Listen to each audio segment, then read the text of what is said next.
Watchers, before we begin, I want to make this absolutely clear. The following broadcast contains public domain courtroom footage, commentary, and legal analysis. This content is presented under the fair use doctrine as defined by 17 U.S.C. 107 and is protected by multiple Supreme Court rulings, which you see below.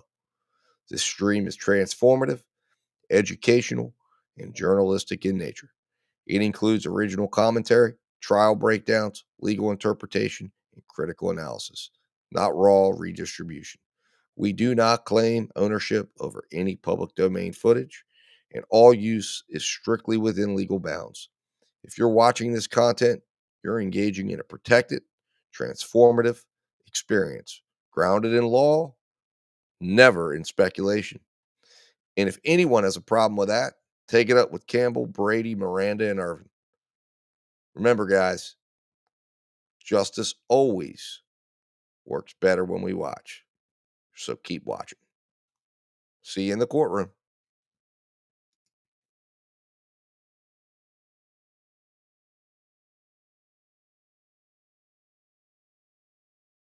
Anything to do before the Honorable Beverly Cannoni, the Justice of the Superior Court, hold an indictment within and for the County of Norfolk.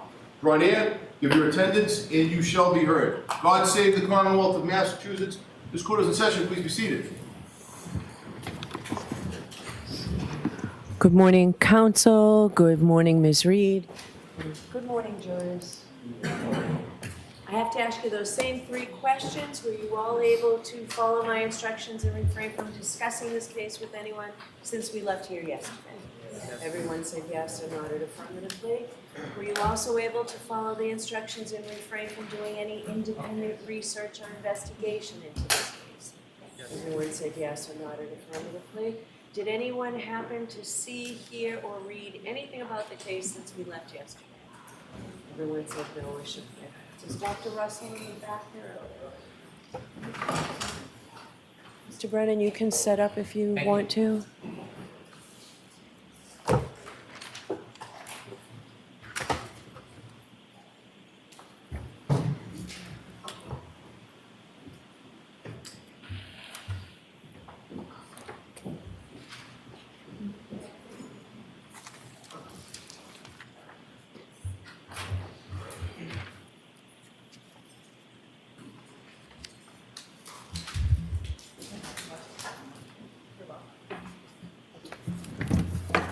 Doctor, I'll remind you, you're still under oath. Thank you. Thank you. Good morning, Dr. Russell. Good morning, Your Honor.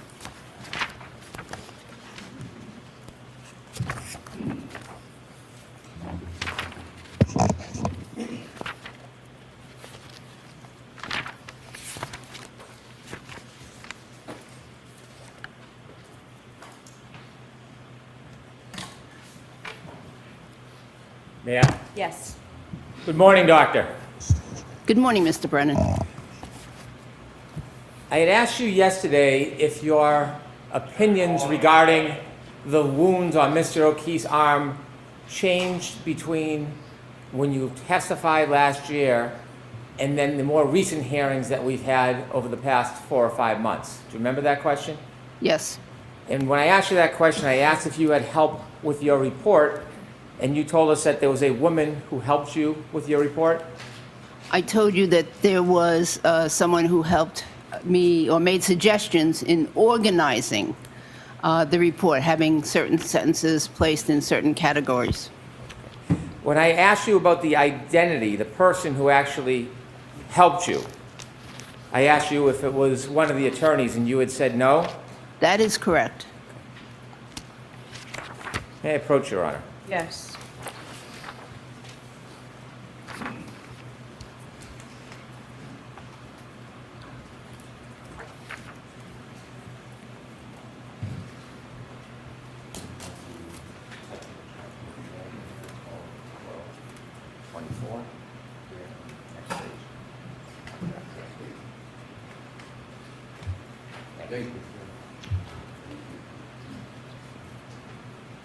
May I ask a question? Yes. Thank you. You had testified in December 22nd, 2024 in this case? I believe it was that date, yes.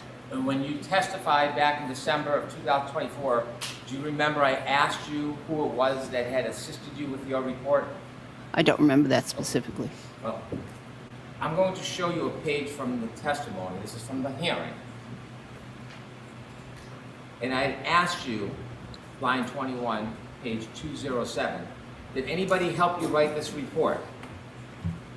And what did you say? I wrote the report. If you could finish, please. I had some help with some minor edits, rearranging, some paragraphs or whatsoever, but putting things in the right category. Then I said, okay. And you answered? No, I wrote the report. And then finally I asked, who helped you with your report? What did you tell us? I said, Mr. Lessie.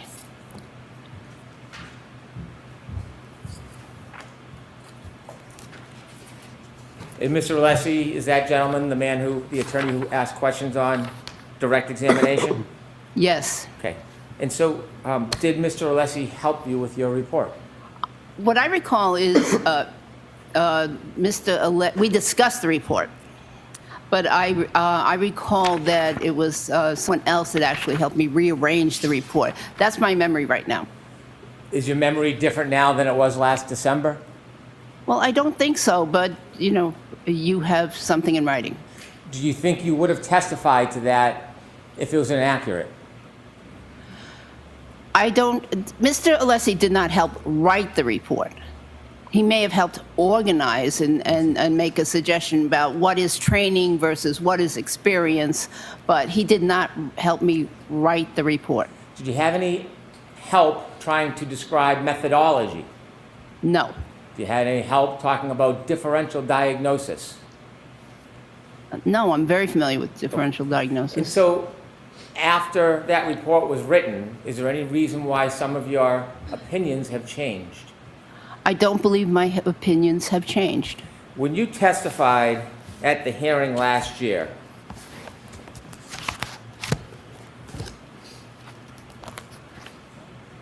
June 21st, 2024, did you express that you couldn't say with 100% certainty what type of animal, in your opinion, caused those wounds? 100% certainty, that is absolutely correct. And I'd like to see that, but yes, that's my recollection. If it's your recollection, I'm happy to show you what Yes, you please. just testified to. You want to Yes. see it again? Yes. Okay.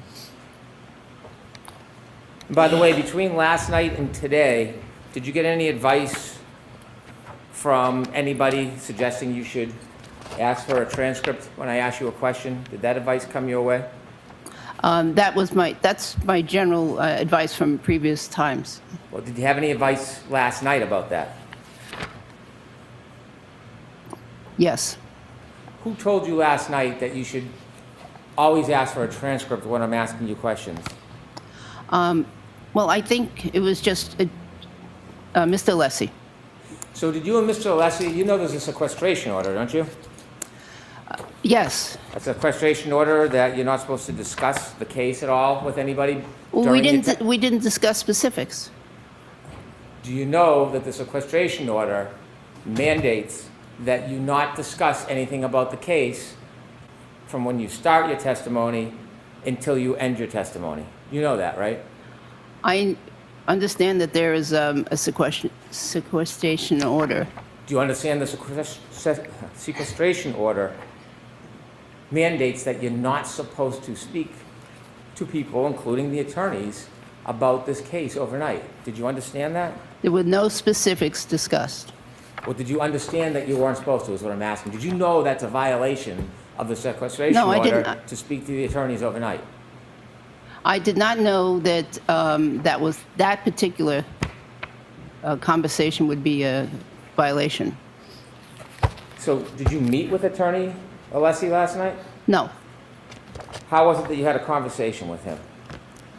Actually, it might have been in the vehicle. You drove together? Yes. So did you commute to and from court together with Attorney Alessi? There's a driver. Okay, who else is in the car when you left court yesterday? The driver. When Oh, you- no, I wasn't with him yesterday, no. Not in the car yesterday, no. Well, you just said that you spoke to Attorney Alessi yesterday. And I'm trying to figure out, when was it that you were having conversations with Mr. Alessi relative to this sequestration order that you're under? This morning, riding to court Okay, so you and Attorney Alessi drove to court? with the limo driver, yes. Well, who was in the limo with you and Attorney Alessi on the way to court today? That was just us. Just you two? Yeah. What else did you both talk about other than that you should ask for a transcript every time I ask you a question? That's what we talked about specific to this case. Was it a long conversation? No, not at all. The entire ride here, there must be more you spoke about other than just the sequestration order. We did. We spoke about Boston, how I love Boston area. We spoke about New York. We spoke about other things. And in fact, I have to say that even on the ride back to the hotel yesterday, with others in the car, nobody spoke about the case. But I'm talking about this morning when you did speak about the case. What else? Not about the Red That's- Sox or the weather. What else did you talk to Attorney Alessi about this morning other than you should ask for a transcript every time I ask you a question? We talked about what I did last night. About this case? No, I'm sorry, but I'm asking you about this case. that was I it. want to know what all the discussions were between you and this attorney today or last night about this case. Just that I should ask for a transcript. Well, there must have been some there must have been some context. He didn't just turn to you talking about the weather and say, hey, you should ask for a transcript. You must have been talking about something. He also generally, not today, but generally says, be honest. Always be honest. Fantastic. But this morning about your testimony, what did he tell you? Did he tell you this morning you should be honest? Not this morning. Okay. Does anybody need to remind you to be honest when you testify? No. Okay. What else did he tell? How did it come up? Hey, by the way, ask I- for transcripts. I don't even know how it came up. I didn't put much significance to it. Well, it was just moments ago it happened because you just got to court. You can't remember the context of the sage advice of Attorney Alessi? No. Do you have any memory issues? No. May I approach? Yes. Transcript. Page 36.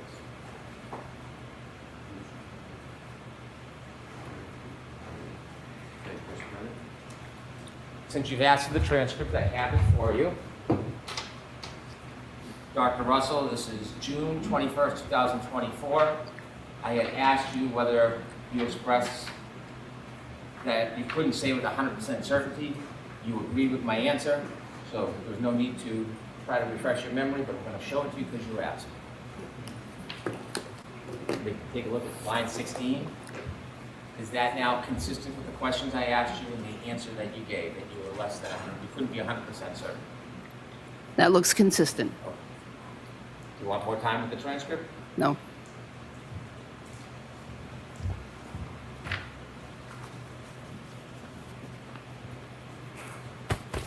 Has anybody else talked to you about your testimony today overnight, Dr. Russell? No.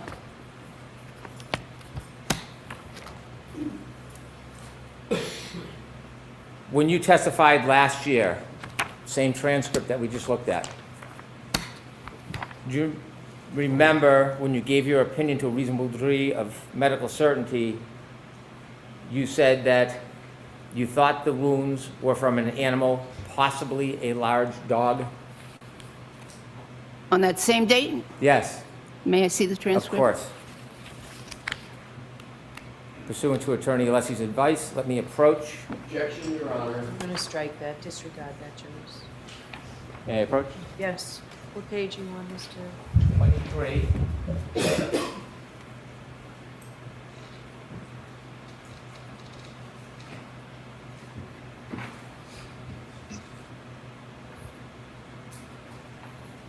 June 21st, 2024, Doctor? June 21st. Page 23, line 14. Will you ask the question based on everything we've discussed today?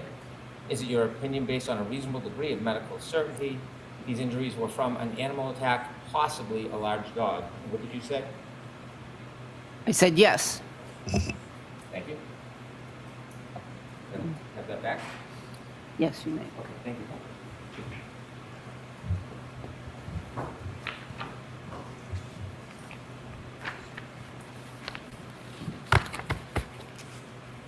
When you gave your opinion, not this year, last year,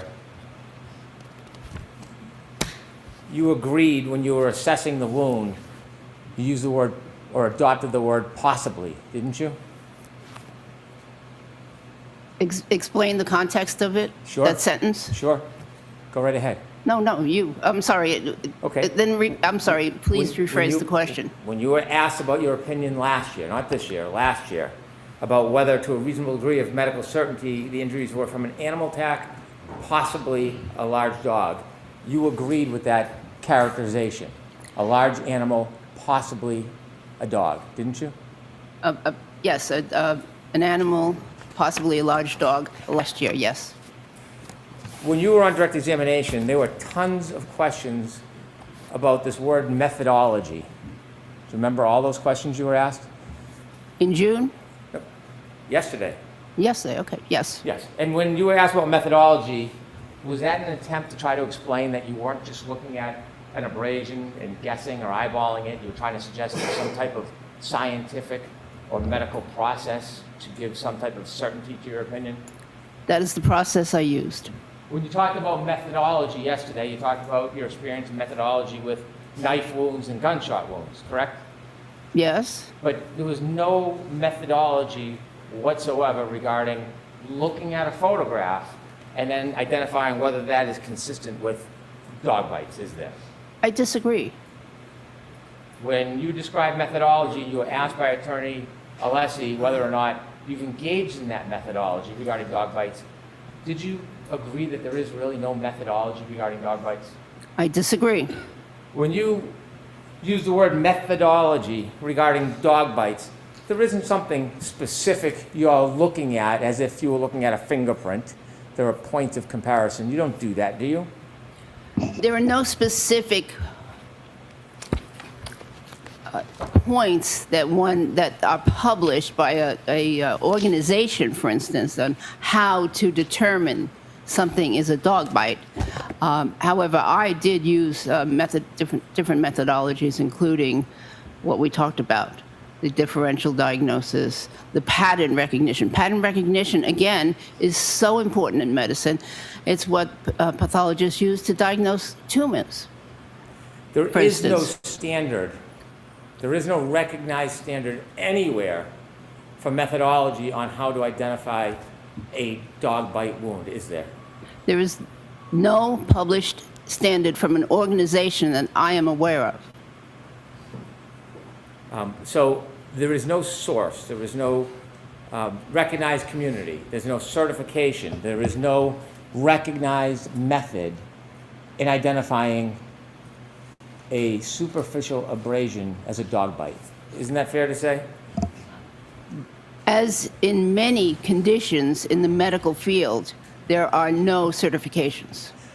How about published standards? Is there any published standards whatsoever, any, regarding claims that a superficial abrasion is a dog bite? Are there any published standards by any organization?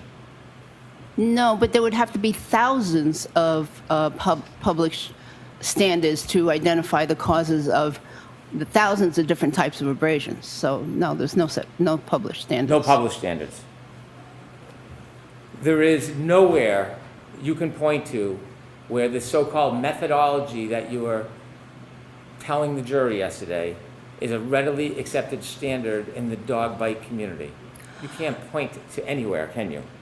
There are peer review articles which list recommendations on how to determine something is from some wounds are from a dog. These are peer review articles written by esteemed physicians that have analyzed dog bites and have published these and have published an approach to identifying, particularly a forensic approach to identifying dog bites. Let me ask you the question again, Dr. Russell. Can you point to one place where there is a readily accepted standard in the dog bite community for identifying dog bites? One article, one journal, one book. Can you point to any? Well, I'm going to mention the articles I mentioned earlier. The article with the lead author of Dr. DeMunick and the article with the lead author of Dr. Pollack. And although they're not standards, they are recommendations. I'm going to ask you the question one more time before I approach. Can you point to one place, one, where there is a readily accepted standard in the dog bite community for identifying dog bites? No.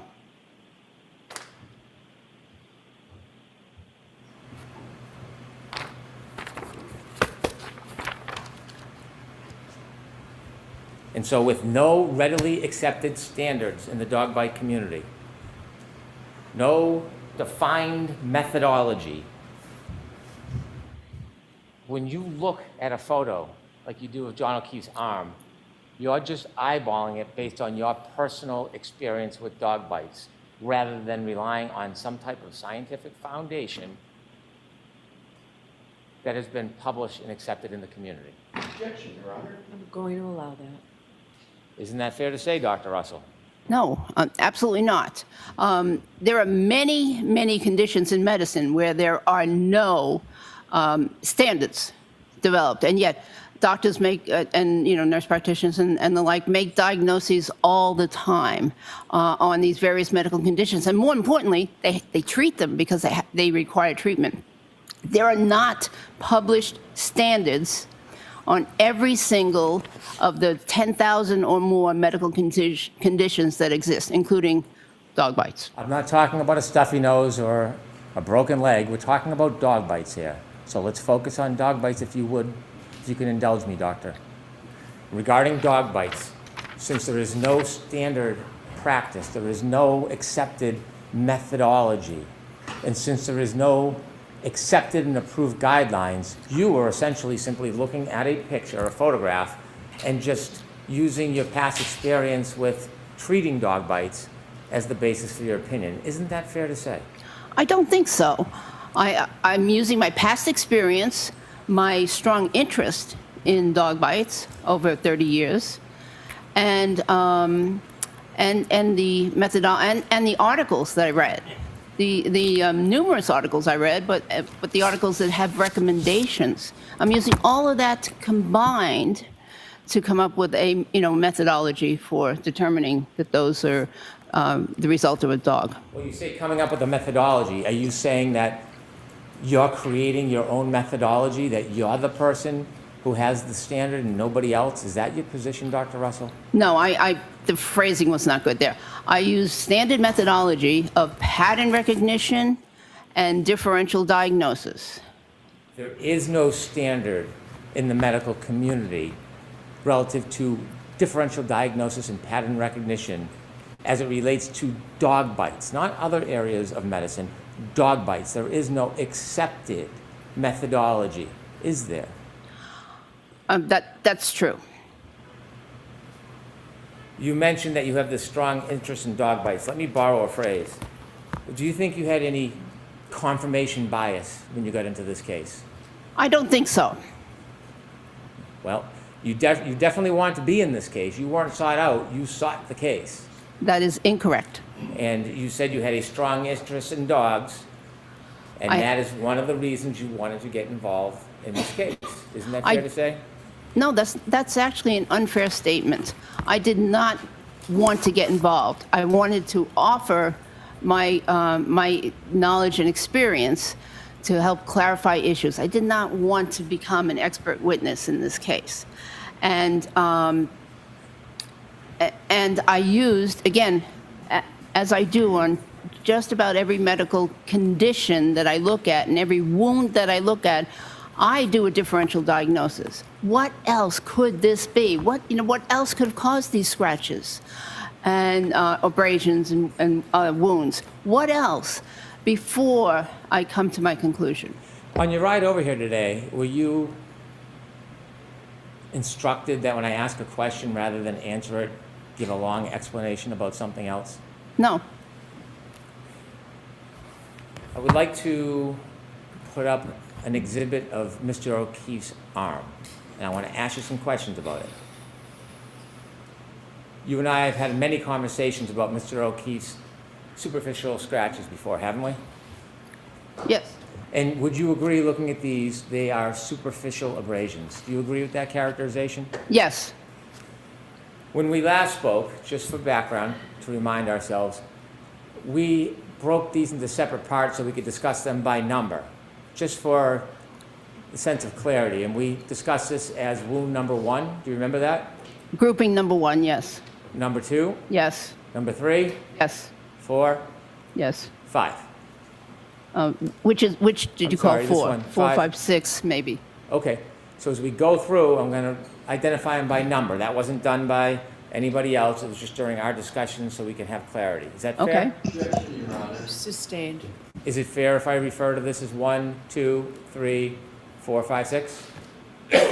I think so. Okay. When you testified on June 18th of 2024, last year, when you came in, you were asked questions before the actual hearing. You were asked questions about this particular superficial abrasion, weren't you? I'd have to see the transcript. I believe course. so, but I'd have to see the Do transcript. you remember when you were first giving opinion testimony about this specific abrasion, wound number 1?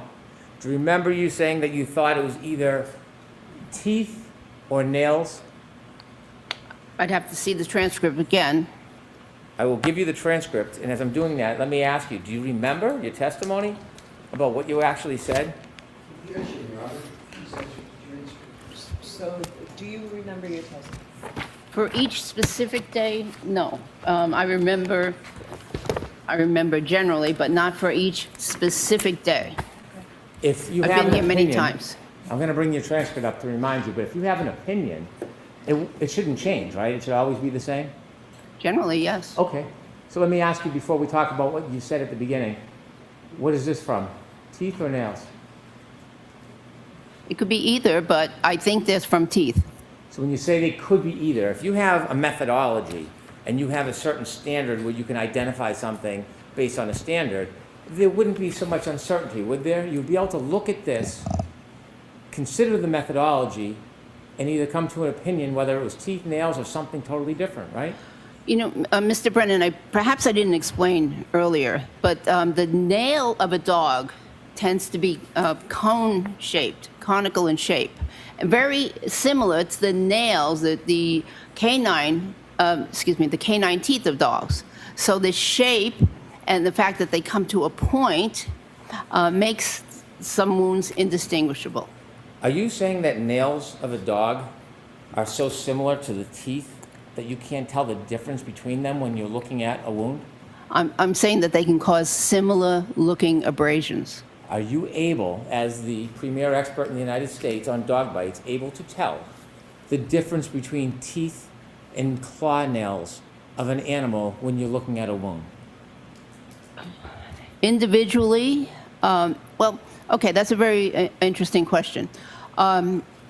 Sometimes it's difficult because they can have similar appearing wounds. So you have to look at the overall pattern in order to make some conclusions. Well, when you first started testifying in this case, you never suggested you had to look at everything in totality. You were giving opinions regarding individual wounds. Isn't that fair to say?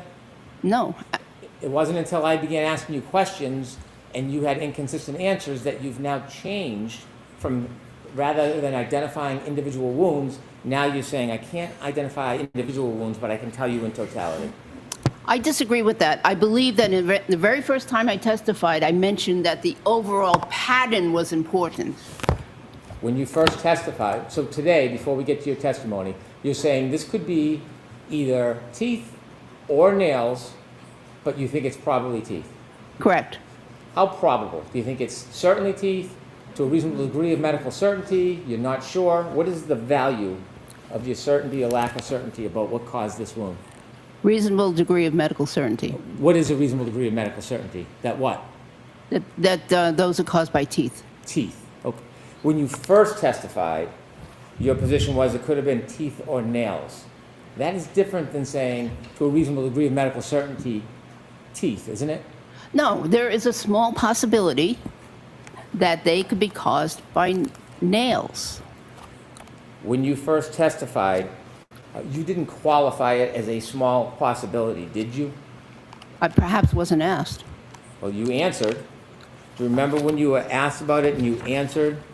You talked about that it was a pattern close to the shoulder with parallel marks. Do you remember? Do I remember what? Saying that this is a pattern close to the shoulder, right? That they're superficial. You agree with that still? Yes. And did you say they were consistent with teeth and nail marks? Yes. Okay. Nails on a dog, oftentimes or most times, are horseshoe shaped, aren't they? They're generally conical shape. You don't think that nails on a dog in your studies have a horseshoe shape? I think it depends on the grooming of the dog and if the nails were cut recently. But in general, they come to a point. They're at the, they're at the end of the paw. They come to a point. And by the way, the paws can open and close. So the distance between the nails can vary depending on how that claw impacts the skin. So in many ways, they resemble the overall shape of canine teeth. And so to get back to my question here, you're saying that this could have been caused by dog nails? It's possible. Do you know, or do you think that the teeth in a dog are different shapes and sizes? Oh, yes. Depending on the tooth, there's different shapes and sizes. Absolutely. When you testified the first time and you said that you thought it was teeth or nails, do you remember testifying a couple days later in front of a group of people and you again iterated that this could be teeth or claw marks? That was your testimony last year, teeth or claw marks, right? Your Honor, I'm going to object to the characterization of that prior proceeding. So just prior proceeding, folks, that's all that we need. Did you testify at that prior proceeding last summer that this could have been teeth or claw marks? I would need to see the transcript.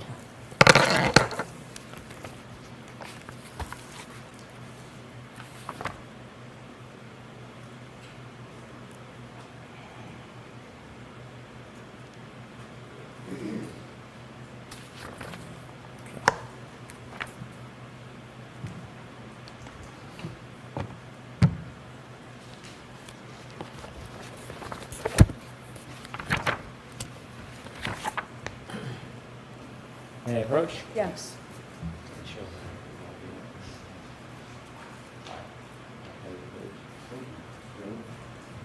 When you first testified on June 18th, Doctor, you were asked questions trying to identify what you thought that wound was. And this is your June 18, 2024 testimony. On page 37, line 7, the questions begin. When you were asked what you thought they were. You can read any part you want, but line 7 might be a starting point.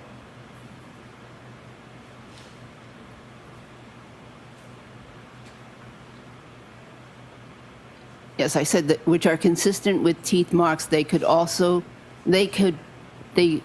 could be possibly consistent with nail marks. Dr. Russell, I'm just going to ask you to keep your voice up, okay? Okay. Thank you.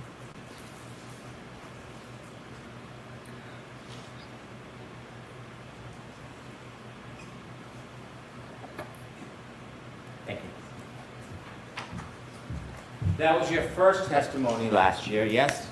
Yes.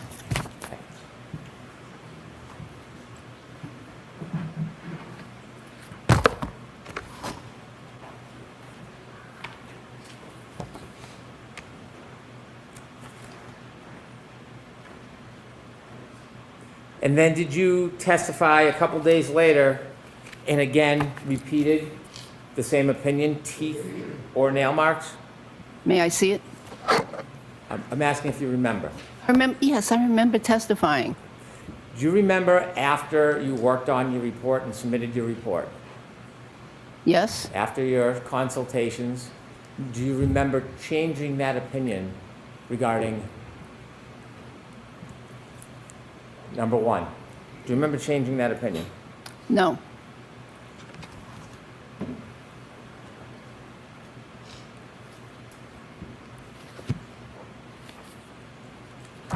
Do you remember changing from either teeth or possibly claw marks to being very specific, claiming that it was definitely teeth marks? No. Are there different types of teeth in a dog? Yes. Okay. The pointy teeth, the big ones, those are called canines, Correct. and the smaller ones are incisors. Correct. There's 6 incisors in a healthy dog on the top and bottom between the canines. Correct.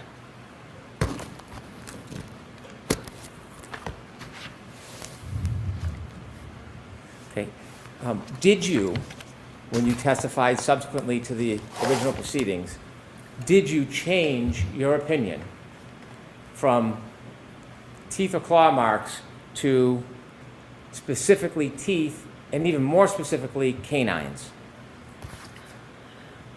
Do you have a transcript? I do, but I'm going to ask you the question. Do you remember changing your testimony from teeth or nails to being very certain that it was canines, not just teeth, canines that caused that wound? I became more certain, yes. You had never said that the canines caused these wounds before you filed the report, ever, did you? I may not have, that's true. And so after you did your report, you shifted from teeth and nails to canines. Do you remember that? I don't think it's a shift. No one would ever refer to a dog's nails as canines, would they? No, I don't think so. That would be inaccurate, wouldn't it? Yes, That would be a mistaken use of the word. I believe so. When you testified, December 2024, you didn't say nails could have caused this wound. You didn't say generally teeth. You said canines. I believe that, and that's true. I believe that canine teeth caused that wound. Did you have any new information about photographs that would help you change your opinion from teeth and nails to canines? Well, I had been challenged. I had testified several times. I reviewed the case several times and challenged, and each time I reviewed the case, I became more certain that these were from canine teeth. And actually, there's other marks there, but these are from teeth. You say more certain. You had never said canines before, ever, until that recent hearing. Isn't that true? I said teeth. Canines. It doesn't matter. I said teeth. Top- Canines are some of the teeth. Upper or lower canines? Upper. And if it's upper canines, you testified previously that the point of entry would be here at the bottom and the dog would pull this way. That's what you testified to. Yes? No, I believe you misunderstood then. The point of entry is up there. The first initial point of contact is there, and the dog pulled this way, or Mr. O'Keefe pulled his arm the opposite way. Dr. Russell, you don't recall that you said that the bigger circles are the point of entry, the dog pulled this way, and then I asked you, how could a dog pull this way when the arc is like this? The dog's mouth would have to be in backwards. Remember that conversation we had? Objection, Your Honor. Going to allow. Do you remember that conversation? You said that the point of entry would be the bigger circle, pulled this way, and then I questioned, how could a dog's arc look like this if the teeth went that way? No, I don't recall that Don't at all. remember that conversation No. we had? Okay. And so, inevitably, when you look at this part of the wound alone, have you expressed an opinion that you're unable on its own to be able to tell whether this was caused by a dog? Which part of the wound? Taking any of these alone, let's start with number one. Haven't you expressed an opinion that taking this alone, you would not be able to say that was from a dog bite? That is correct. In and of themselves, they're not that specific or characteristic. However, as a group, they are highly characteristic of a dog So if injury. Mr. O'Keefe's arm only had this wound and nothing else, by virtue of what you're telling us, you would not be able to offer an opinion that this was consistent with a dog bite. That very first wound up Yes. there, closest, I agree, yes. In fact, you've testified about this very issue before. If this was the only wound on Mr. O'Keefe, number two, you would not be able to say that the injury is consistent with a dog bite. Correct. I'm going to go through all of these just so we're clear. Same thing with number three. You've provided opinions on this before. If you look at this wound alone, in isolation, you would not be able to say that it came from a dog bite. Correct. Four, pardon me, yep, four, same. Looking at the wound alone, you would not be able to say it came from a dog bite. Correct. Same for five and same for six. Correct. Now, when you testified before your recent testimony, you never had that qualification. When you came into court, you were saying that when you looked at these wounds individually, you were saying that you could identify it as a dog bite. I disagree with that characterization. Number two, what caused this wound, Dr. Russell? Number two, I believe that was dog bite or scratch, but mostly I believe dog bite. And because there's a punctate, little tiny, pinpoint almost, lesion there and there, which could represent bottom teeth. Okay, so you're using words like could, and we're talking about a reasonable degree of medical certainty. So when you look at this wound here, you said that you are sure or not sure what caused this wound.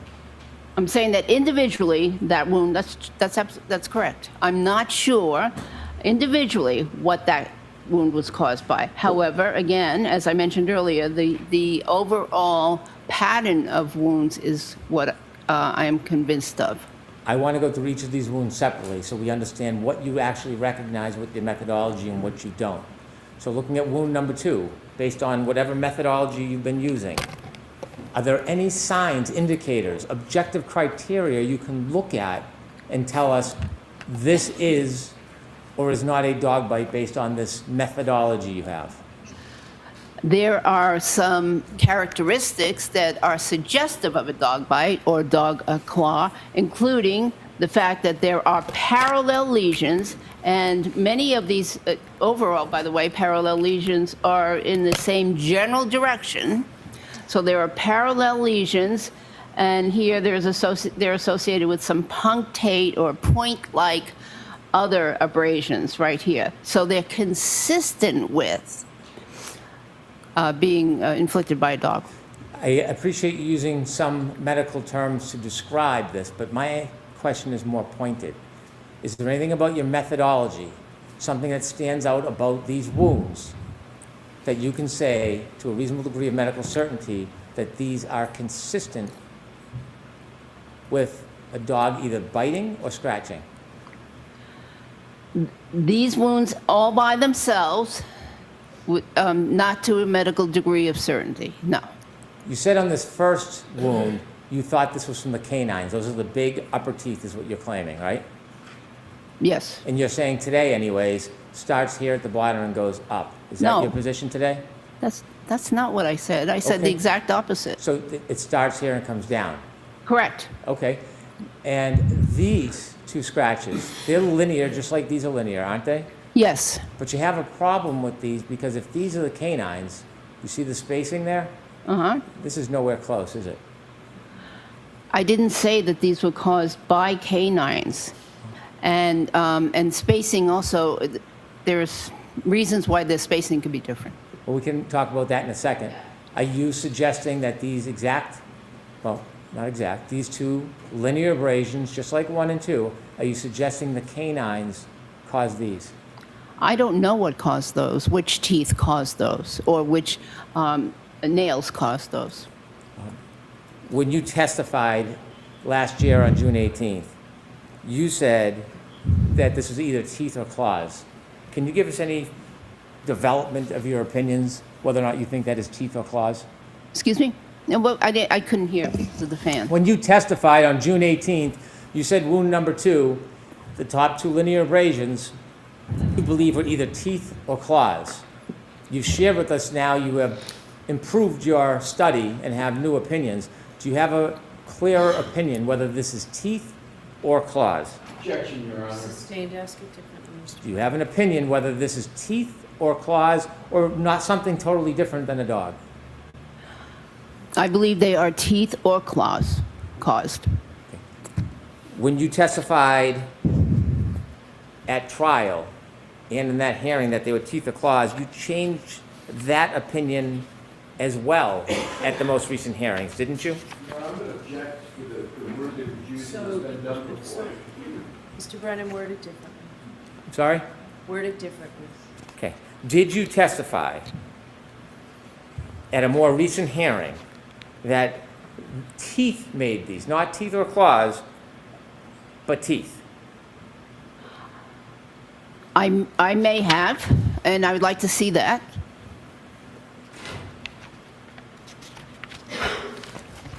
May I Can approach? you just hold 1 second? Could you please turn the fan off, Paul? Jurors, is it okay if we turn the fan off so we can hear better? Thank you. Thank you very much, Officer DeLong. May I approach? Yes. From your December hearing, page 100, line 5, when you were asked about that second wound in December, and I asked whether you changed your opinion from teeth or claws to just teeth, weren't you asked specifically about that on page 100, line 5?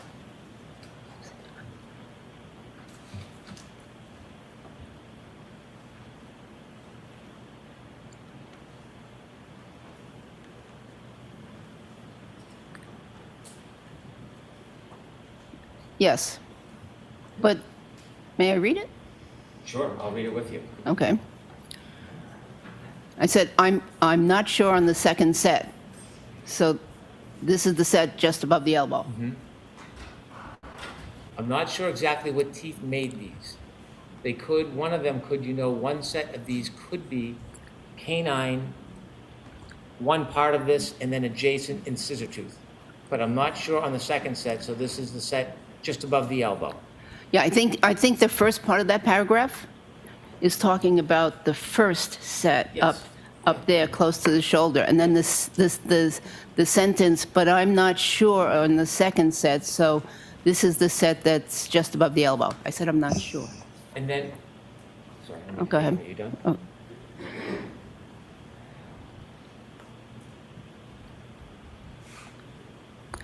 Oh, yeah, actually, I did make another comment. What is it? However, what is interesting and certain is that there's an upper set and a lower set. So this mark was an upper tooth. This is a lower tooth. What I was referring to is this mark here and that mark, and then this mark here and this mark here. So it appears that this is from upper and these are from lower. That's what I was referring to.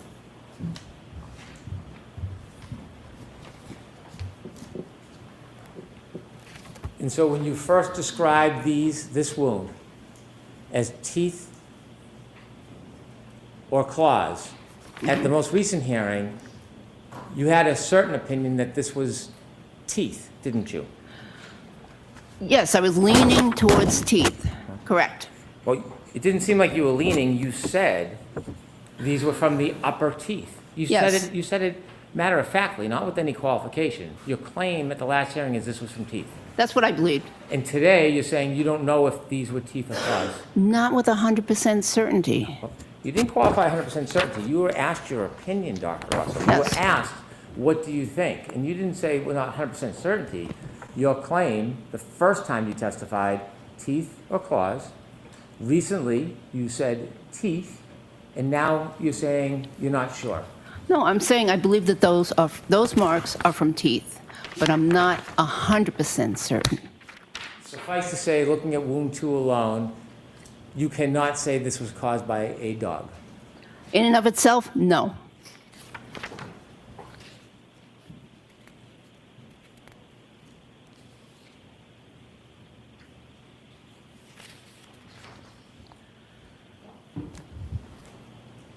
What tooth do you think caused this wound?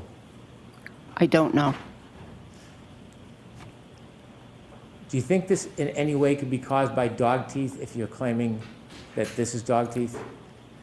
Excuse me? Do you think there's any way these two could be caused by dog teeth if you're saying that these two are caused by dog teeth?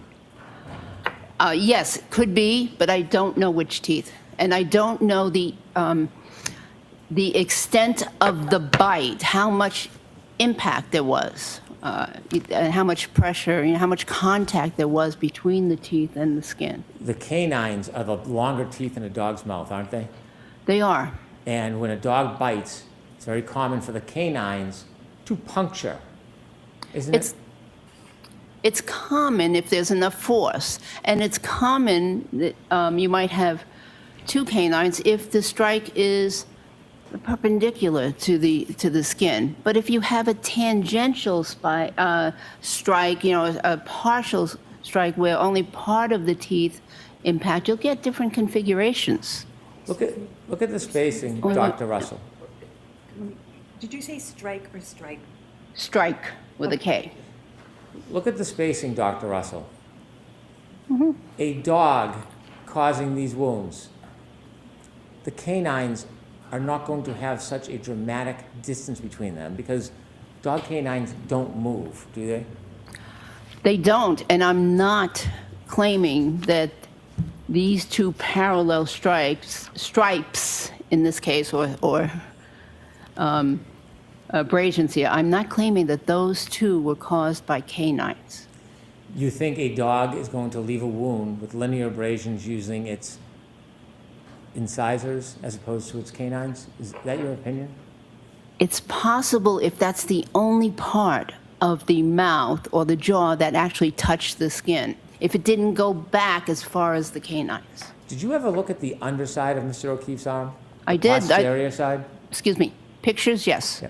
And when you looked at the photographs of the posterior side of Mr. O'Keefe's arm, did you find anything conspicuously absent from underneath his arm?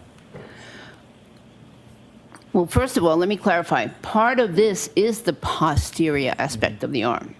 So are you asking me, did I look at the underside of the arm, the fleshy part That's of the arm? exactly what I'm asking. It's a question I've asked before.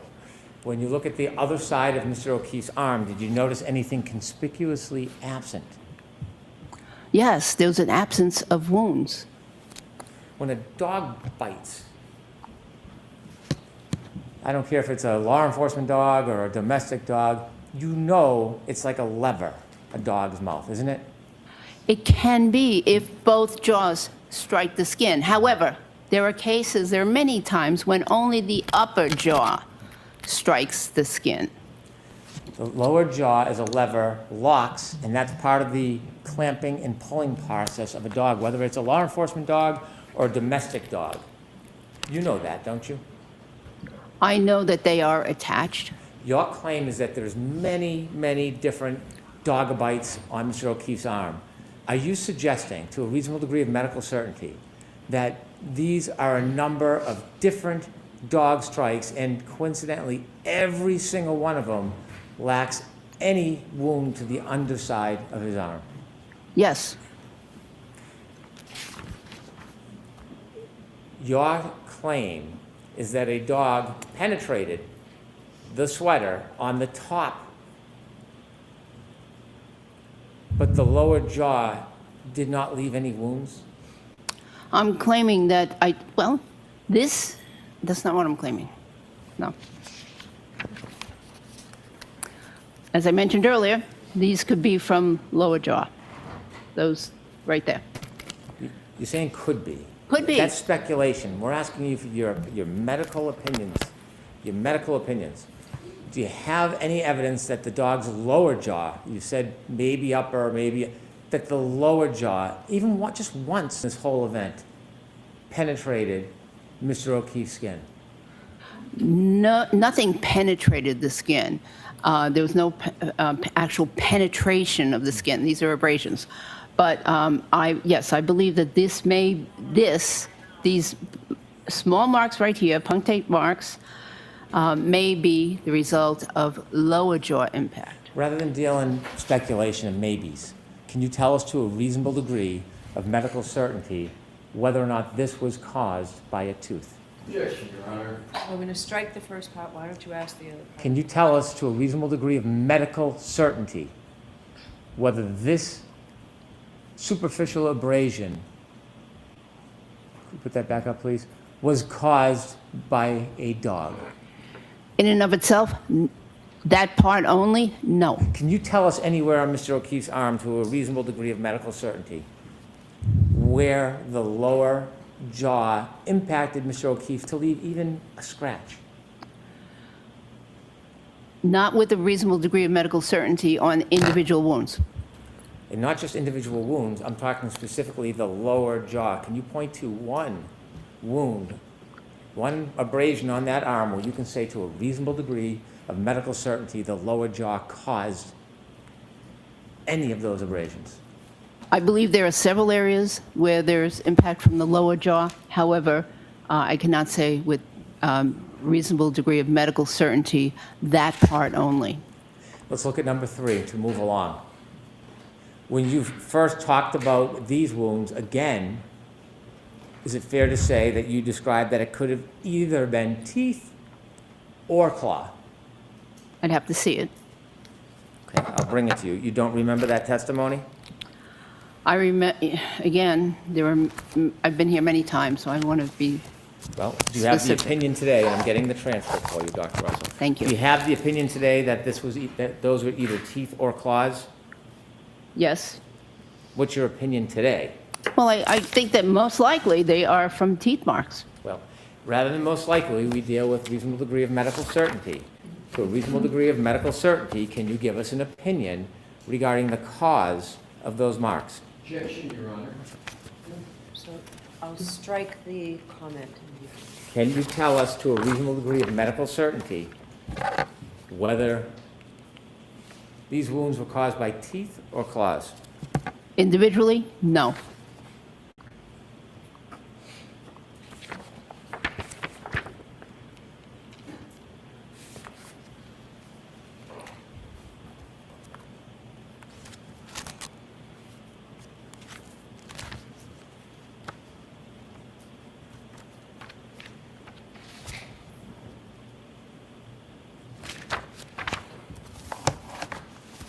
Did you ever change your mind about the source of these abrasions?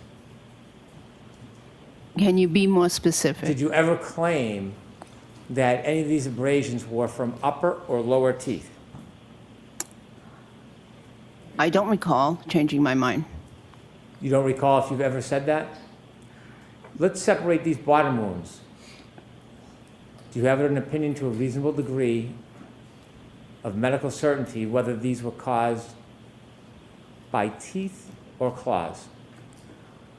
I have an opinion. To a reasonable degree of medical certainty? No. Do you have an opinion to a reasonable degree of medical certainty whether these were caused by either a dog teeth or dog claws? I have an opinion. To a reasonable degree of medical certainty? Individually, no.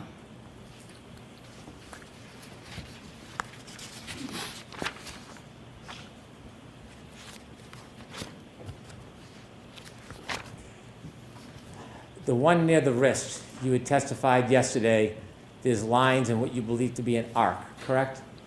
Yes, they have a general overall appearance of an arc. If there's an arc and there's 2 linear abrasions on the outside borders, wouldn't these necessarily have to be the outside borders from canine teeth? Not necessarily. They're longer than the middle ones, aren't they? The abrasions are, but doesn't mean the teeth are. If this was an arc, like you claimed, you think different teeth other than the canines could have caused the outside scratches? It's possible. And you do note the distance between the top and bottom of those wounds compared to the distance in number 2 and the distance in number 1. I see the difference, yes. And you have to concede, Dr. Russell, that the same set of teeth, the same canines, could not reasonably have caused this wound, and this wound, given the distance between the inside and outside. First of all, I'm not certain that these are all canines, as I mentioned earlier. Secondly, you have to take into account that skin is elastic. It bends, it depresses. So you could have two prongs, for instance, of a pitchfork, for instance, just as an example, impact the skin in different places, and the measurement between the two can be slightly different depending on the elasticity of the skin and the underlying structures. This is not a slight difference, Dr. Russell, is it? The distance is- Again, Objection, Your Honor. So there was a question at that, so I'm going to let that. Again, Dr. Russell, the distance here, it's not insignificant, is it? Mr. Brennan, I already mentioned that I did not think that these were caused by two canine teeth. And these, the distance between these two, have you measured them? I approximated them, yes. What did you come up with? Visually, and I can see that there's a difference. What was your measurement for this one? I think about 4 centimeters, and this was a little bit more. Did you note that in the report? Did you No, I actually did measure not. them? Did you actually take out a ruler, measure them, and document them as you studied these wounds? Did you go through that process during your methodology? No, because this is an image, and there's no scale in this image as to how far away different points are. So my own measurement would not be accurate because there's no scale in the picture. Why did you go through the process of measuring them if you're now saying that it's inaccurate after I asked you if you memorialized it? Why would you even do it if you're now saying it was inaccurate? It was an approximate measurement in my mind. In your mind? Yeah. Okay, but you never put it on a piece of paper, or report, notes? That's correct. Why would you even go through the process if you're looking at it and your explanation is, it's only a photo, I wouldn't be able to tell? Why would you even try to? I think probably everybody in this room has already done the same thing. And if anybody in this room did the same thing, it would be quite obvious, Doctor, that the gaps between 1, 2, and 5 are dramatically different from each other, aren't they? They are. However, I'm not saying the same exact teeth caused those marks. When you testified yesterday, you used the term differential diagnosis. I want to ask you a lot of questions about differential diagnosis. Do you remember using that term? Yes. And differential diagnosis was really just a way for you to try to get your opinion to the jury that these injuries were not consistent with the car accident. That's what a fancy way of doing it is, right? No, it was a method I used. Differential diagnosis, you're claiming that you can say this is not from a car accident or a car collision. That's what you're trying to say, aren't you? That was the result of my differential diagnosis and my pattern recognition So if you're- methodologies. If you're going to exclude a cause of the injury, in this case, a collision, you have to know a little bit about collisions, don't you? Yes, I don't know how to answer that. Well, try. Can you be more specific? If you're going to say that these superficial abrasions could not have been caused by a car collision, you kind of have to understand a little bit about the mechanics of a car collision, don't you? Actually, I disagree. However, I've treated thousands of victims of motor vehicle accidents and have seen the wound patterns that they come into the emergency room with. And that forms a basis for me. Do you really think? I'm sorry, she needs to finish. Did you finish that answer, Dr.? No. Did I cut you off? I believe so. Oh, I'm sorry. Please continue. No, and the thousands of victims of motor vehicle accidents, I've looked at their wounds, I've treated their wounds, cleaned their wounds, touched their wounds, and that is what I use as a basis, part of my basis to determine that these were not caused or not consistent with a motor vehicle accident. When you first gave that opinion that it wasn't consistent with the motor vehicle accident, it's fair to say you didn't have a lot of information at that time when you first came in and said that, correct? Specific to this case, Yes. Yes. I didn't have a lot of information, that's correct. Okay. And so, in order to rule out a collision causing these wounds, let me ask you, are you an accident reconstruction expert? Reconstruction? No. Did you ever go to any academy for training to receive any type of degree or certificates in car collisions? Actually, I did receive a certificate in hit and run accident investigation from the Massachusetts Criminal Justice Training Council when I was a police officer.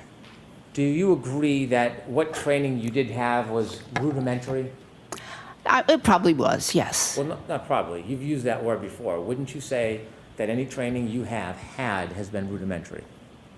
In terms of Accident- accident Yes. investigation, yes. Have you ever testified as an expert anywhere in accident reconstruction? No. Do you know what ACTAR is? ACTAR? Yes. No. It's a certification group for collision specialists, accident reconstructionists. Is it fair to say that you're not ACTAR qualified? Objection, Your Honor. I'm going to sustain the objection. Are you ACTAR qualified? No, and I don't know any physicians that are. Have you ever gone to a scene of a car collision and done an investigation and written a report and reached a conclusion about the cause of the car collision and the injuries that were related to that car collision? No, that's outside my scope. It's beyond your expertise. Beyond the expertise of a physician, yes. Right. Yet, yesterday, you offered the jury your opinion that these wounds were not consistent with a car collision. Did you offer that opinion yesterday? Wounds are in my area of expertise. So yes, I am very comfortable talking about wounds from a variety of sources, including motor vehicle accidents. I'm sorry, I didn't want the siren to interrupt you. Okay. Yeah, wounds are definitely within my area of expertise. When you considered your opinion to this jury that this was not caused by a car collision, do you know what type of vehicle is in question?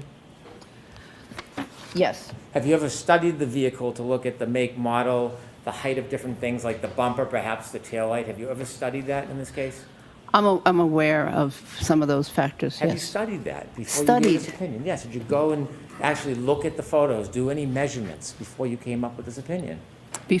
Not before I came up with the opinion, no. Did you ever look at the damage to the rear taillight of the defendant's vehicle and see if it was in similar or the same height of Mr. O'Keefe if he was standing up? Did you ever do that?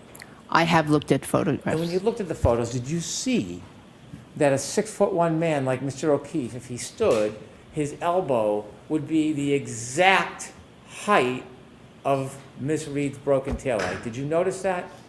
I noticed that there was a similar, that the height would be similar. The height of the elbow and the taillight, yes. Did you look at photographs of Miss Reed's broken taillight and see if where the break was corresponded closely or directly to the same height as Mr. O'Keefe's elbow and forearm? I did. And did you see that it matched up height-wise perfectly? Close, yes.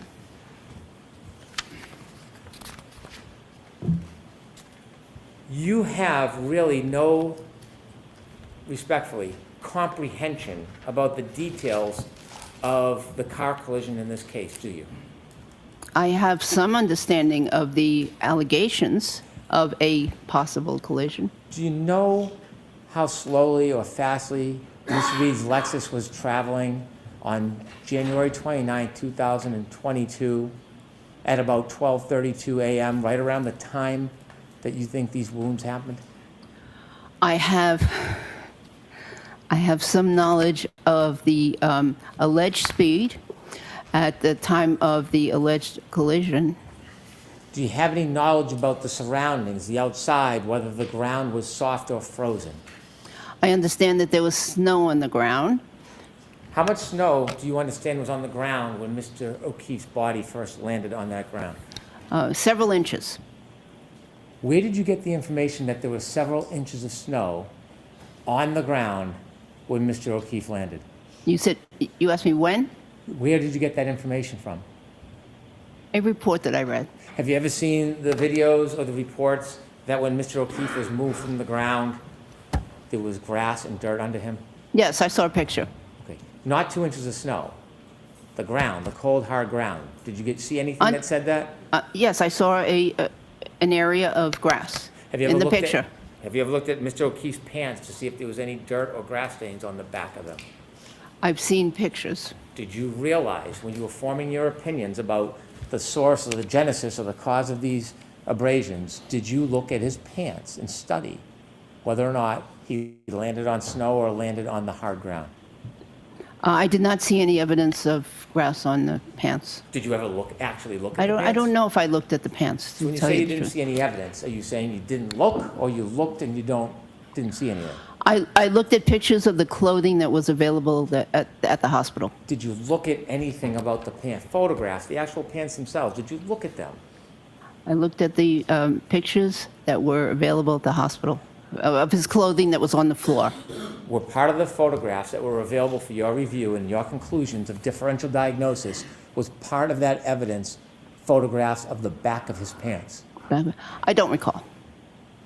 If you're going to make an opinion about something outside your expertise, that this was not consistent with a collision, wouldn't you want to see Objection, Your Honor. Can we approach? as much information as So possible? let's, Approach.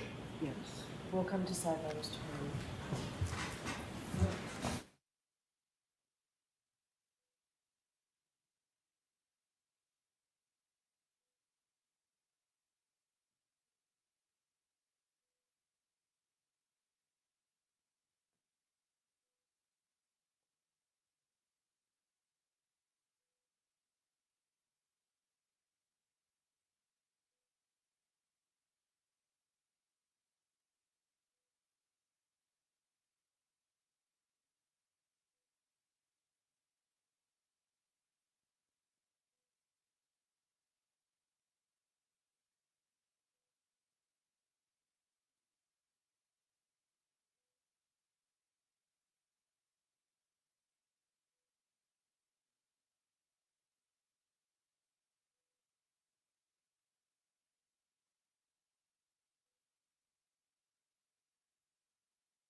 Dr. Russell, before you gave your opinion to this jury,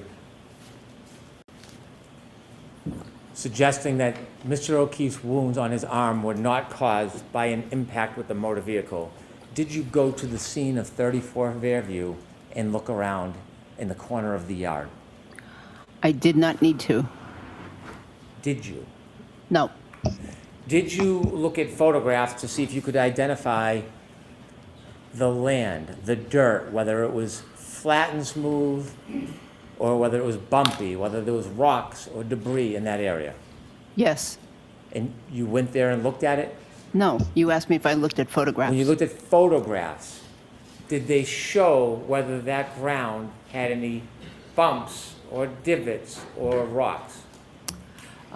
It showed that there was a little bit of a hill in that area. Could you tell from the photos, were they close enough so that you could see what the makeup of the ground was? No, most of the ground was covered with snow. Did you know that there were bushes right near the area where Mr. O'Keefe was found? Bushes with branches. Did you know that? Not very close, no. Did you see the bushes in the photographs near where Mr. O'Keefe lay? Right where he laid, no.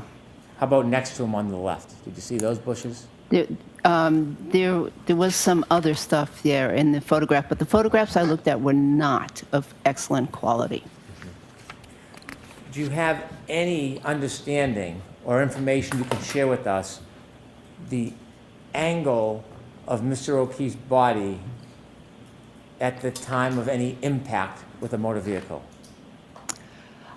I don't see any medical evidence that there was impact with the vehicle.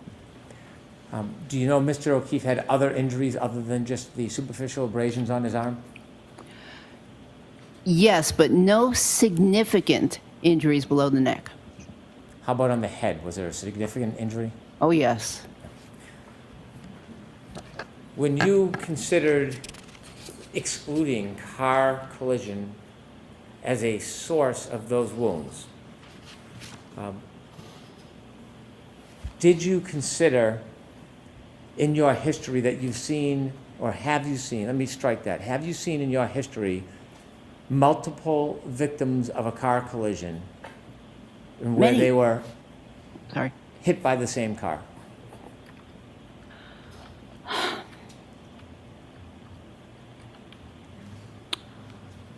Probably, but I can't recall a specific case. Would you agree with me if a car ran into a group of people and caused a number of injuries, those injuries to different people could vary wildly from one to another?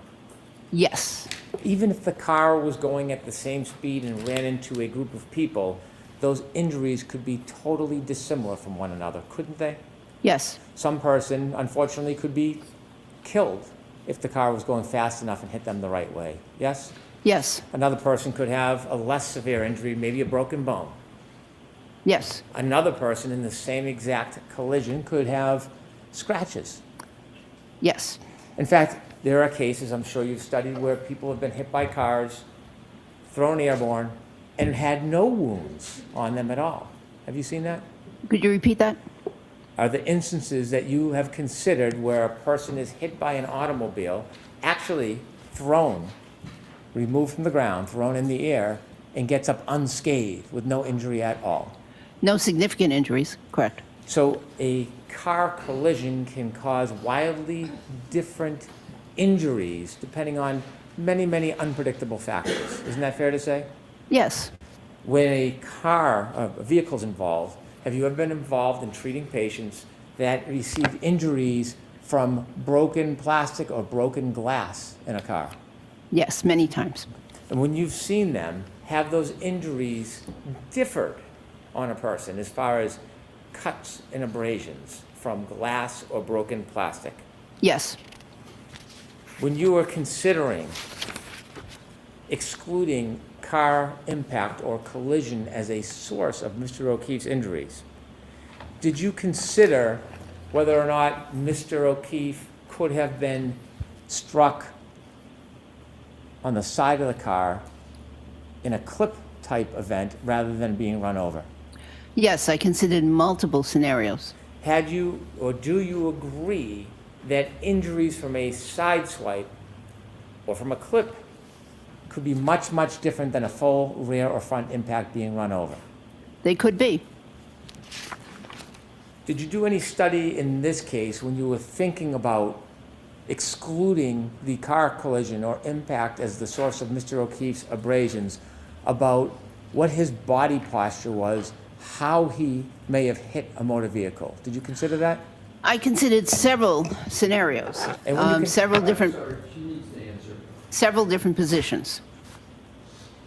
And when you considered that, what did you conclude as far as Mr. O'Keefe's body movement at the time of any potential impact? Oh, first of all, I didn't see any medical evidence that there was an impact. There were no significant injuries from the neck down, no fractures, no bruise, no internal injuries, no no lacerated organs, no collections of fluid in the lung cavities, the abdominal cavity. No significant injuries from the neck down, and so yes, I used that and tried to put that in a scenario of his various positions. What could he have been? Standing, kneeling, sitting, lying down on the ground. I did all that.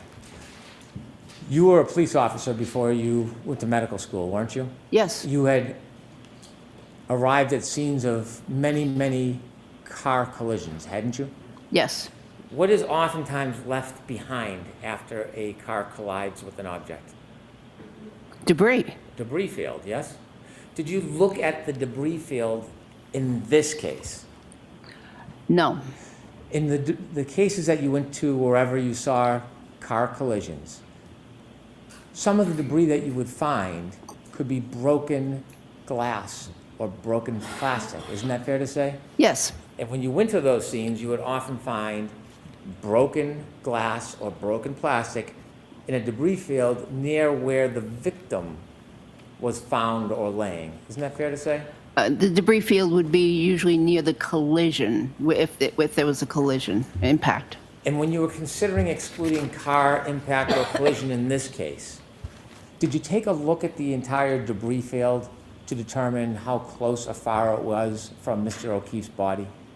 I couldn't tell on Did you the ask any photographs. question? I'm sorry, please finish.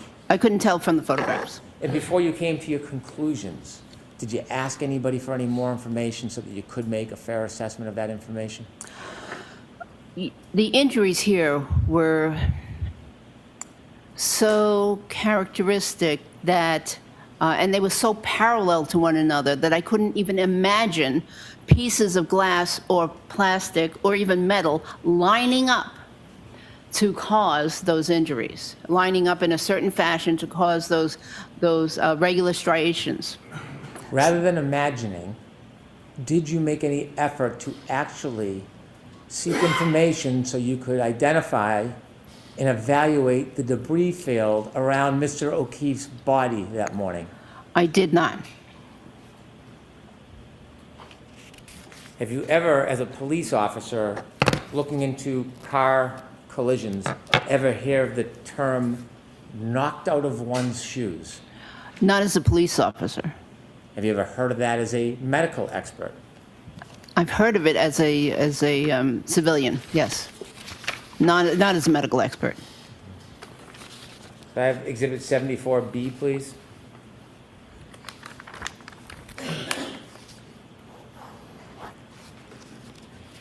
In your study, before you gave an opinion excluding an impact or a collision as the cause of Mr. O'Keefe's abrasions on his arm, were you aware of this photograph where Mr. O'Keefe's sneaker was found on the side of the road? I am aware that that there was one shoe off, correct. Were you aware that it was wedged right up against the curb? Were you aware of that? I have been aware of that, yes. And when you came to your conclusion that you offered that the injuries are not consistent with a impact or car collision, was this photograph part of your consideration? No. If we could have Exhibit 99D, please.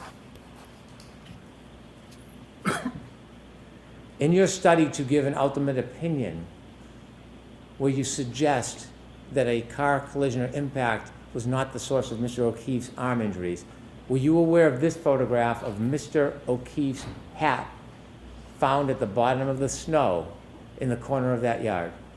No. Do you see underneath that hat, there was not 2 inches of snow? It looks like dirt and grass. Yes. When you gave the opinion that he was on 2 inches of snow, would it be important to know whether or not he fell directly on the hard ground or on snow? It could be important. However, it could be. If the ground was frozen, if it wasn't frozen, it could matter a little bit. Exhibit 73, please.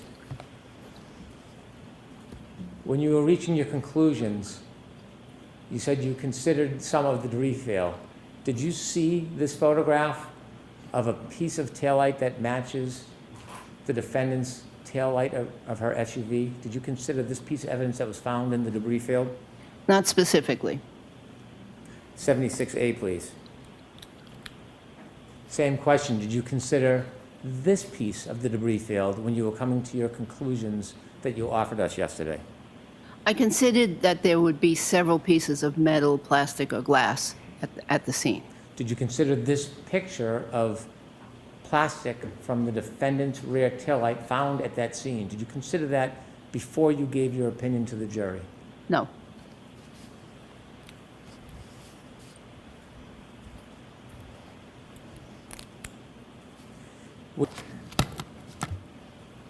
In the foundation of your opinion that a collision or impact did not cause Mr. O'Keefe's wounds on his arm, was it important for you to determine whether or not the taillight to the defendant's Lexus was broken early that morning?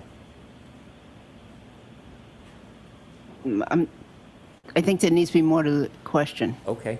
When you were considering potential causes of injuries, did you know that the defendant's Lexus rear right taillight was broken in missing pieces? Yes. Was it important to time when that taillight was broken? What do you mean by time? You understand that Mr. O'Keefe was found on January 29th, 2022, yes? Yes. Early morning hours. Yes. When you were making your differential diagnosis, was it important for you to learn whether around that time the defendant's taillight was broken? It was important to know. I still don't understand the question.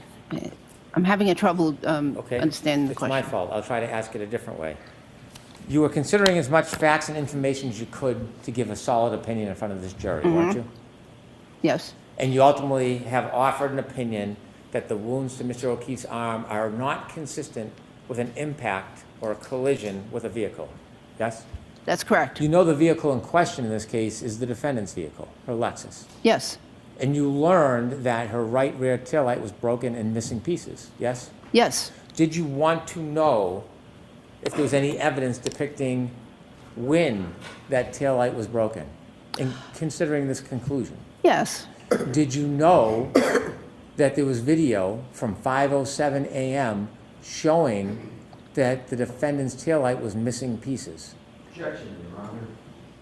I'm going to allow that. Not at the time, but I expected that if there were a collision, that there would be pieces of the car, involved. So it didn't really make any difference. When you were trying to rule out a collision between Mr. O'Keefe and Ms. Reed's vehicle did not cause these injuries, did you want to seek that information about the broken taillight and date and time it? A broken taillight in and of itself could not cause those injuries. There would have to be multiple projections from the vehicle that were lined up in certain pattern to give those parallel marks all in the same direction. So, that's okay. That's why a broken taillight could not have done that. So you, in your investigation, you did not want to know when that taillight was broken? Oh, I did, but for information only.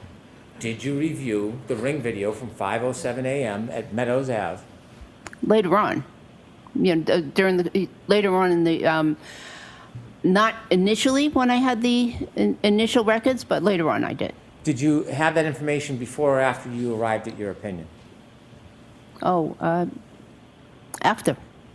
So you had already arrived at your opinion, then you received new information, which was that ring video, correct? And it confirms, yeah. And then you received more information. Did you receive photographs from a dash cam during a wellness check showing the defendant's Lexus missing pieces of her right rear taillight at about 8:03 a.m. that morning?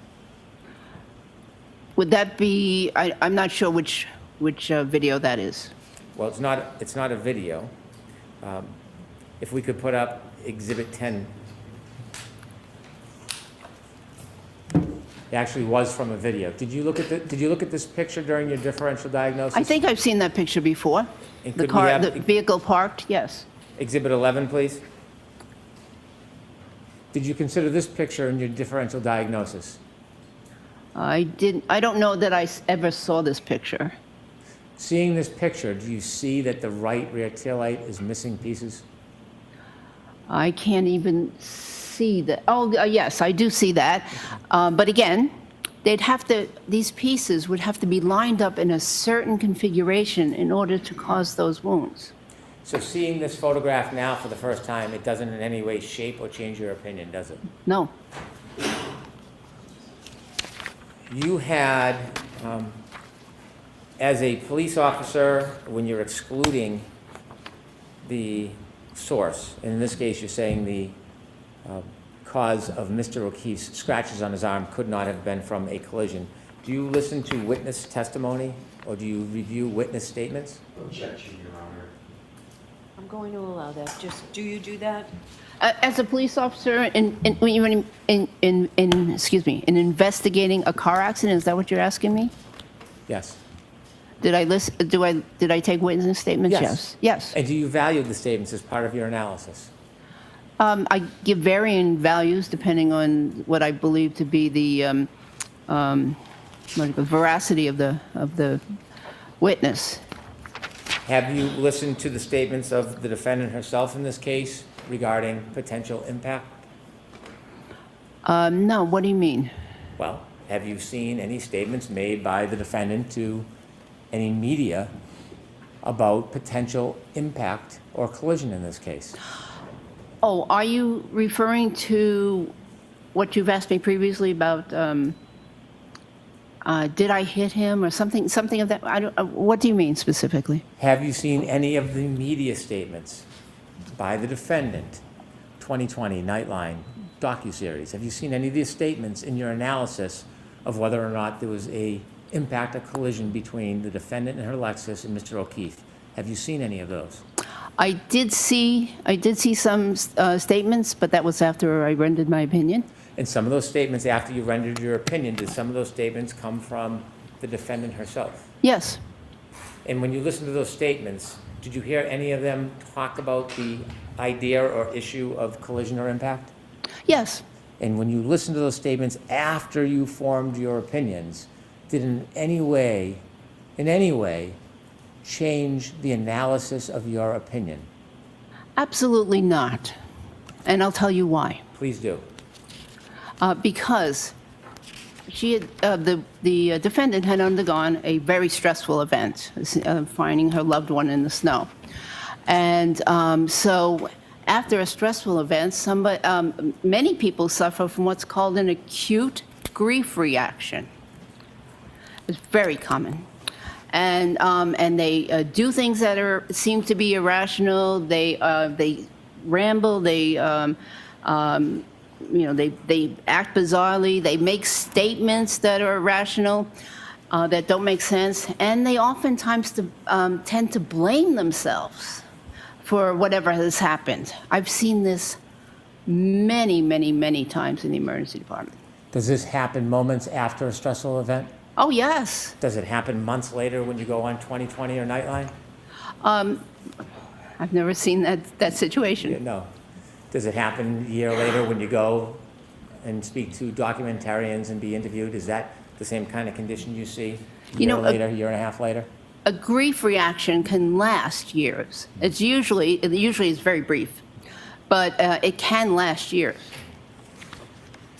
Now, when you looked at the clothes in this case, Mr. O'Keefe's clothes, you are aware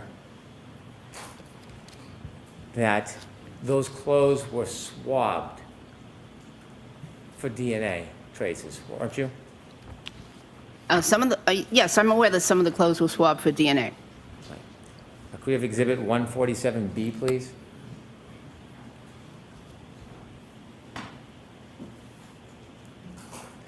On the right arm, there were a number of different tears in that fabric that you looked at, weren't there?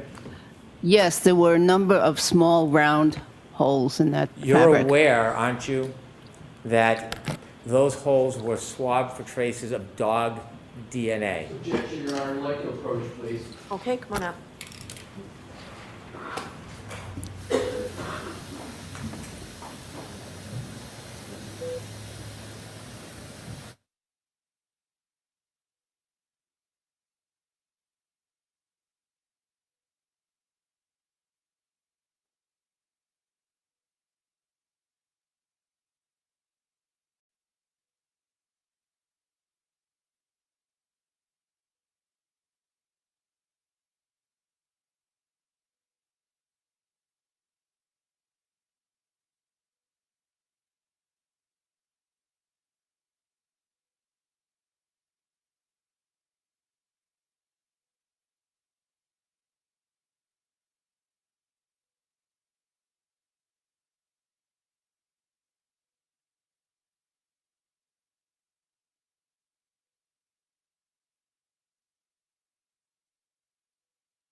taking longer than any of us wanted to do while you're sitting here. So we're going to continue what we're doing, but we will give you the morning recess. So let's say about a half an hour or so, okay?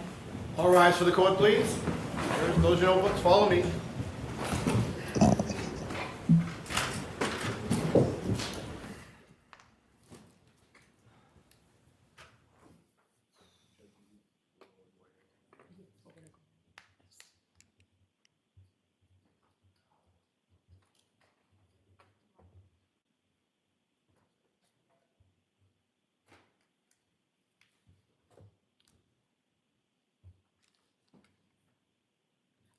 Dr. Russell, you can step on this. Oh, okay. Thank you. Ma'am, watch your step coming down. Follow me. Jury is exited the courtroom, please be seated.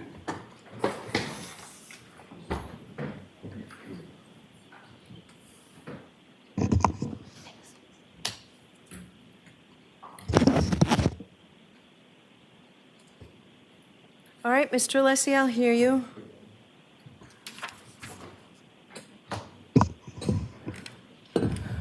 Mr. Alessi, I'll hear you. Thank you, Your Honor. Excuse me, Mr. Brennan. Mr. Brennan, can you remove, oh, okay, it's being removed.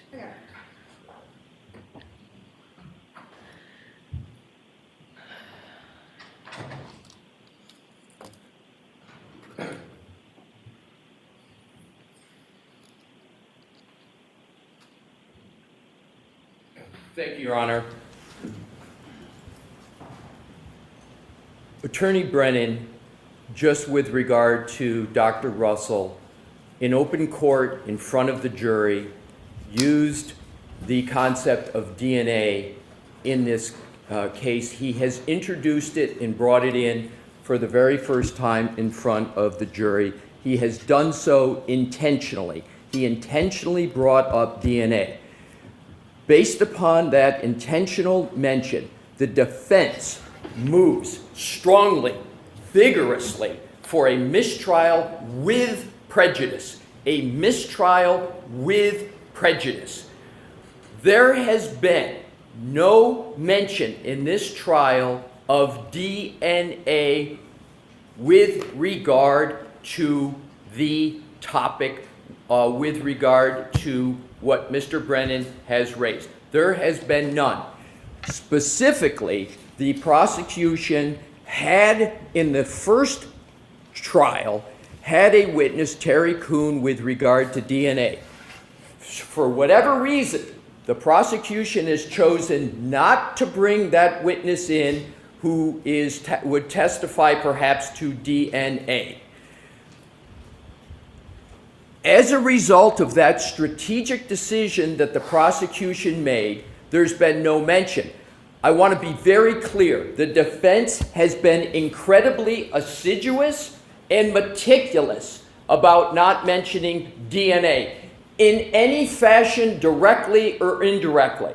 With regard to the hoodie shirt and the hole, the only thing that was adduced in direct examination was a mechanical function simply of Dr. Russell testifying that a dog tooth went in and came out and caused a certain mechanical effect on the yarn. Nothing even close to the mention of DNA. With regard to representations that Attorney Brennan has made that somehow there was a hearing that we were on notice, it is completely incorrect. Show me the hearing, show me the transcript where that has been discussed. The prosecution has also said, we're going to, or we always intended to bring on rebuttal Dr. Crosby, who would talk about the supposed absence of DNA, the alleged absence of it.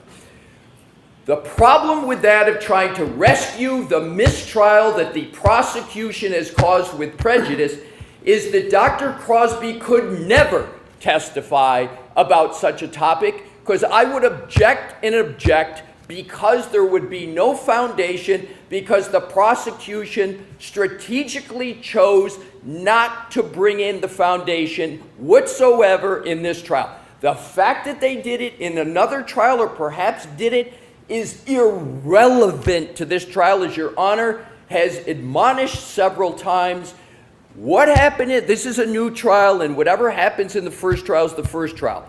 So in conclusion, Your Honor, because of the conduct of the prosecution, and specifically the intentional mention of DNA, the prosecution has put in the jury's mind that topic that is irremediable. That cannot be reversed.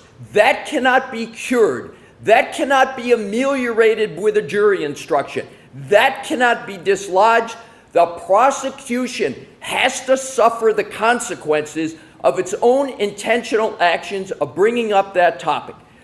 Ms. Reed is entitled, under the Constitution, under the Massachusetts Declaration of Rights, to a fair trial. And what has just happened is antithetical, abhorrent to a fair trial. The only remedy is a mistrial with prejudice. Okay, thank you. Mr. Brennan?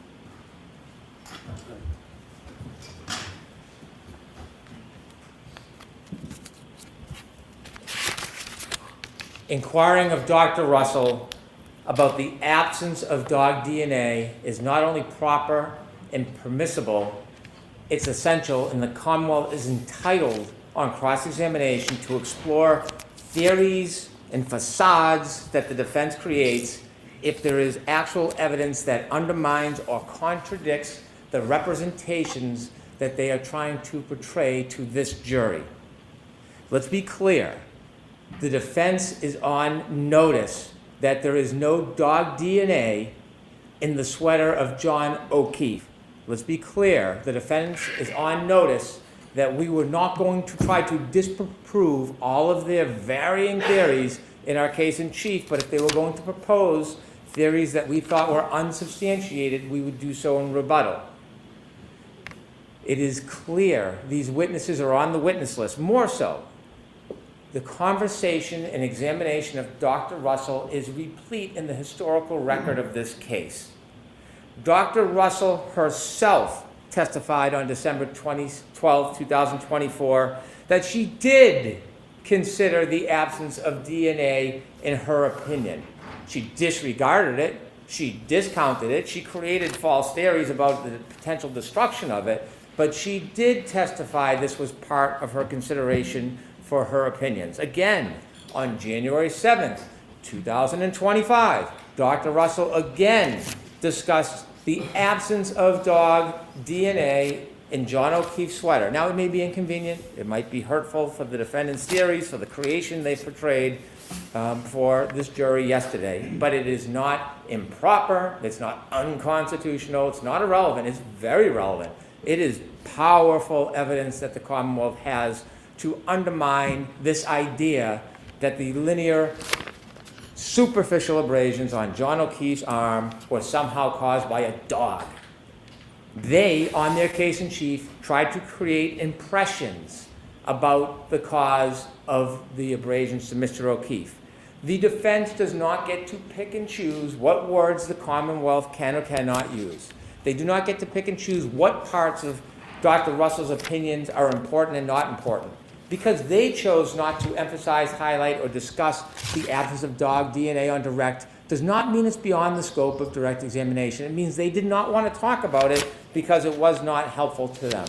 There have been countless cross-examinations in this case where questions are asked beyond the scope of direct. This is not beyond it. It goes to the heart of her opinion. If I cannot cross-examine her, as proposed by the defense, about the heart of her opinion, she shouldn't give it. She shouldn't have an opinion, because you can't come in and just take the favorable factions for yourself and leave out reality. I intend on asking Dr. Russell about her opinions, about the role that the absence of DNA played. Also, I expect to ask her about her attempt to diminish or demean the DNA evidence because it shows her inherent bias in all of her opinions, where she acts as an advocate, not as a scientist or a doctor. It is admissible evidence. We intend on using it. And when she returns to the stand, these are the very questions I'm going to ask her. Your Honor, may I have a brief 1 minute? Sure, go right ahead. Thank you, Mr. Your Honor. Johnson. Your Honor, a key misstatement of fact that Attorney Brennan just made. He said that Dr. Russell talked in prior proceedings and hearings about dog DNA. The record is abundantly clear. She only did so in response to a question from Mr. Brennan. I have the transcripts right with me. She never raised it affirmatively.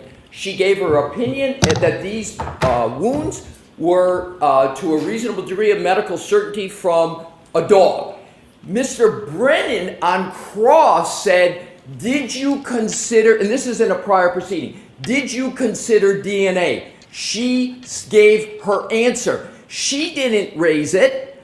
I heard it. I was there. Your Honor was there. So this impression that Mr. Brennan is trying to give, that somehow the defense brought this topic up before, is incorrect. The second point, Mr. Brennan needs to have a good faith basis to ask the question.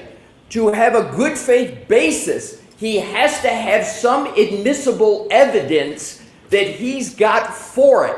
He has no admissible evidence on dog DNA with regard to the arm. He knows he doesn't. He strategically chose not to bring that evidence in this case. Now he's saying he wants to use it. That would be improper in this trial for that reason. The other 2 points quickly. Mr. Brennan alleges an absence of dog DNA with regard to these wounds in the right arm. There was no swabbing of the wounds of the right arm of Mr. O'Keefe. That is a major, major investigative flaw in this case. That should not be befallen upon the defendant. Secondly, there are, with regard to the hoodie that was one, I believe, swab taken, and we don't know much about it, but what we do know about it is there are horrible, tremendous chain of custody and care with regard to the hoodie, conceded, virtually left on the floor of the ambulance, left on the floor of the hospital, carried around by Mr. Proctor for weeks, maybe even months, not submitted for testing for months. There are huge issues that prevent a fair determination about whether there was even proper determination of whether there was DNA or not. So in conclusion, Your Honor, the defense has never brought up DNA or alleged absence with regard to the right arm of the hoodie. It's always been the prosecution. We were meticulous and assiduous in not doing it here. The prosecution needs to live with the consequence of its action. This is remediable, and I respectfully submit warrants only one ruling respectfully, and that is this trial must be declared a mistrial with prejudice. May I have 30 seconds? Sure.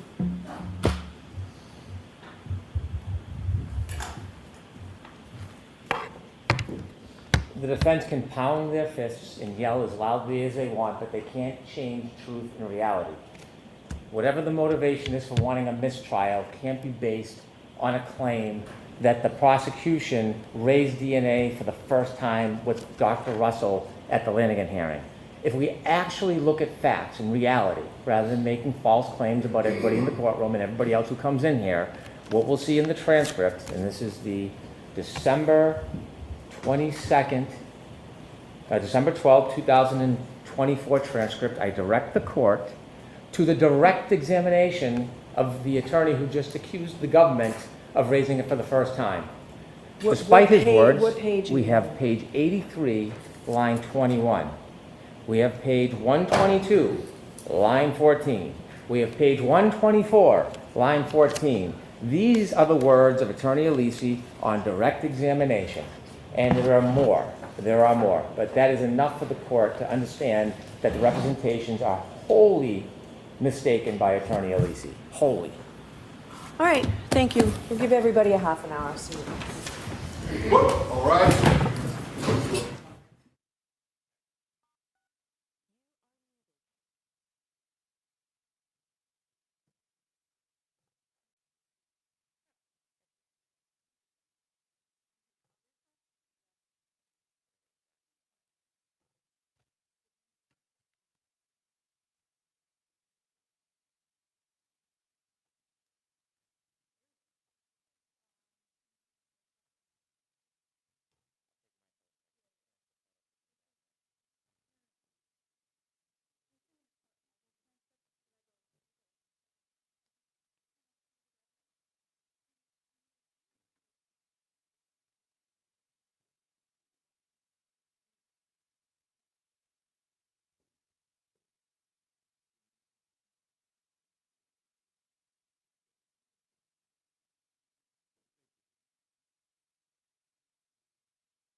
You are unmuted.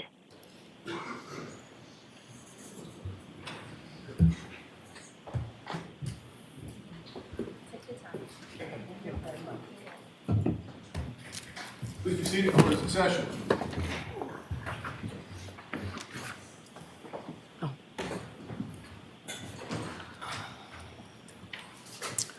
All right, so the motion for mistrial is denied. Your rights are saved. And Mr. Brennan, you can continue with this line of questioning. Nor I did not address sidebar the other issue that's under court's consideration regarding Dr. Walsh's opinion. Yeah. I don't see it without a foundation.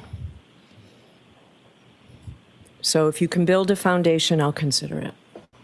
I do not believe that foundation has been laid yet. I would expect that foundation would need to be substantial, specifically whether or not it was relied upon by the witness. Yes. Could you do that outside the presence of the jury so that I don't ask the questions in front of the jury? Oh, yes, but not right now. They're on their way. All right. Do you have enough? I'll work around it. Okay. Work around it. Your Honor, I would object to it being done outside the jury, that it should be done like I've had to do with several witnesses in front of the jury. Okay. If that's what the defense wants, are you sure, Mr. Alessi? Oh, wait, I'm sorry, let me confirm with my... Yeah, okay. I am going to, yes, Your Honor, we are going to agree dear. to it outside. Thank you, Your Honor. Okay. They're on the way, Your Honor. Thank you. I'll be done very quickly, so I'll have to make that decision. Is the lunch? Are the lunches here? Probably not. Okay. Are they still over there? Have they already? We can hold the jury up now. I don't know how far along they are. Did you start yet, or can you turn? I just, if they're downstairs on their way up, I don't want to stop them. I could do it in 2 questions. Yeah, please. Oh. Excuse me? They're still over this way. Great. Okay, they're going to stay. Your Honor, if it might help, obviously, but I'll be subject to whatever Your Honor does. Based upon if Mr. Brennan only has 2 questions, I may have 30 minutes that I could, most 35, to finish up whatever redirect that I have, if that affects Your Honor's scheduling for the jury. I just didn't want to stop them if they were on their way. They haven't yet gone downstairs. No, I don't think they made it downstairs. All right, we'll do this now. Be quick. Okay?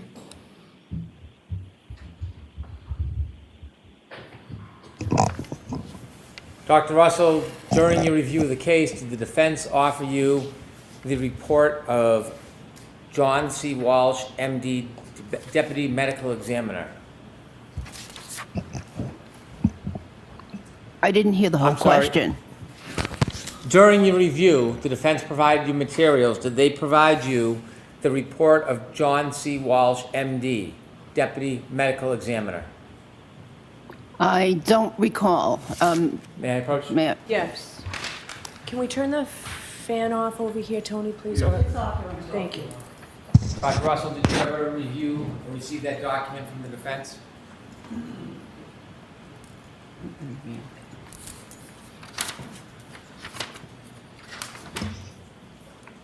Oh, yes. And regarding Dr. Walsh's opinion, did you consider that when you formed your ultimate basis that the wounds on Mr. O'Keefe's arm were consistent with a dog bite? Yes.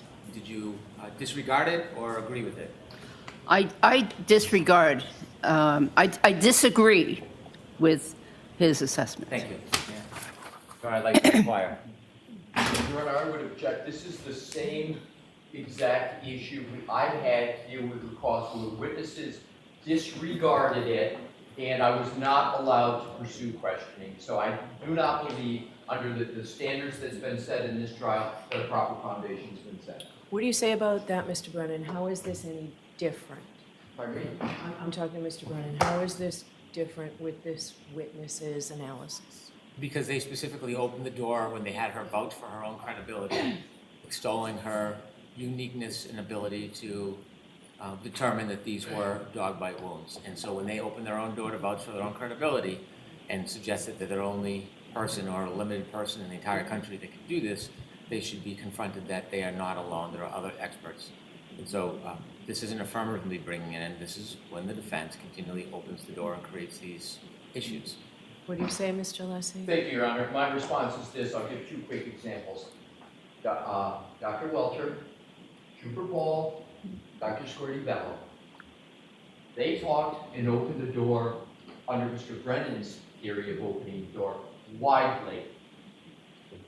They even had, as part of their direct examination, documents in Dr. Welcher's slide that mentioned Dr. Scordy-Bello.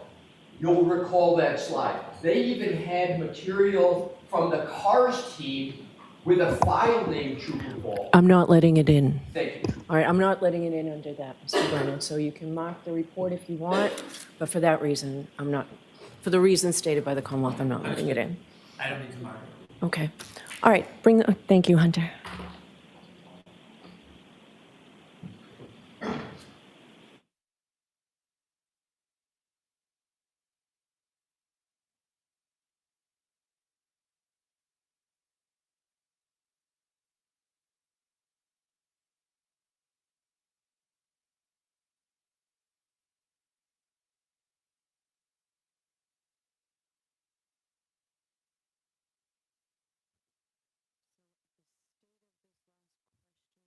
An objection.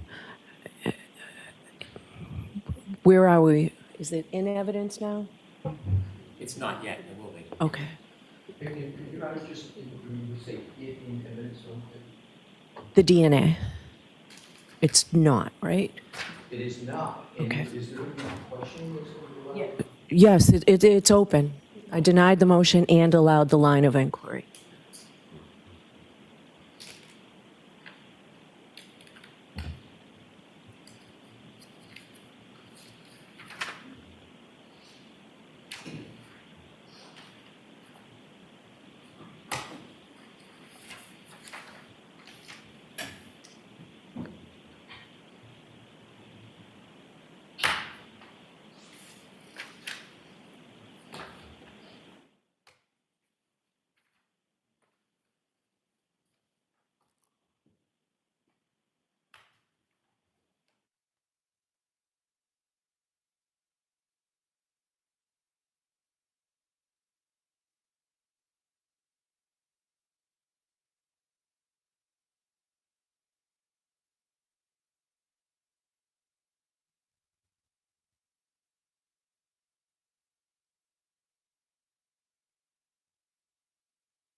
Back in session, you may be seated.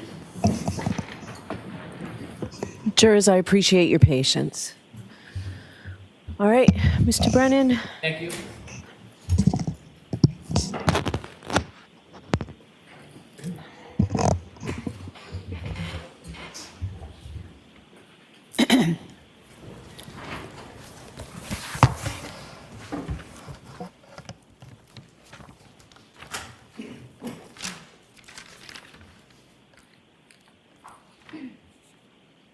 Good afternoon, Dr. Russell.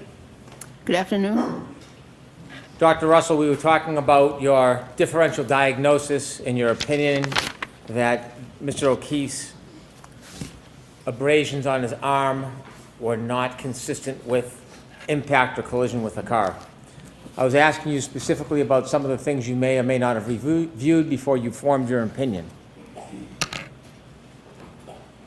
You looked on direct examination at a photograph in Dr. Welcher's presentation, and it had a photograph of a person who had been hit and died as a result of a collision. Do you remember that photograph you looked at? The photograph of, which one specifically? There was a gentleman I've lying seen. on the ground, his face was redacted, and there was Oh, some that one, Do you yes. remember that one? Yes. And when you discussed that, what was the reason? What was your point in discussing that? I was answering questions. Do you know what the point was, what you were trying to deduce or No, I was suggest? just answering questions. Okay. You have stated before that one of the reasons you do not believe that the injuries were the result of a collision or impact with a car is because there were no lower body injury breaks. Do you remember that? That's one of the reasons, yes. You would agree that a side swipe or a clipping collision is different than a front or a back immediate impact, like being run over. There's a difference, right? In general, yes. When you talk about the absence of lower body brakes, do you have any studies about the frequency or the likelihood of lower body brakes in a clipping impact as opposed to being directly run over? No. When you looked at that photograph that was shown to you on direct examination, did you look at the actual injuries that were listed for that gentleman and see that there were no lower body breaks? I looked at all the injuries, yes. And did you recognize in that photograph and slide that there were no lower body breaks? Yes, I did. There were major internal injuries, however. When you considered the information in this case, did you have an opportunity beyond that photograph to look at Dr. Welcher's videos about impacting a vehicle driving backwards? Did you watch those videos? I saw an image. I saw an image. Did you see a video when Dr. Welcher put blue paint on his arm and showed the height and the location when it touched a Lexus? Did you see that? Objection, Your Honor. I'm going to allow that. Yes, I saw that image. Did you consider what's called the text stream data? Do you know what text stream data is? What? Text stream, the black box that shows the operation of a car, how fast, how slow, acceleration. Did you look at any of that information before you formed your opinion? I looked at it, but I honestly did not understand it. Did you ask anybody to help you interpret that data before you drew an opinion that the injuries were not consistent with the collision? Well, first of all, my opinion came long before that report ever came out. So the answer to that is no. When you have an opinion, if there's new evidence that is contradictory or different or maybe undermines your theory, do you have an open mind to reconsider your theory? Yes, I do. Did you want to understand that information about the text stream data and the information that was available regarding this allegation? Did you want to understand that before you came back and offered the same opinion you had before that information was available? I didn't understand it, and I didn't know that if any of the attorneys understood it, actually. Did you know anything about Mr. O'Keefe's cell phone data when you were drawing these conclusions about when his last movements were? Did you learn anything about that? No. Did you know about any type of DNA testing on the defendant's rear taillight area? Yes. And did you know about any hair found on the car? Yes. Did you consider those things when you excluded the collision or impact as the cause of those wounds? Well, I considered that. However, he had, my understanding is he had been in and out of that car, on many occasions, and so therefore there would be reason for either skin cells or DNA or possibly other, hair, fabric to be on that car. So when you consider testing your conclusions, do you look at it as an advocate or do you look at it as a scientist or a doctor and try to value how little or how strong that evidence is? I'm looking at it as a neutral party, a doctor, a scientist. So you're not looking at it as an advocate to try to discourage the strength or weakness of evidence? Excuse me? You're not looking at it as an advocate? You're looking at it as an independent professional? I'm not an advocate at all. When you talked about John O'Keefe's sweatshirt, can we put that up, Ms. Gilman, please?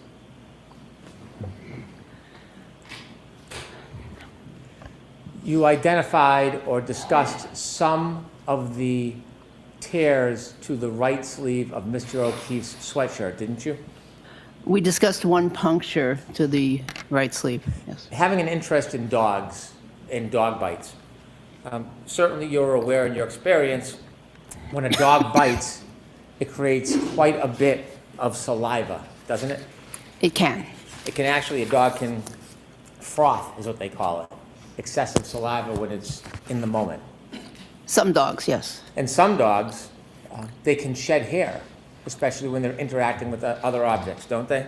They could, Hair is considered trace evidence, isn't it? yes. And saliva contains important items sometimes like DNA, correct? Yes, And that's considered oftentimes very important trace evidence. yes. And Dr. Russell, are you aware that one of the criminologists took swabs of holes on the left sleeve of the sweatshirt? Objection, Your Honor. No, are you aware of that? Yes, You've heard of UC Davis, haven't you? yes. And in reference to that previous question, however, the swabbing was done many weeks after the death, and there were images of clothing on the emergency room floor. So, yes, I am aware that there were some swabs taken at some point. Is that gratuitous answer part of your advocacy or part of your medical objective opinion? Sustained. And so you're aware that these holes were swabbed to send a sample to UC Davis, aren't you? Yes, UC Davis, do you understand they specialize in dog DNA? animal DNA, I believe. And you also know, in giving it before you gave your opinion, that when they were tested, there was no dog DNA found in any of the samples. You knew that, right? Yes, In fact, what was found was pig DNA, that's correct. and there's no identification where the pig DNA came from, is there? I don't think so. So when you saw the information, after you claimed there is a dog with John O'Keefe, when you saw the information that they were swabs done of those holes and the results were no dog DNA, did you consider that before giving your ultimate opinion? Yes, And in fact, you've tried to discount the significance of that evidence in the past, haven't you? yes, In fact, you have made claims about that evidence candidly with no foundation whatsoever, haven't you? I explained why there could be no dog DNA found. You were claiming that it was inconsequential because a number of speculative reasons, didn't you? Objection, Your Honor. So the objection's sustained. You can ask it differently. When you were discussing the absence of dog DNA on Mr. O'Keefe's sweatshirt in the past, were you trying to make suggestions that perhaps the samples could have been tarnished or compromised in some way? That's one possibility, yes. As a independent, objective expert, should you deal in possibilities, or is it a better practice, best practice, to deal with objective criteria in the form of actual opinions to a reasonable degree of certainty? It would be best to go through a process to determine, or at least come up with a list of reasons as to why dog DNA was not found, There are a number of reasons. You know, if you have a test in medicine, you expect it to be positive, and it's not positive. You go through a process of trying to figure out why the case is that way. There are many reasons why there could have been no dog DNA found. When you first gave your opinion, you didn't even know about that DNA testing, did you? Not initially, correct. But then once learning about it, you were not willing to reconsider and change your opinion about the source of these scratches. You maintained the same opinion you had before, correct?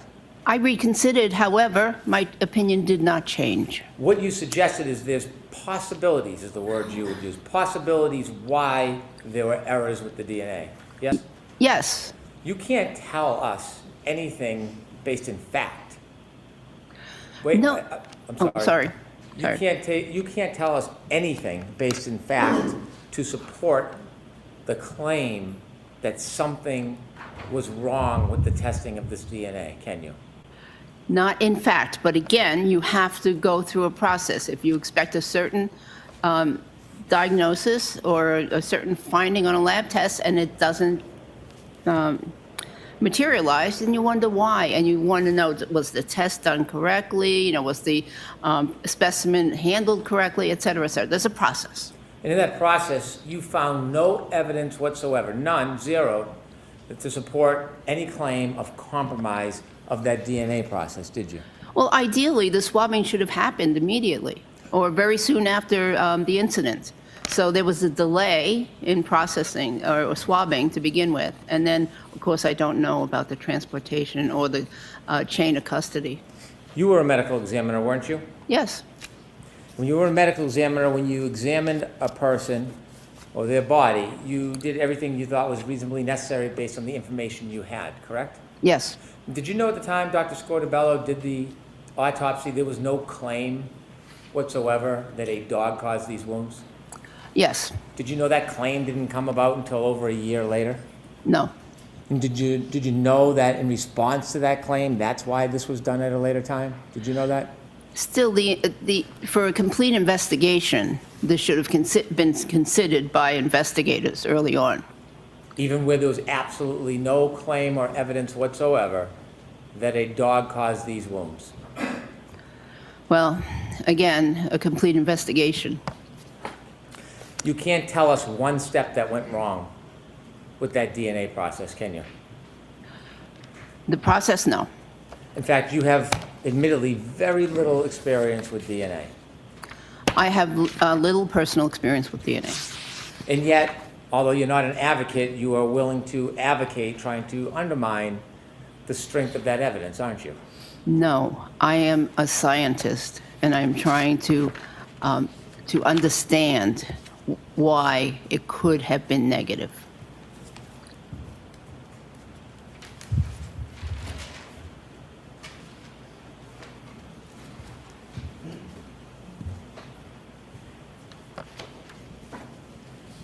As a scientist and providing a medical opinion, do you try to exclude in your differential diagnosis all other reasonable causes of a wound? Generally, yes. And did you do that in this case? Yes. Now, when a dog bites a sweater, would you expect that it would leave DNA? Yes. When a dog bites a sweater, you would not expect it would leave little fragments of taillight shards in clothes, would you? Correct. And so in this case, when you were developing your theory and differential diagnosis and excluding causes, did you consider that when Mr. O'Keefe's clothes were scraped, his pants and his shirts and his sweatshirt, what was discovered were minute, small fragments of broken taillight that came from the defendant's motor vehicle? Objection, Your Honor. I'm going to allow that. Did you consider that? I didn't know that at the time. Could we have 201D, please? Dr. Russell, this is a photograph. Okay.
Dr. Russell, were you aware that very small fragments, shards of plastic that match the broken taillight of the defendant's Lexus were found when criminologists scraped Mr. O'Keefe's shirt and sweatshirt? Yes, I became aware of that. Did you become aware of that before or after you came to your opinion and conclusion that Mr. O'Keefe's arm abrasions were not caused by a collision or an impact? After. And when you learned that, did you get a chance to see this photograph to see how small many of those pieces were? Yes. And would you agree that broken plastic, like broken glass, can tear fabric? Yes. Would you agree that broken plastic, like broken glass, can rub up against a person's skin, and if enough friction is caused, it can cause abrasions? Yes. Would you agree that if fragments like this were randomly in the sweatshirt, that it could cause cuts or abrasions to Mr. O'Keefe's arm? I don't believe that fragments that are randomly in the sweatshirt or clothing would cause the parallel abrasions, the pattern of the parallel abrasions that we saw in the arm. Do you know how Mr. O'Keefe fell to the ground and what movements his body and arm made as he fell to the ground? Not definitely. You don't know? How? No. Do you know how much distance or little distance he moved when he was on the ground? Yes, approximately, I think it was 20 feet. I initially heard 60, but around 20 feet, I believe. You think, do you know where his body was found on the side of the road? Yes. Do you know if his body, before it rested, moved or slid on the ground? Yes, it did. And it's your opinion that fragments like this could not have caused the superficial abrasions to John O'Keefe's arm? You know, in reference to that last question, actually, that I don't know that there was a collision, but I know that it's alleged that there was movement of the body after the collision. I wasn't asking about the collision, I was asking about his body. Are you telling us to a reasonable degree of medical certainty that these type of fragments that were found in his clothes could not have caused the superficial abrasions on John O'Keefe's right arm? They can cause superficial abrasions, but not in that pattern that we saw on the arm. I'm going to ask you the question again. Are you saying to a reasonable degree of medical certainty that these fragments did not cause the superficial abrasions to John O'Keefe's right arm? Correct.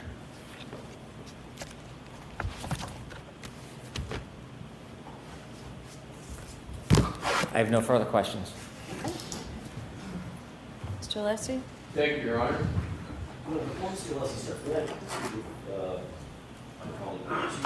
Okay.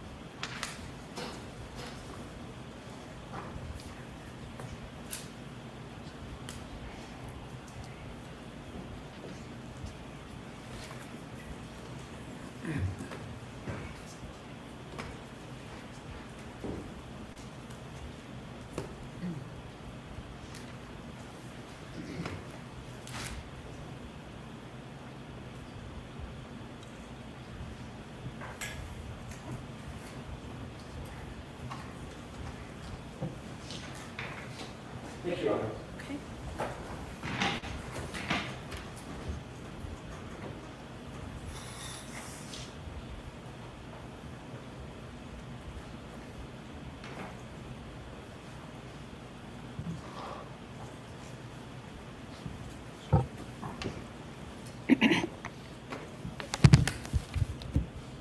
May I, Your Honor? Yes. Thank you. Your Honor, I would like to have published what is in evidence is 201A, and then I'm going to proceed after that with 201E. Okay. Dr. Russell, I have up this exhibit, and with regard to the questions of Attorney Brennan that he just asked about these alleged shards, can you tell the size of them from this depiction? I don't even see any shards in that depiction. Can you read that slide and see the handwriting that is there? Yeah, it looks like clear app plastic collected from 7/18/18. There's another date over to the left side, and then it says AMV 6/29/23. Right, and if Mr. Wolk, you could go back. Can you determine at all from this whether the shards are microscopic or not? I cannot see any shards. All right, let's go to 201E.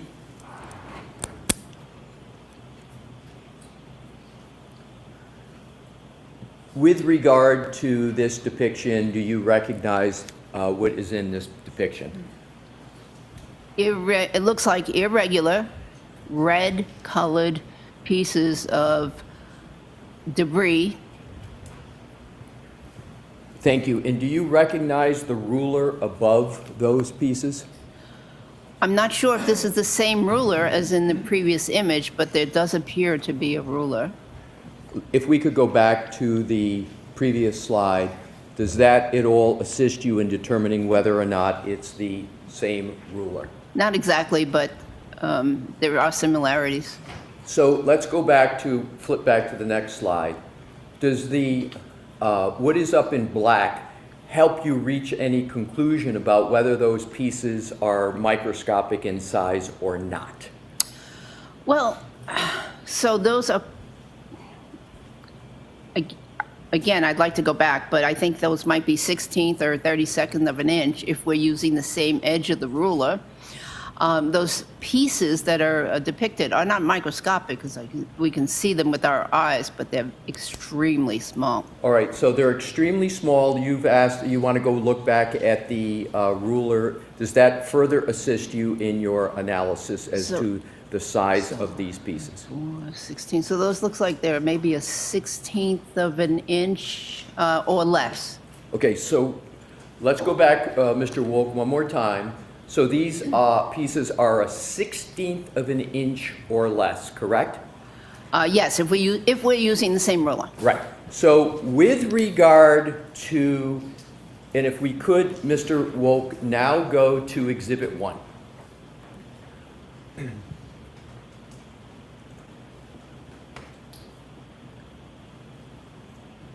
Attorney Brennan asked you several questions with regard to whether those 16th of an inch or less pieces could cause these types of abrasions.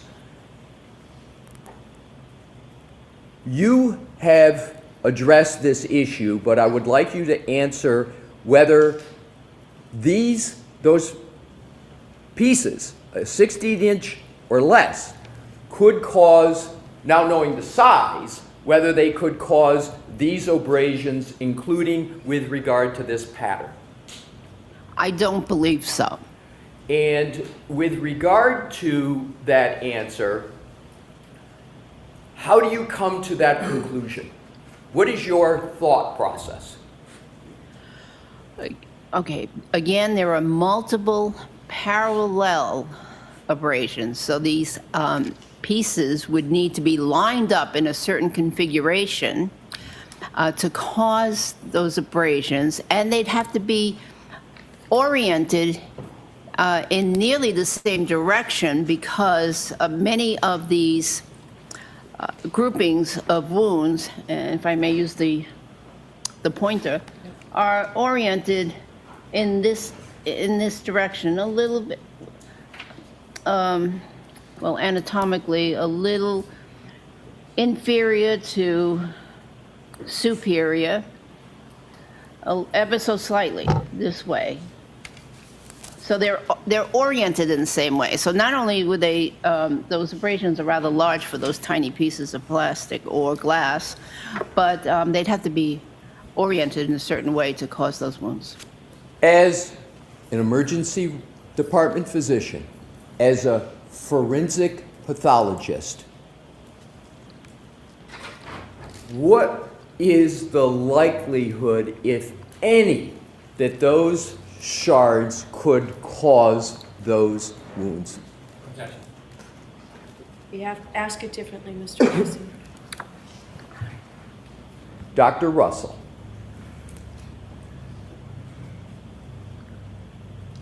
please state your evaluation and conclusion and the basis for it as to whether those shards of glass, or excuse me, shards of plastic, 1/16 of an inch and less, can cause those abrasions on and wounds on the right arm of Mr. O'Keefe. I do not believe that they could have caused those wounds. Is that a close call for you to come to that conclusion? Not at all.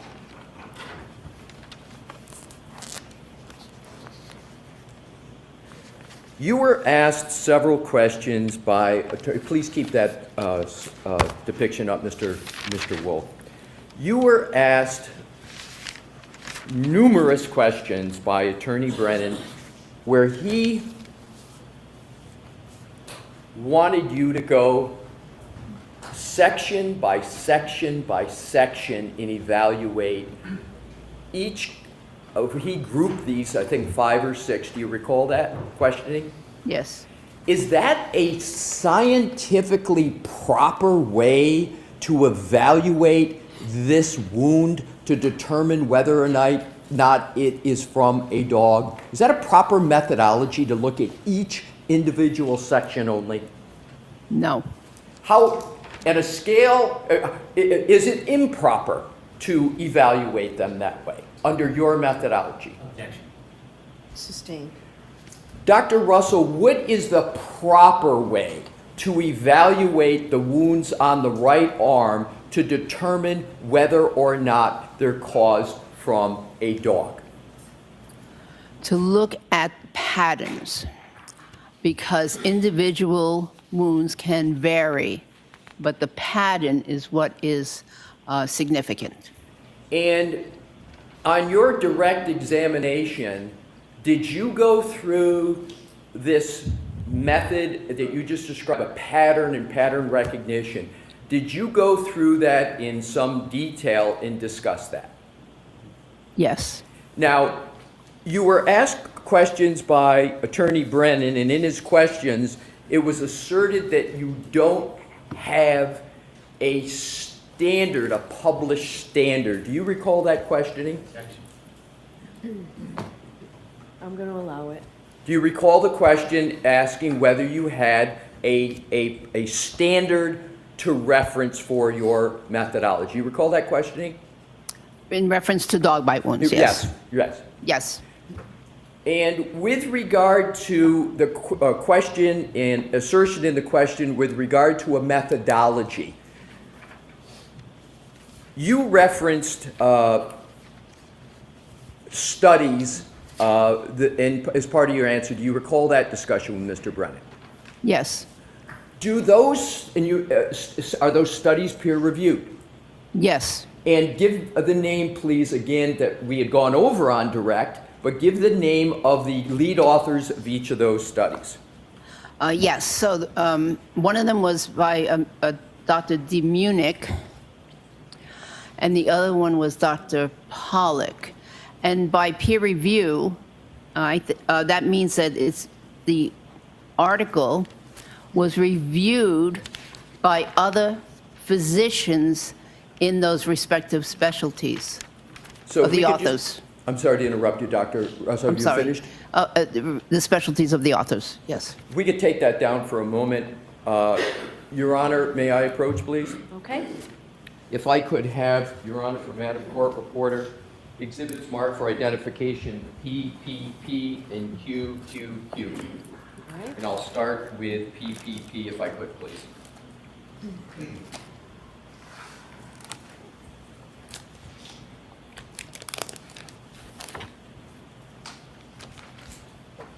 Thank you, Madam Court Reporter. May I present PPP to the, thank you, Your Honor. Dr. Russell, you have before you PPP. Is that the study with the lead author, Dr. Demunick? Yes. Do you recall Attorney Brennan in his questioning asserting that you had no basis and there was no support for your methodology of pattern recognition? Do you recall that discussion? Objection. Sustained in that form. Do you recall questioning on the cross-examination by Attorney Brennan as to your basis for a methodology in terms of pattern recognition with regard to dog wounds? Do you recall that? Yes. Can you please take a look at exhibit PPP for identification and identify whether there's any section in that study that talks about and documents the methodology that you used in that study? Yes.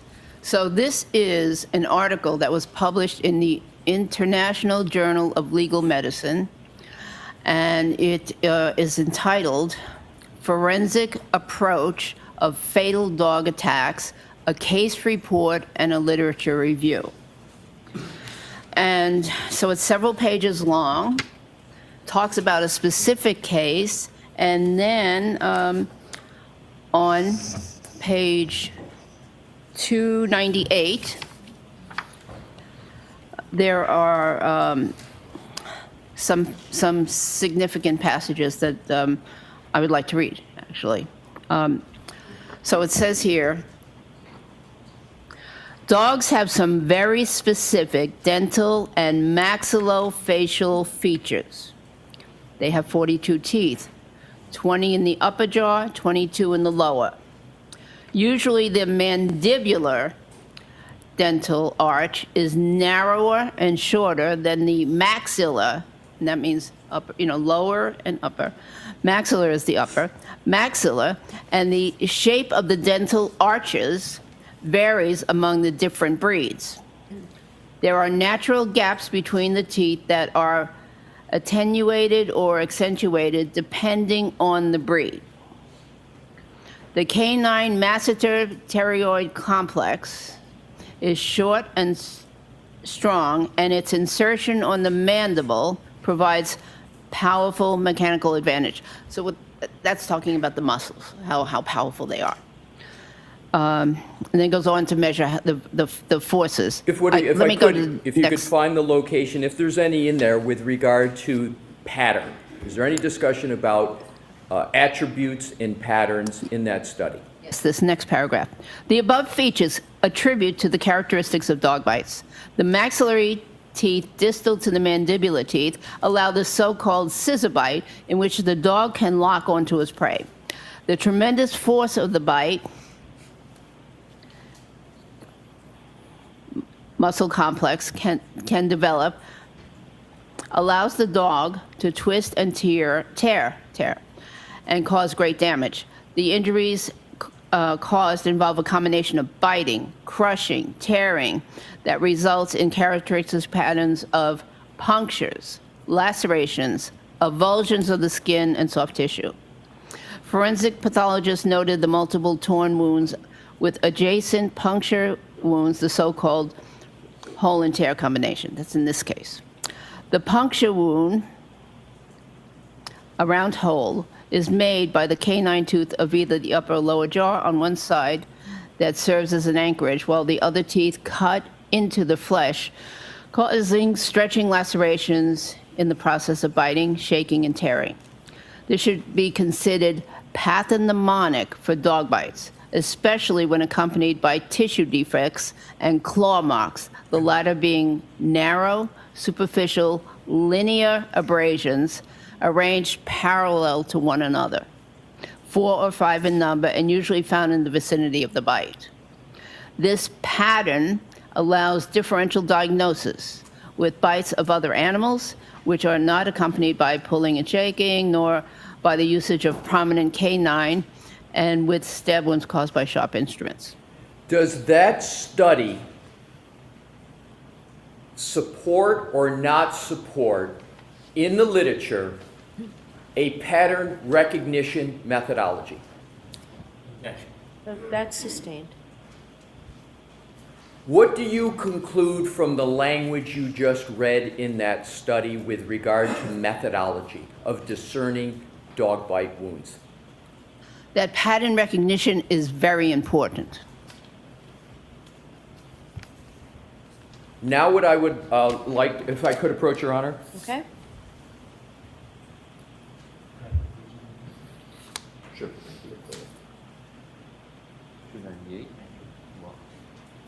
If I could return this to Madam Court Reporter and please request Exhibit QQQ for identification. Thank you, Madam Court Reporter. May I hand it to the witness? Yes. Thank you, Your Honor. I've now handed you what is marked for identification as Exhibit QQQ. I would ask, please, that you, is that the Pollock study that you referenced in your direct and in your cross-examination? Yes. Could you please, as you did with the Demunic study, can you please articulate the relevant, just the relevant sections with regard to your reliance upon that study? Yes. So this is an article from the Institute of Forensic Medicine at the University of Vienna. Is that a peer-reviewed study? Yes. Please continue. Excuse me? Please continue. Okay. The title of the article is Fatal Dog Bite Injuries. And there's a summary. It says the dog's front teeth. So let me preface this. This was talking about a deceased child. And they describe the features. It says the dog's front teeth left marks of individual circular or scratch-like abrasions, as well as slit-like skin severances. Slit-like skin severances of the skin, arranged in curved lines. The pattern of the skin lesions largely corresponded to the anatomy of the dog's set of teeth. No tissue defects could be detected. And is there any other section of that study that references pattern and pattern recognition methodology? Any other Yes. words, any other section? And if so, could you please read them? Yes. So on page 491, there's a section called the Morphology of Dog Bite Injuries. What does morphology mean? It means the shape. And so it goes on to say the anatomy of a dog's teeth is the key to interpreting injury findings. The particularly long, cone-shaped, pointed canine teeth often create sharp-edged wound slits that can be mistaken for stab wounds. The bite mark on the skin is ideally a complete and congruent imprint of the front dental arch. Sometimes only the protruding canine teeth are imprinted. If the shorter incisors leave an impression, smaller skin lesions, parentheses, round pressure marks or streaky glide marks, can be found between the impact points of the canines. In practice, it is hardly expected that all 6 incisors will act uniformly. I'm sorry, I didn't hear that sentence. Could you repeat that? In practice, it is hardly expected that all 6 incisors of a jaw will act uniformly. Is that sentence relevant at all to what you've referenced as an incomplete bite? Yes, How is it relevant? because if not all the teeth impact, then you get a partial bite. You get irregular appearances. There's another sentence that's important here. A gap in the injury pattern can have several causes. Oblique biting, so what that means is not dead center on, but off to the side a little bit. Oblique biting. Curvature of the body surface, which we could have in this case around the arm, the edges of the arm. Mr. Wu, could you please put Exhibit 1 back on the case? And Dr. Russell, would be helpful as you're discussing these items if you could determine whether or not what's discussed in that study is at all depicted in this exhibit. Okay, so so we discussed oblique biting, which is off at an angle. Curvature of the body surface. So here we have a body surface that's actually quite irregular. There's curvature down here. There's definitely curvature around the elbow. And so there's curvature around the bones. So curvature of the body surface can change the appearance of the wounds. Interposition of textiles, so that would be clothing. Is there an example of interposition of textiles in this case? I don't think so. Well, was the decedent Oh. in this case wearing any, is textiles mean clothing? Yes, and I thought Was you the meant in this decedent- article. But yes, there was textiles in this case. Mr. O'Keefe was wearing that hoodie sweatshirt. Please continue. Or sweater, shirt. So interposition of textiles. And then it goes on to mention some other things which I don't think apply in this case, such as different tooth lengths, tooth loss, abnormal teeth. And is there any other aspects of that study that are relevant to your analysis and methodology with regard to evaluating the wounds in Exhibit 1? You know, a lot of this article is relevant, and I don't know if you want to keep. I don't want to keep to on reading. keep reading it, but if there is a section, because then I'm going to have a few more questions once you're done identifying the most relevant sections of the article. Yeah, this. And then there's one section that said. Thank you. Yes, thank you. Then it does mention that in some victims, parallel scratch marks originating from clawed paws are found accompanying the injuries. And is there any other section that you believe supports your evaluation of the wounds on Exhibit 1? No, I think that's it. All right, so, thank you, Your Honor. May I approach? Yes. Thank you, Dr. Russell. Thank you, Madam Court Reporter.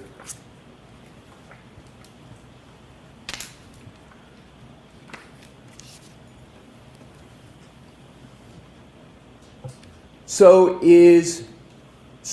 do those studies, the Demunic and the Pollock that you just referenced, do they support the methodology of pattern recognition that you applied in evaluating Exhibit 1? Absolutely. And do they directly or indirectly support that methodology? Directly. And is that medical literature peer-reviewed support or not for your pattern recognition methodology? So as to the form, Mr. Lessing. Do those studies, each of them, those peer-reviewed studies, support your pattern recognition methodology that you applied with regard to Exhibit 1? Yes.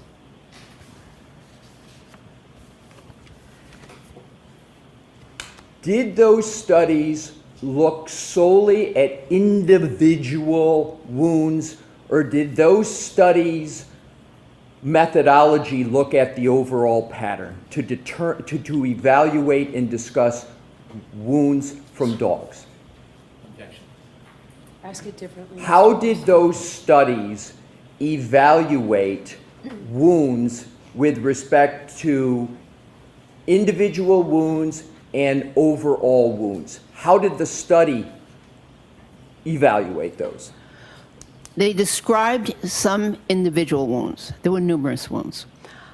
Described some individuals, but they looked at the overall pattern to make recommendations. Was the pattern, overall pattern in those studies important or unimportant in the analyses and conclusions that those authors reached? Important.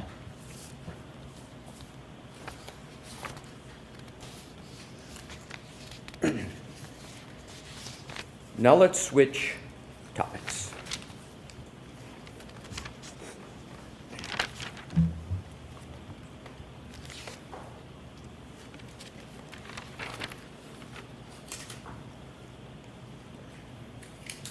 Attorney Brennan asked you about various considerations you made with regard to differential diagnosis. Do you recall those? Yes. Let's just start with your differential diagnosis methodology.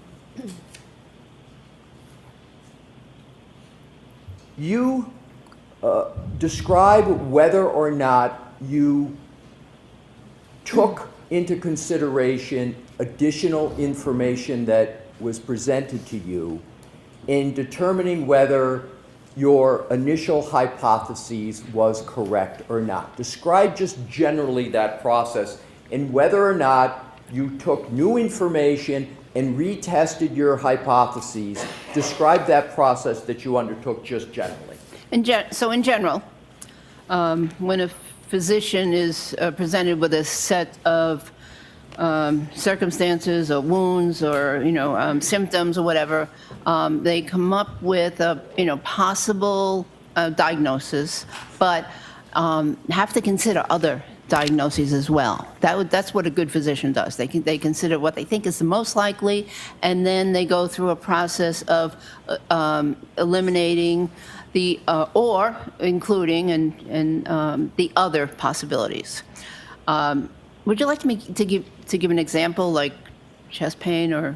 Well, I'd like to pain? give you an example of what you used here in this case as okay. the application of that. Well, okay, so I'm just describing the overall process, because if you came to a diagnosis and narrowed in on it and never considered any other information, sometimes your diagnosis is going to be wrong. And so you have to allow for other information.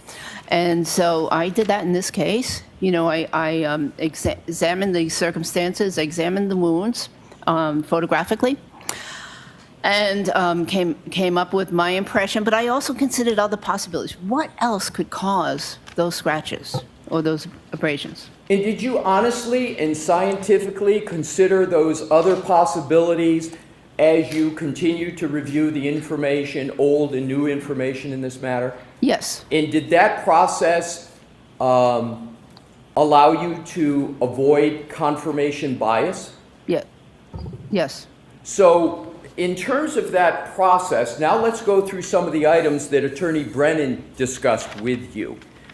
He asked you several questions, one of which, did you evaluate news clips and audio clips? You remember that questioning?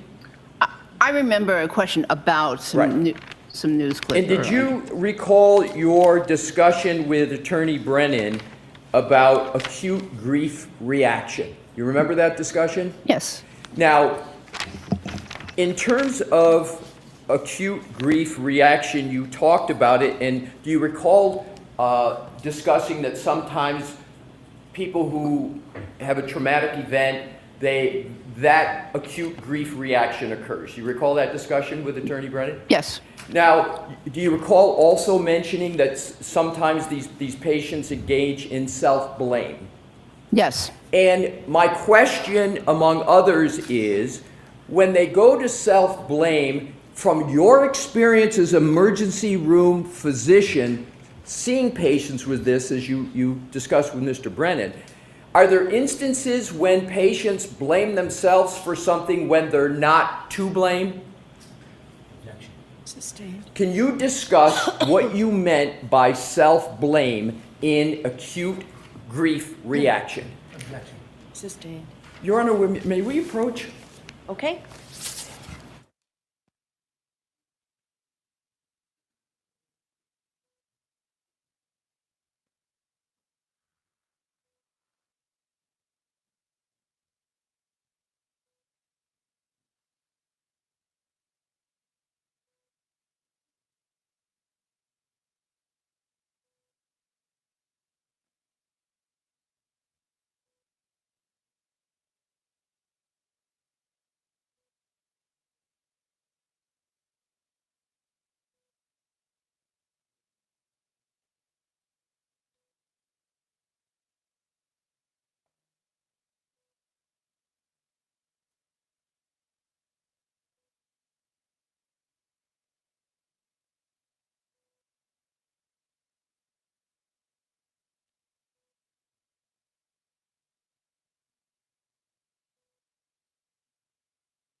May I have a moment, Your Honor? Yes. Thank you.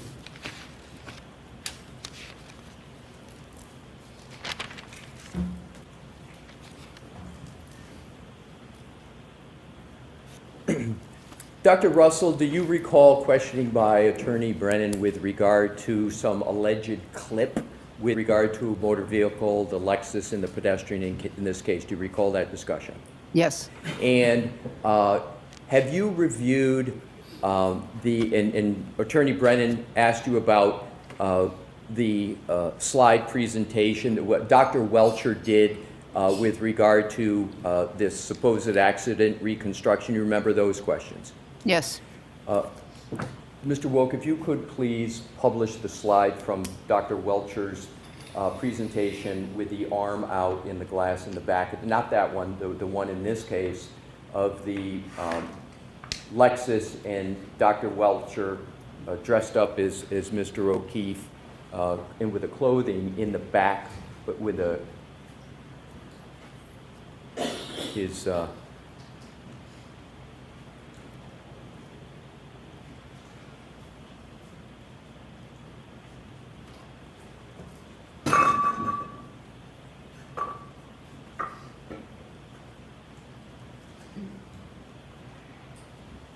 that would be toward the back of that slide presentation, probably around 130-ish, 120. That's it, yes. And what slide number is that? 109. So, Dr. Russell, can you see what is depicted on that slide? Yes. Is that impact that is depicted on this slide, is that a clip or is that a direct impact to the arm? I believe that that's a rather direct impact. Okay, so this is a direct impact. And now, from your experience, and you were asked about this on cross-examination, a direct impact to the arm, assume, as was discussed, a motor vehicle, 6,000-pound Lexus going 24 miles an hour in reverse with a direct impact on the arm. From your experience as an emergency medicine physician, what type of injuries would you expect to this arm? So I would expect at least significant bruising, at least. But I would also expect fracture, possible dislocation of portions of the arm. What portions of the arm would you expect fractures and dislocations? Well, from this image, if it impacted that section of the arm, and let me use my pointer, right here, a very good possibility that there would be a radius and ulnar fracture of the forearm or an elbow fracture. Could you please stand up and with your Honor's permission, show where the radius and where the ulnar bones are of the arm? The lights on, please. Thank you. You can keep the lights on. So the radius and ulnar are the two long bones in the forearm right underneath the skin. And then they join with the humerus bone here in the upper arm at the elbow. And those, of course, these bones are they're susceptible to fracture with a significant impact. And also the elbow would be susceptible to fracture. How about the hand? The hand could be injured. It depends on where the hand was in relation. And also, if there was a fall, there are other mechanisms that could contribute to a fracture from the actual fall onto the ground. So there could be a wrist fracture, digital fractures. It depends on the circumstances. Thank you. And do you, you can be seated. Thank you very much, Dr. Russell. From a direct impact to the arm, as you said, is depicted here, what is the likelihood of there being any fracture to any bone? Objection. Sustained in that form. Do you have an opinion based upon a reasonable degree of medical certainty as to whether there would be any fracture to any bone? I believe that there was a very high likelihood that there would either be a significant bruise or a laceration or a fracture of the bones. Now let's go to, as I understand it, you have reviewed the autopsy report of Mr. O'Keefe, Yes, and you've reviewed the file, the medical records files, correct? yes.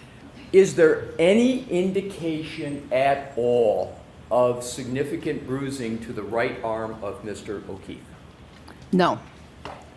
With regard to the lower extremities, from what is depicted here, meaning this impact, did you evaluate the autopsy and the medical records to see what evaluation was done of the lower extremities? Yes, a very extensive evaluation of lower extremities was done. What very extensive evaluation was done and by whom? By Dr. Scorbello, and it was both an external and an internal examination of the lower extremities. Let's start with the internal examination by Dr. Scorbello. Could you please describe what type of internal examination she performed? Well, she opened up the legs. Sustained.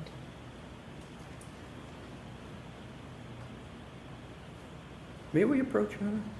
Or lunch? All right, jurors, I'm going to send you out for lunch, okay? We'll see you at 2 o'clock. Yes, come on up.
You're welcome.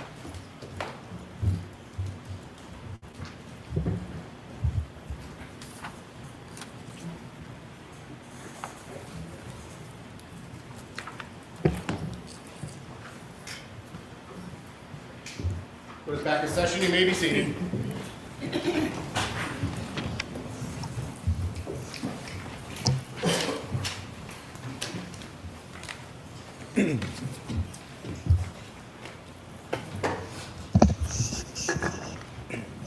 All right, Mr. Alessi, whenever you're ready. Thank you, Your Honor.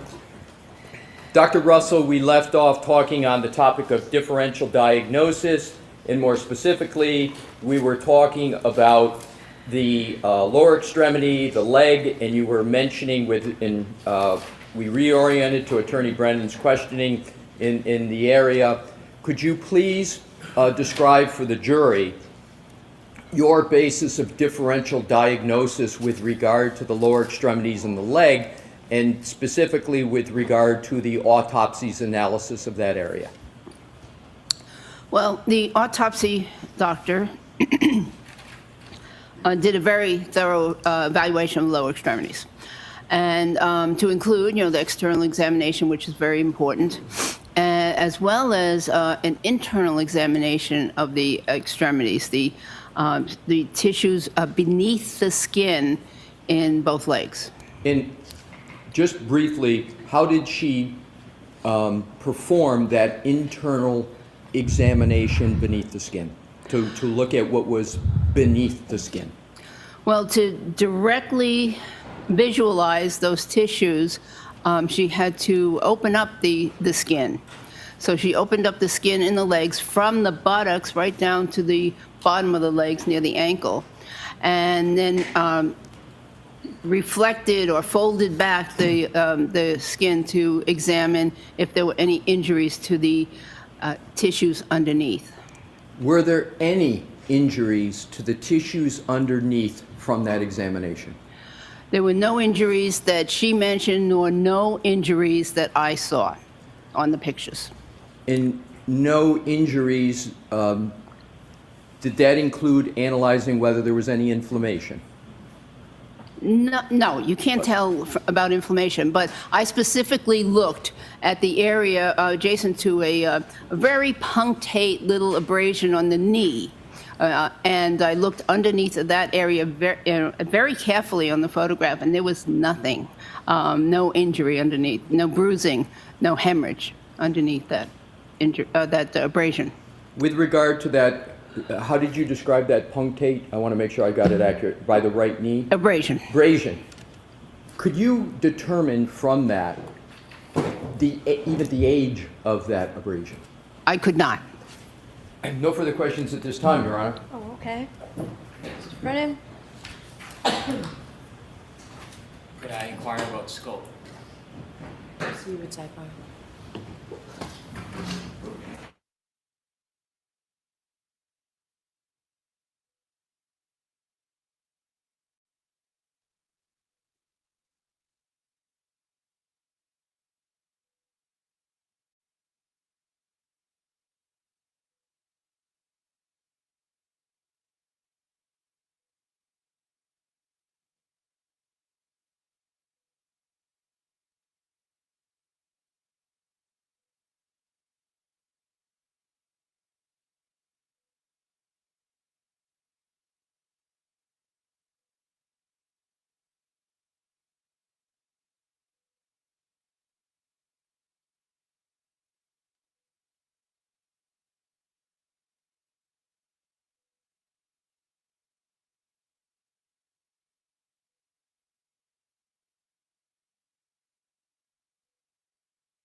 May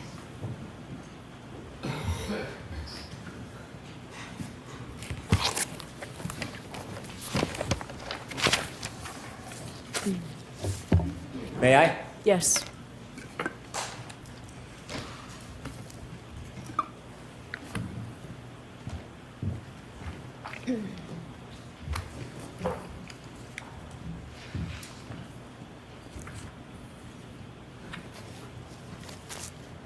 Dr. Russell, I asked you questions about your past testimony regarding methodology. And when I asked you those questions and showed you some of your transcripts, would you agree with me that you have testified that there is no recognized methodology on diagnosing dog bite wounds? No, I believe I said that there was no standard methodology or no standard guidelines as to how to diagnose dog bite wounds. There is no accepted practice directing you on what is appropriate and what is not appropriate to identify a wound as a dog bite, is there? There are no accepted standards. When Attorney Lisi had you look at a couple of case files from the Journal of Legal Medicine, let me ask you about that. You're not suggesting that those articles substitute for the absence of standards in identifying dog bites from photographs, are you? Before standards are created, there are usually articles that have recommendations upon which the standards are subsequently based. That wasn't my question, so we're going to listen to the question, please. Okay. Those articles, whatever their value you think they are, they do not create a standard to apply for diagnosing or looking at a photograph and coming to a conclusion whether the abrasions are dog bites, do they? Correct. And so when he had you read pieces of these articles, had Attorney Alisi gone over these articles with you before? Yes, we discussed them several months ago. Did he point out parts of them he would like you to read? I pointed out parts that I thought were significant. In this article that was marked for identification, parts of it are highlighted. Who highlighted those parts? Mr. Alessi highlighted those based on my recommendations. So Attorney Alisi highlighted the parts he wanted you to read to the jury? Yes, and I believe they were the same parts that I read last time. Could we have Exhibit 1, please? Now, regarding the Munich article, that was a case study on the unfortunate death of a young girl, yes? Yes, Who was attacked by or bitten by up to 3 different dogs. yes, And it was a neck wound from which she bled. yes. Very, very unlike what you're looking at here. Yes, but that's very typical of an article, scientific article. They will present a case study and then present the research behind what they have seen in other articles and make recommendations. I'm not asking you to defend that it's different. I'm asking you if it is different. Oh, it is different. Very different, isn't Yes, it? that neck wound, yes. Extraordinarily different. Yes. And so when you read this, let me ask you a couple questions. In this article, it talks about the characteristics of dog bites, doesn't it? Yes. And it talks about the maxillary teeth distal to the mandibular teeth allow the so-called scissor bite. Yes. So when the dog clamps down, the teeth kind of go to the side to tear the skin. I didn't interpret it that way, no. Okay. A scissor bite is when a dog bites down, yes? Yes, I believe that what they were describing was the dog bites down. And when it bites down, it anchors. That means teeth on the bottom penetrate, puncture, yes?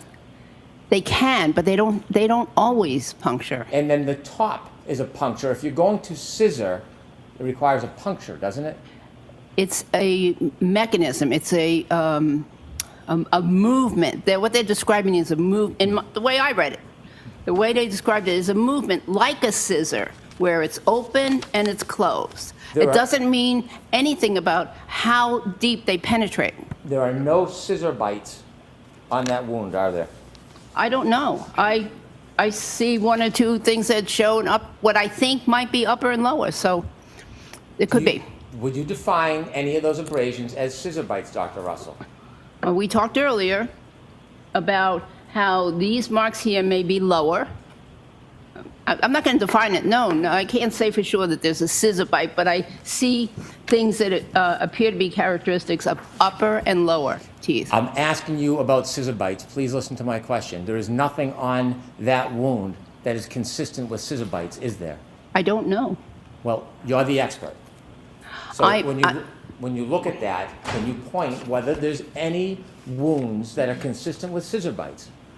According to their definition, and that's not an accepted definition, but according to what they were describing, and I believe what they meant was an open and closing of the jaw as the scissor activity, I believe that there's possibly 2 areas where I see that. You're now saying this article that you relied on redirect examination is not an accepted authority?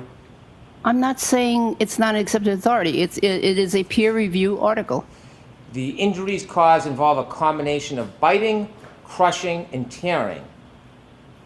Do you see any crushing or tearing in those abrasions? There's no crushing or tearing here, but does not mean that there has to be crushing or tearing. I'm reading your article. I'm just reading verbatim, and I'm asking you about it. Yes, and I'm trying to explain so that nobody gets nobody misunderstands this. Crushing and tearing that result in characteristic pattern of punctures. A puncture is when a tooth penetrates the skin and there's some depth to it, correct? Yes. Show me one puncture, anyone, There on were- that wound.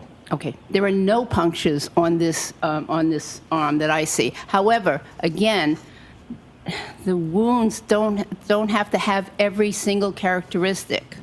It is, it depends on the force of the bite, how the wounds are going to appear. The injuries caused involve a combination of biting, crushing, and tearing that results in a characteristic pattern of punctures, lacerations, and avulsions. There is no punctures whatsoever in that wound. Would you agree with me? I agree. There are no lacerations in that wound. Would you agree with me? I agree. There are no avulsions in that wound. Would you agree with me? I agree. However, I'm just asking you the question, Dr. Russell. So you can maybe ask her now.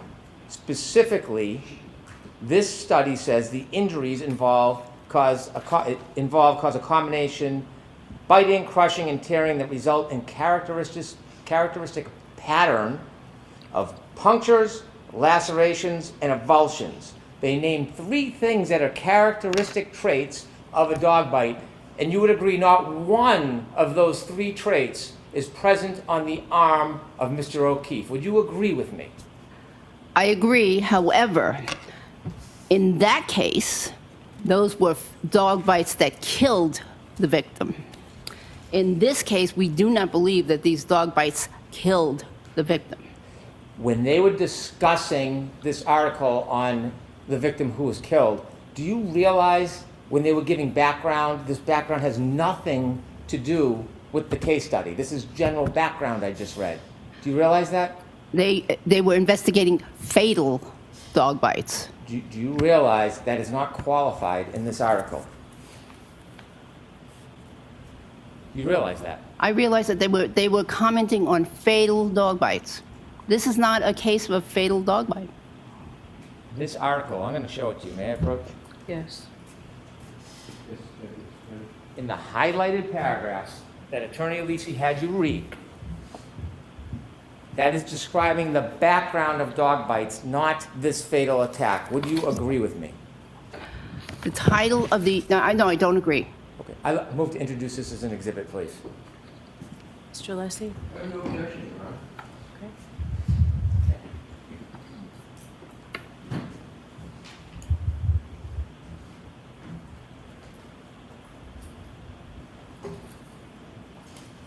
Is it 210?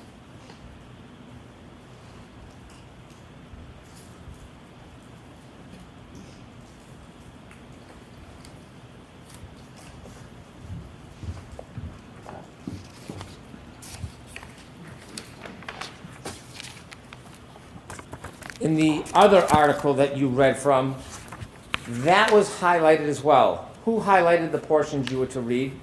Mr. Alessi.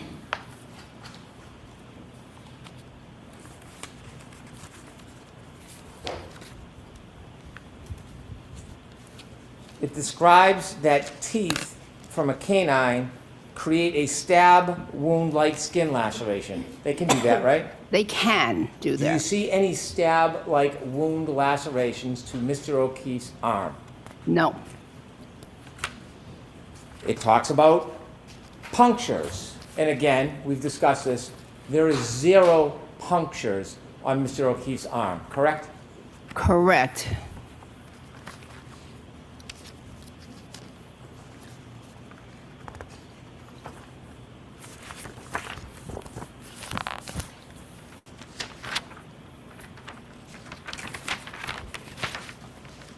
You said that when somebody is in a collision, that they can suffer injuries such as bruising or breaks.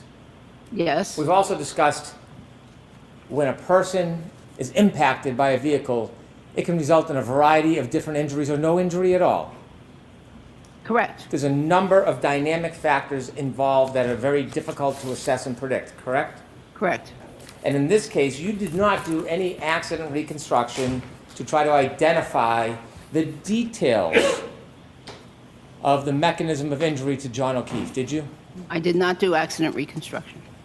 And so, having not done accident reconstruction, would you agree it's fair to say that you are not in an informed position to give an opinion as to how the injuries could or would have happened in this case? I disagree. Specifically, you were asked questions about the impact or collision in this case. How fast was the defendant's Lexus traveling when there may have been an impact in this case? I understand possibly 24 miles an hour. Who picked that number? I have no idea. Well, you heard it from somewhere and you've just given an opinion on it. Where is that number committed to or derived from? I don't know. Well, if you're going to give an opinion based on what you're portraying as facts to this jury, you should have some certainty about the source of your material, shouldn't you? You know, I'm an ER doctor, so in the ER, I've treated thousands of motor vehicle accident cases. And most of the time, I do not know what speed the vehicles were going at. I've never done accident reconstruction. I don't know any ER doctor that does accident construction or is trained in accident construction. It's not part of the job. I totally agree, but you're having opinions you're giving on behalf of Mr. Alisi, and that's why I'm pressing you on these issues. Sustained. Do you know, you don't know the movement of John O'Keefe before any potential strike or collision, do you? I don't know the movement of most of the patients I've seen in my life before or immediately after the impact. Of course, you wouldn't know the body angle because you weren't there. Right. So when you're asked to give an opinion whether this was a clip or a direct strike, you're really not in a position, having not been an accident reconstructionist and not having been there, to give that type of information, are you? I wasn't asked to give an opinion about whether this was a clip or a direct strike. I was asked to give an opinion about these wounds caused by a motor vehicle collision. So you would agree with me, you are not in a position, based on your opportunity to view evidence and your experience, to give an opinion about what injuries would have occurred in this event. No, I disagree. And so you think you can give an opinion about the extent of injuries, even though you are agreeing, not only you're not an accident reconstruction expert, you have no idea about the details of the collision in this case, Dr. Russell. Mr. Brennan, Is that true? I have no details about the collision? About what happened during the collision. You have no details about the body movement, the placement, the speed. You don't have any details that you know of other than what was told to you, correct? Objection, Your Honor. Sustained. There are dozens, hundreds, thousands of motor vehicle accidents in which there are no lower body brakes. Fair to say? Probably, yes. You mentioned bruising. What do you do to treat for a bruise? If someone's has some type of pressing and the bruise before it really forms, what's the best way to treat it? Well, it depends on the bruise, it depends on the location, it depends on whether or not there's continued bleeding in the soft tissues. It depends on whether there's compression of the blood vessels. and or the nerves underneath. And then, and of course, you want to examine adjacent structures for fractures and other injuries. And then after all that, if you've ruled out major, other injuries, you treat the patient for pain. You ever prescribe ice? Oh, yes. So if a person was lying prone in the cold winter on the front yard, on the dirt, and was being covered by snow, sub 32 degrees, and the body temperature were to drop from 96.8 to about 80 degrees, would that have a similar effect to ice on the area that may bruise? Not exactly. You want me to explain? I do. Okay, yes. So as the snowflakes fall, yes, there will be a gradual lowering of the body temperature and gradual effect on the body. Now, as opposed to in the ER or in a medical setting, if I or another practitioner, and by the way, nurses and nurse practitioners and PAs also treat dog bite wounds. But if another practitioner, a practitioner gives the person an ice pack, they get immediate coldness and immediate significant change in temperature to that area. Assume the weather is so cold that the cell phone battery on someone's iPhone begins to plummet regularly in degrees. I have no idea. Objection, Your Honor. The objection sustained. Thank you. When you came to your conclusion, considering what you see in this picture, and Attorney Alisi was asking you about fragments from a broken taillight, did you know or consider that Mr. O'Keefe, sometime around when he incurred these wounds, had a piece of glass stuck in his nose? Objection, Your Honor. Sustained.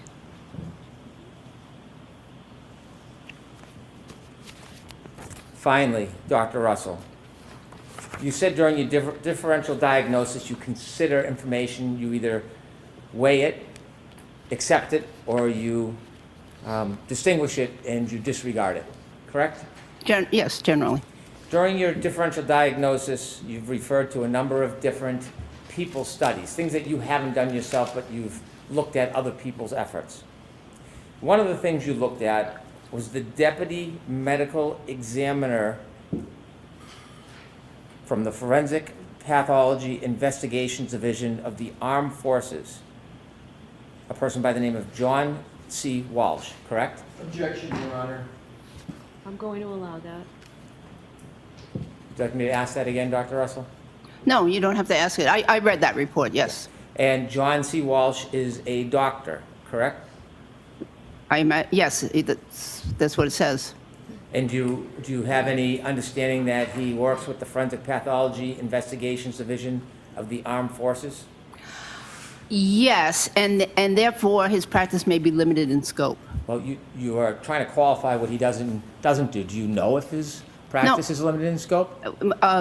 Typically, the medical examiners that work for the armed forces often have a specific practice that is limited in scope. Do you know anything about Mr. Walsh and his practice? No. Why do you find the need to try to undermine the extent of his authority before you know anything? Why is that important? Objection. Sustained. You don't know what his scope and practice is, do you? No, but I always look at where the person works that writes a report in terms of physicians and what their possible experiences are. Do they work in a medical examiner's office in Alaska or Hawaii or a big city or a little town? I look at those things. When you considered his opinions after his review of these materials, did you consider when he offered in his report that multiple abrasions ranging in size from 2 to 3 millimeters up to 7 centimeters were documented on the decedent's right arm? Yes. These injuries do not photographically appear to be, nor are described as puncture bite wounds, and thus are highly unlikely to be the result of an animal bite attack. The abrasions are non-specific, Abrasions occur as the body moves over a blunt or rough surface such as a skinned knee. Did you read his report and consider it? I did. However, I don't know if he's ever had any experience with dog bites examinations. So I had to consider that and weigh it. I have no further questions. Thank you.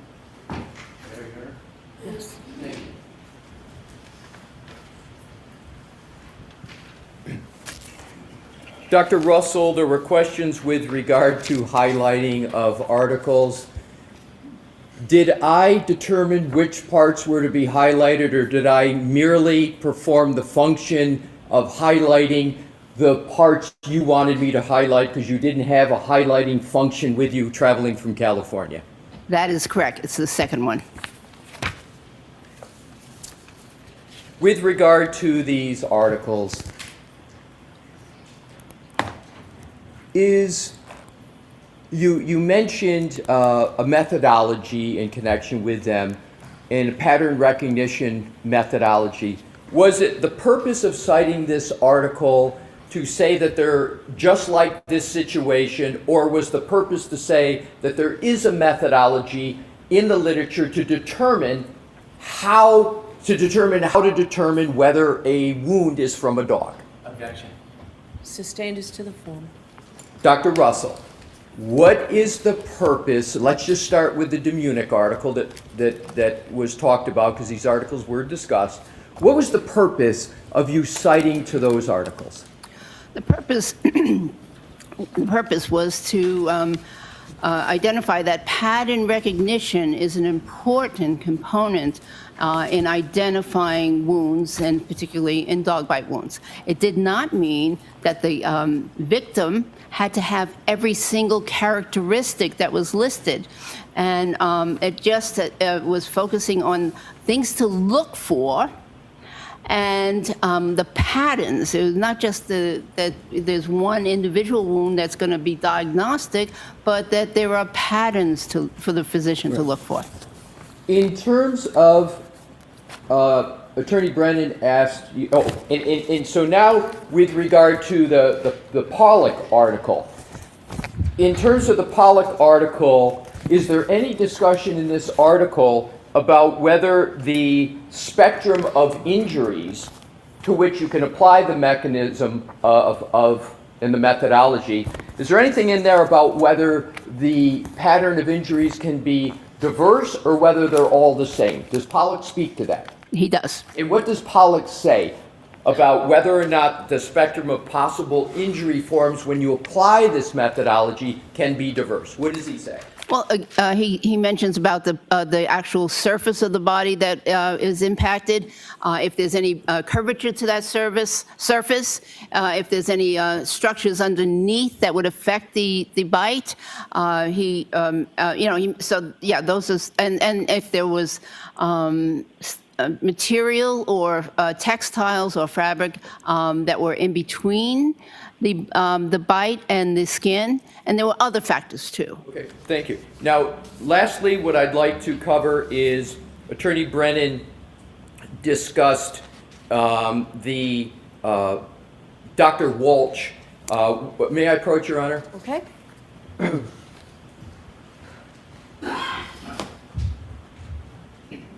Did you show Mr. Brennan? He's the one who gave me it. Okay. I didn't know what you had there. Yes, thank you. So may I hand to the witness? Yes.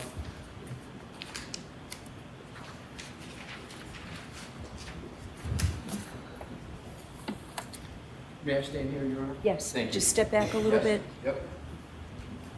Start back inside. Dr. Russell, what I would like to do is to give the jury a fair Objection. I'll withdraw it. Objection to commentary, and I'd like to be heard. Why don't you bring the reports over? Okay.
May I proceed, Your Honor? Yes. Thank you.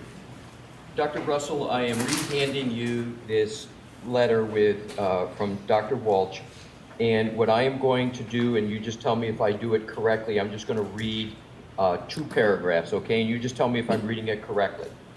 In totality, the injuries documented in the autopsy report and photographs are non-specific and may be the result of a variety of different mechanisms. No additional information was provided regarding the possible circumstances or events surrounding the death. The absence of additional information prohibits the attribution of injuries and contribution of findings to a specific underlying cause of death. Did I read that correctly? Yes. No further questions, Your Honor. Thank you, Dr. Russell. All right, Dr. Russell, you are all set. Thank you. I'm going to have this marked for identification. Thank you. Put RRR for ID. Thank you.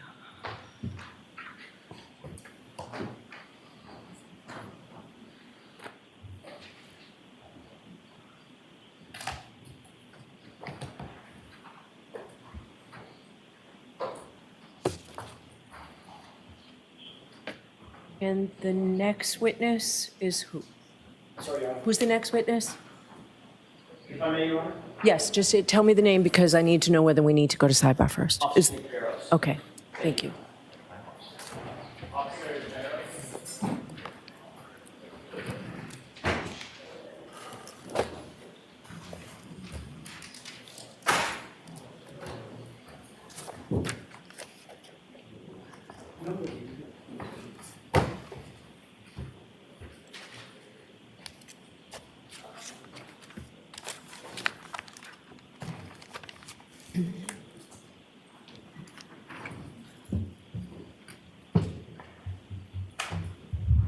So you're gonna step up, face the clerk, and raise your right hand, please. You solemnly swear the evidence you give to the court and jury in the case down here and the truth, the whole truth, and nothing but the truth, so help you God. I do. May be seated. Good afternoon.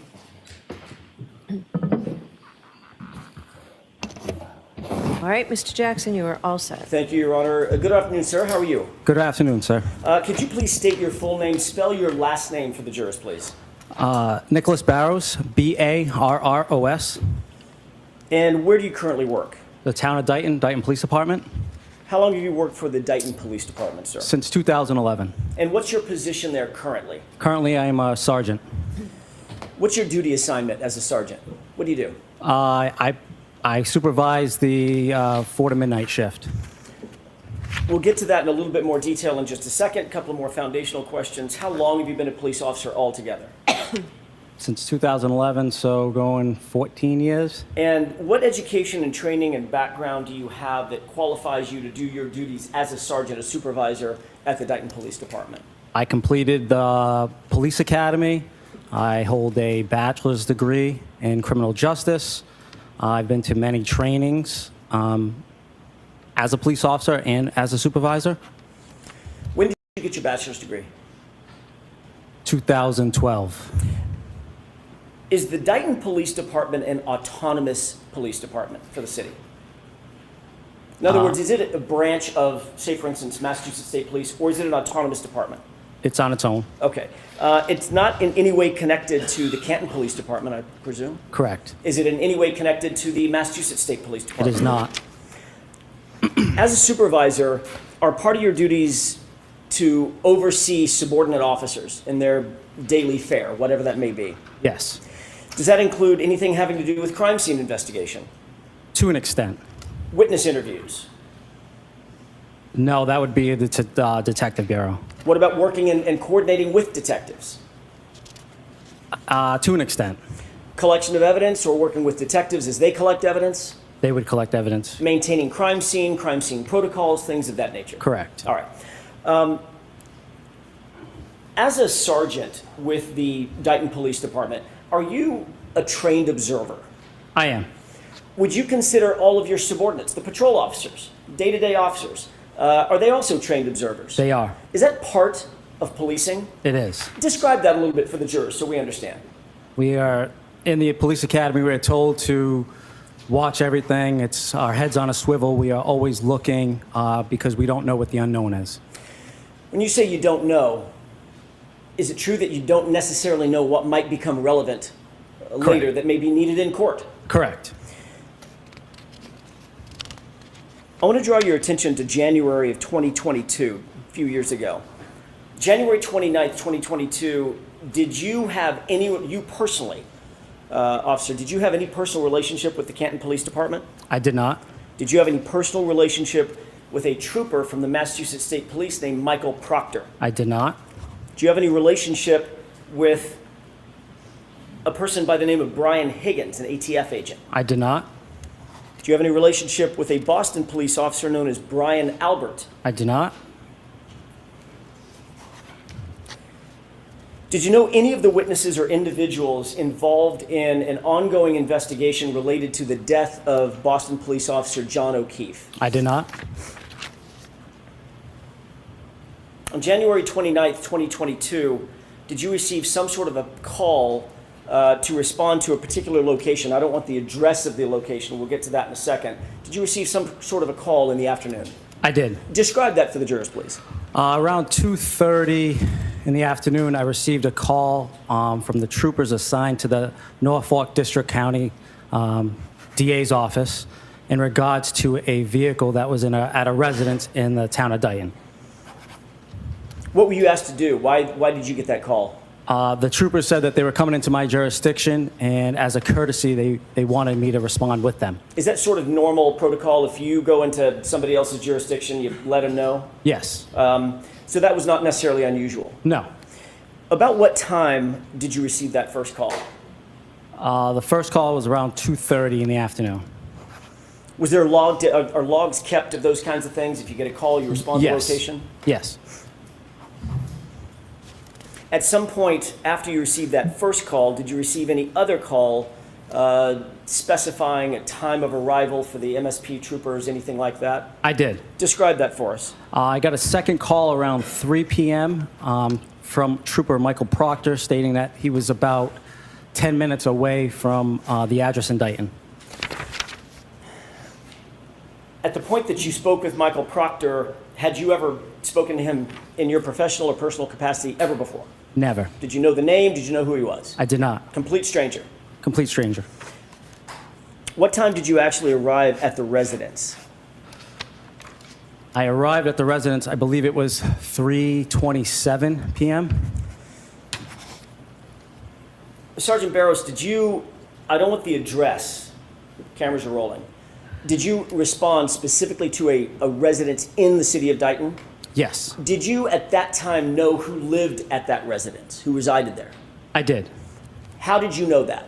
Early in the shift, when I came on at 8 a.m., the midnight shift, the outgoing shift, had told me that a resident of Dayton at that address had called looking for a ride to Brockton Hospital. Who did you know at that time, or who did you believe at that time to live at the address that you are now responding to? William Reed. That was Reed, R-E-A-D? Correct. Okay. Did you know anything about his daughter at that time, or did you just know the name William Reed? I just knew William Reed, the name. At the time that Michael Proctor called you, did he say anything about what his intentions were once he arrived at the location? Yes, his intention was to retrieve a vehicle that he said was involved in a homicide. Did he specifically say to you at 3 o'clock-ish in the afternoon he intended to seize the vehicle? I believe the first phone call, that was his intention. Meaning all the way back to 2:30? 2:30 is when he first called me and said that they were coming to Dayton to retrieve a vehicle that that occurred in a homicide in Canton. And you understood that to mean what? Retrieve a vehicle? Seize. Thank you. What was your role once you arrived at the scene at the Reed household? My role was Trooper Michael Proctor asked me to facilitate a tow to tow that vehicle. Was that a private tow company? Yes. And when you say facilitate a tow, what does that mean? He asked who we used for towing vehicles and during that period of time, it was Diamond Towing. Did Diamond Towing ultimately show up, a representative of that They did. tow company, with a tow truck? Correct. A flatbed? Yes.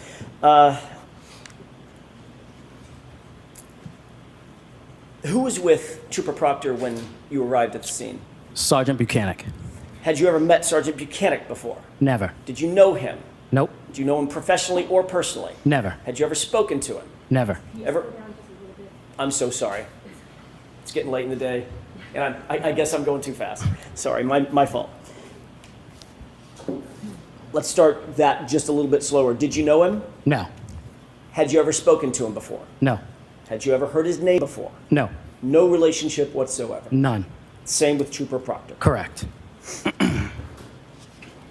Once you arrived at the residence, did you have an opportunity to see the vehicle that was the focus of Trooper Proctor and Sergeant Buchanan's attention? Yes, once I arrived and I parked my cruiser at the end of the driveway, I observed a black Lexus SUV in the driveway. What were you driving? I was driving a Ford F-150 police cruiser. A police cruiser that's a Ford F-150? Correct. They have those? Yes. Cool. Were you in full uniform? Full uniform. Gun, badge, the whole works? The whole works. Did you ever go inside the house? Briefly, What was the circumstance of going inside the house? I went inside to let the troopers know that the tow truck operator was there, and I also went in to ask how we're going to get the tow truck into the driveway because there was about a foot of snow. Okay. That sort of answers my next question. Did you see whether or not Trooper Proctor and Sergeant Buchanan actually did go inside the residence? Yes, they did. For the bulk of the time that they were in the residence, where were you? Outside the residence. Were you with the black SUV? I was in the garage speaking to the defendant's mother. The defendant's mom? Yes. Janet? Okay. Yes. Where was the SUV at this point? In the driveway. Did you have an opportunity to see the SUV? I did. Did you walk all the way around it? Not all the way around. Did you see the rear end of it? I did. Did you make note of the rear end of it? Yes. How long would you say you were at the location in a position to observe the rear end of that SUV? 2 minutes, 20 minutes, something in between? Longer? I would say not the entire time that I was there, but a good amount of time. More than a glance. Yes.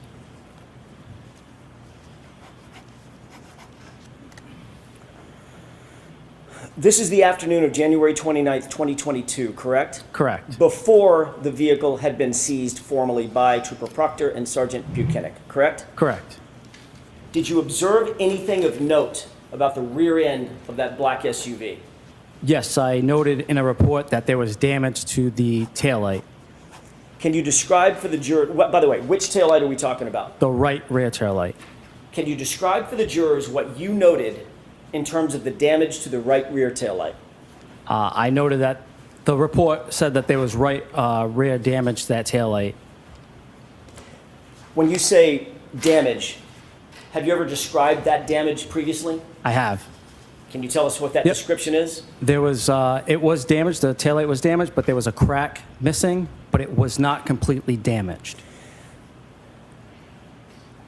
When you say there was a crack, do you mean there was a piece missing? A piece was missing. Can you describe for the jurors kind of what that piece looked like, how big it was, how small, the shape, as you would call it? The piece was about maybe this big, Is that maybe the size of a dollar bill, maybe 6 inches? 6 inches. And or so. how wide? Maybe that wide, maybe 3 inches, 2 inches, somewhere Okay. in there. I want to show you a photo. Your Honor, with the court's permission, I would like to show Exhibit 13. It's been previously marked. Do you see what's depicted in this photograph? I do. What does that appear to be, just generally?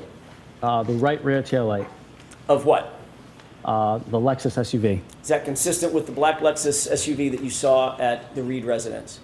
That was the black Lexus. That was not the taillight the day I was there. Can you do me a favor, Mr. Wolk? With the court's permission, could we zoom in on the right rear taillight, please? Okay. Do you see the condition of that taillight as it's depicted in this photo? I do. Sergeant Barros, is this the condition of the right rear taillight when you showed up at the Reed household at around 3:15 in the afternoon on January 29th, 2022? Absolutely not. What's different about this photo, sir? That tail light is completely smashed out.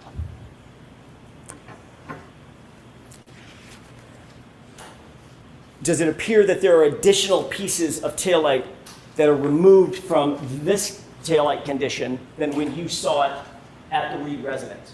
Objection. Sustained. Ask it differently, Mr. Jackson. Of course. Describe specifically, other than the fact that it's different, describe in detail for the jurors what is different about this taillight as it's photographed here. That middle section was intact when I was there. Towards that right side where that large chunk is, that's what was missing.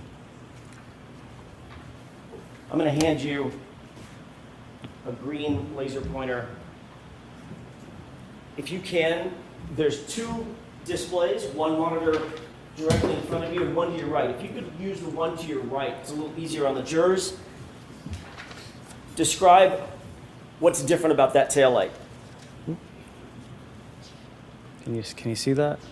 So this area was intact. This is what I saw was missing here. May I approach? Yes.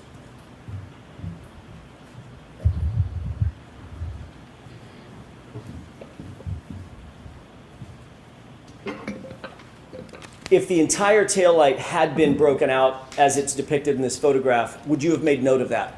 Objection. Sustained. Do you believe you would remember if the taillight, well, let me ask it a different way.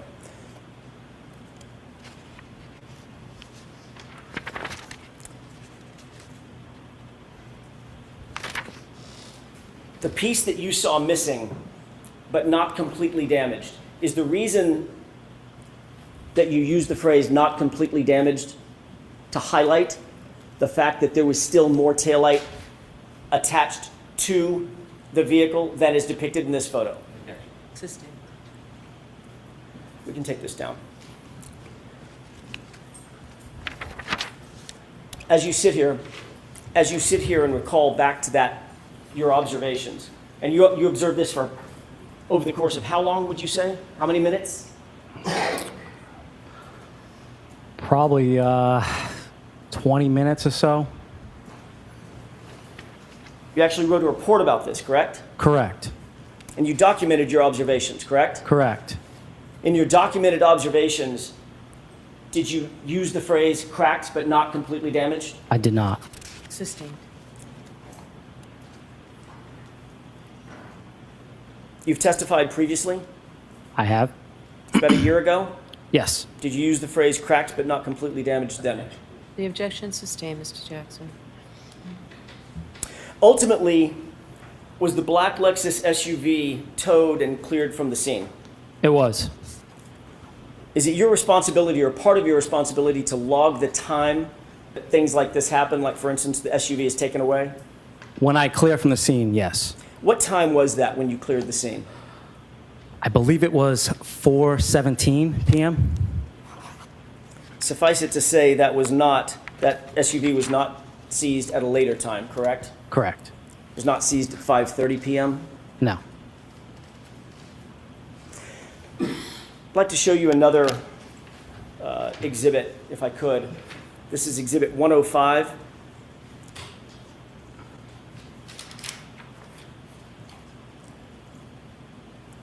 Do you recognize this scene generally?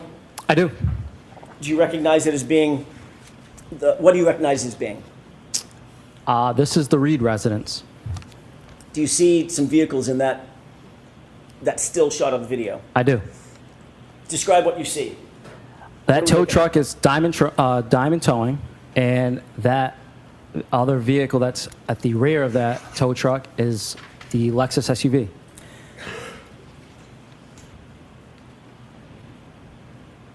If we could, with the court's permission, zoom in. It's high on the screen, correct? What's that? The vehicles are high on the screen as we're Correct. looking at it. Could we zoom in to the top left portion of the screen? Okay? Can we play this video? Yes. Thank you, Your Honor.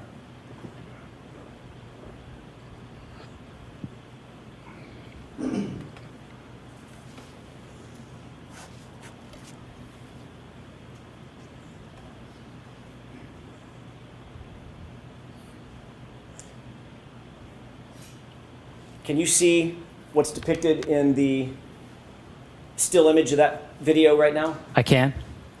I'm going to ask you if you'll turn to your right, concentrate on this area. This area here. Do you see what's depicted in that still image? I do. Does that appear to be a taillight? Yes. Does it look clear? Does it look like it's shining red? Looks clear. The portion that is intact, does that appear to be brighter red? Correct. And the photograph that I just showed you a second ago, is that red portion there? Can you rephrase that? Sure. Let's go back. You see the red? Yes. All right. Is that the condition of the taillight as you saw it on January 29th around 3:15 or 3:30 when you got to the location? It was. Let's go back to the other exhibit, please. Exhibit 13. Can we zoom in, please? Can you see that this entire area is now missing? I can. So sustained. Just ask it differently. Sure. The area that I'm circling here, do you see any red lens in that area? No. Is that consistent, this photograph consistent with the condition of the taillight as you saw it on January 29th, 2022, at just after 3 o'clock in the afternoon? Absolutely not. Thank you. Lights, please. Thank you. Mr. Brennan? Thank you.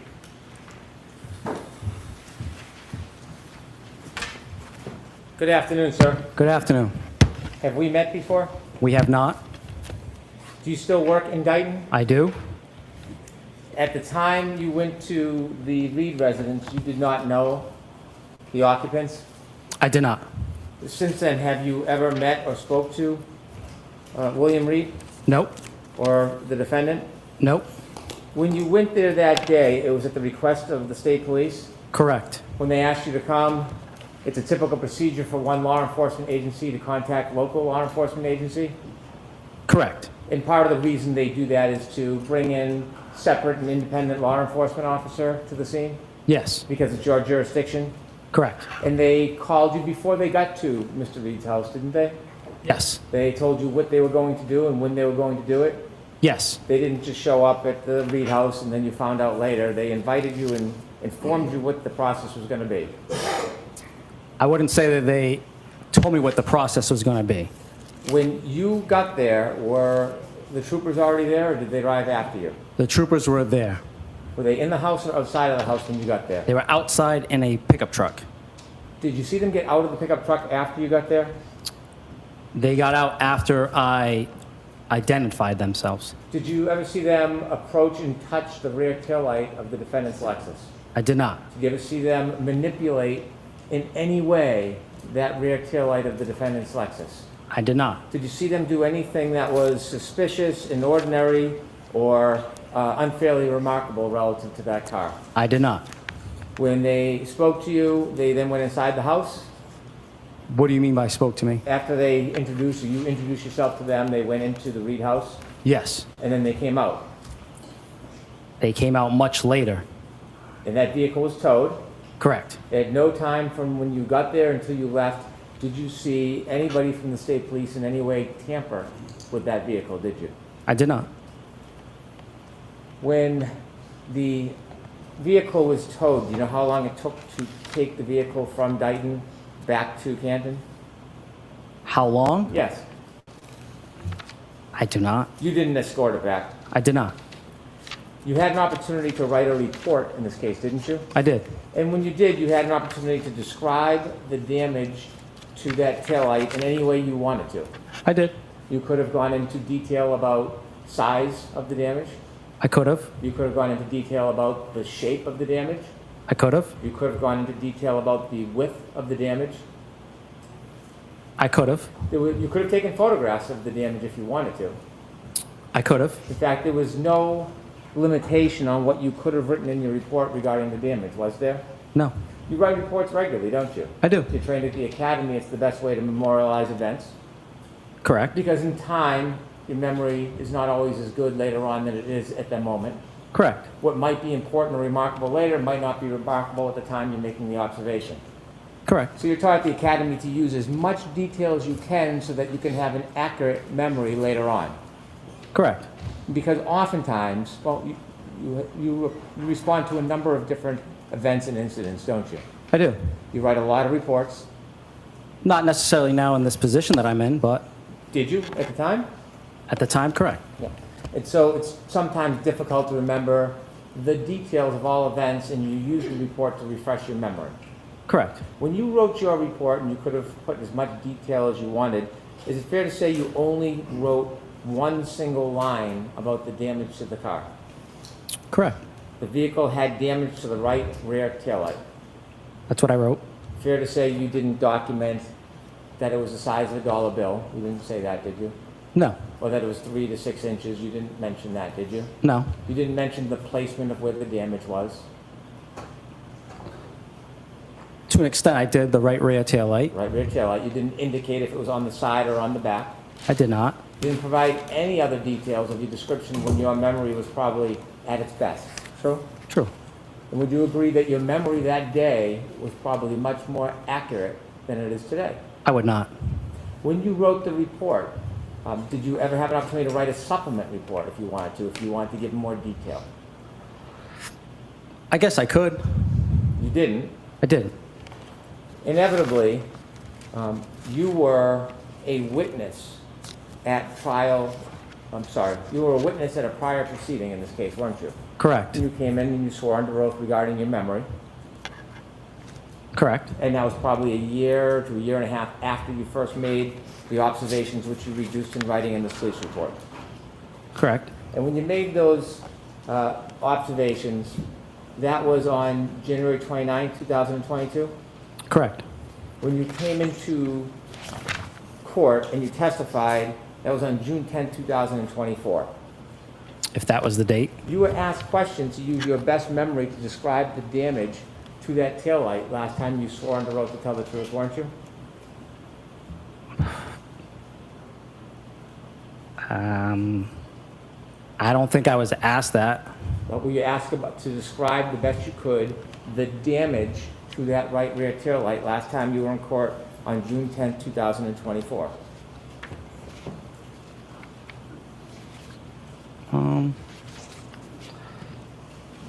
I don't think I was told to describe it in depth. Were you asked questions about the damage to that rear taillight last time you were in court? I was. And when you described the damage, did you do your best of your ability to give as much detail as possible? I did. Did you qualify your memory at that time, saying to the best of my ability and recollection? I did. And when you qualify as a police officer with the best ability and recollection, that is recognizing that time had passed, Time has passed, yep. that you had a report, that you could refresh your memory. Correct. And did you refresh your memory with that report before you testified last time? I did. And when you qualified that it was to the best of your ability and recollection, that account for the fact that when you looked at your report, there was no detail other than your commentary in your report that the vehicle had damage to the right rear taillight. Correct.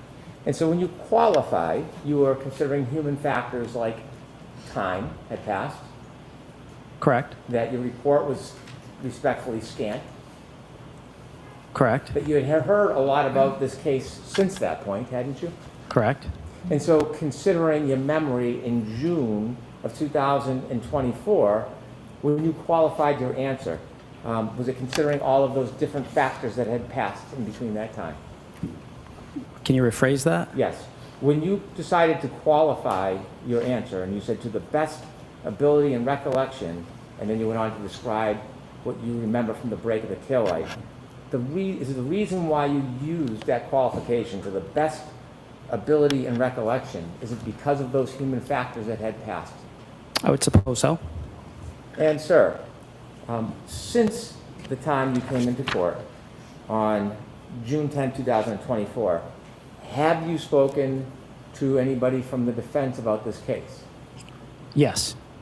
How many times have you spoken to somebody from the defense about this case after you gave your testimony on June 10, 2024? Once. Where did you speak? Who did you speak to? Attorney Jackson, Did you speak to him in person or on the phone? in person. Okay, don't. Okay. You're not hesitating, are you? No. Where did you speak to him in person? At his hotel. How did you know where Attorney Jackson was staying? He told me. Did you find it odd to go visit an attorney at their hotel and talk about a case? It was in their conference room. Find it odd. Go to somebody's hotel to speak to them about a case. No.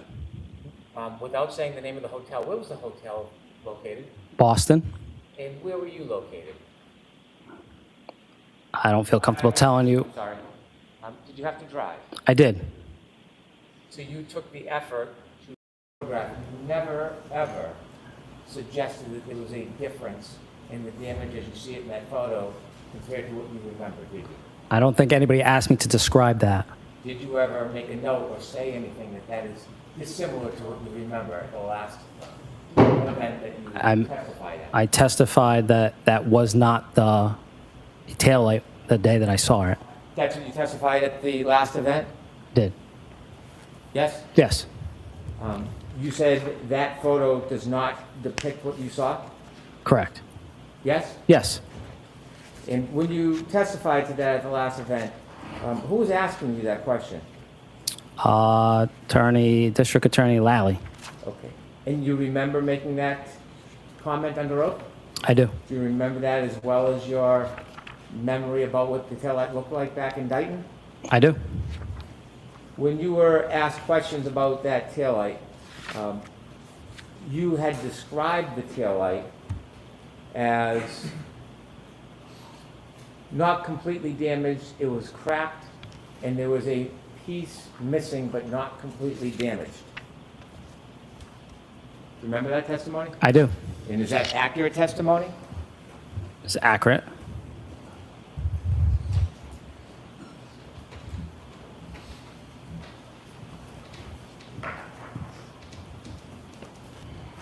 So, in your memory, in June 10, 2024, was that vehicle's rear taillight had a piece missing, correct? Correct.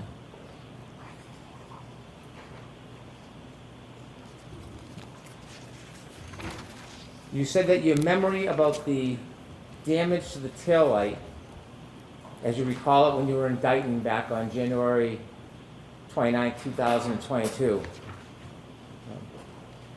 you said your memory is as good as your memory that you said in court there was a difference between that photo and the damage, right? Right.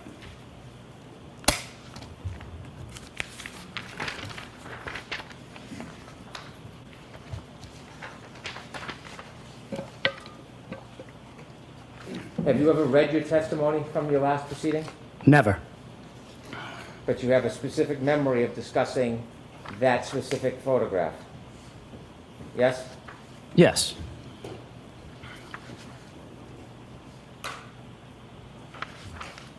May I approach? Yes.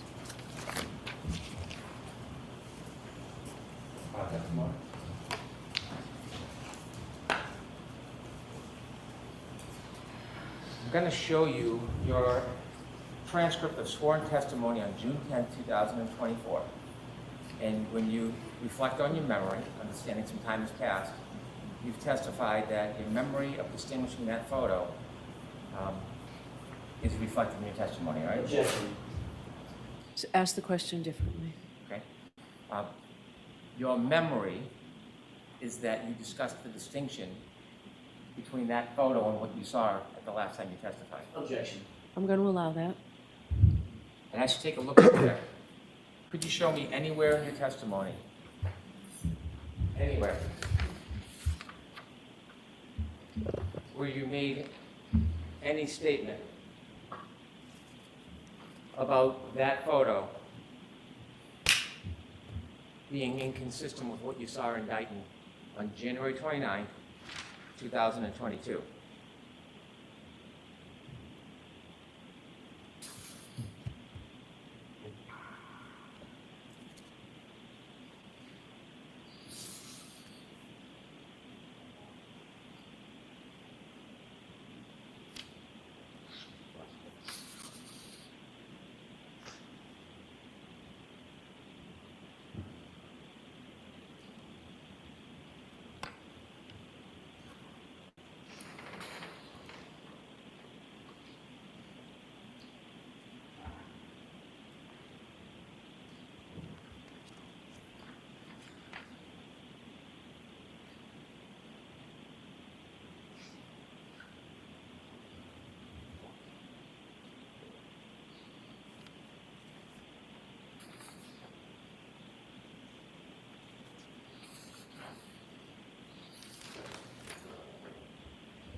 It's not in there.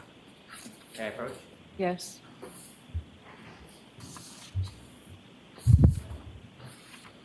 I can put it back in order. Thank you.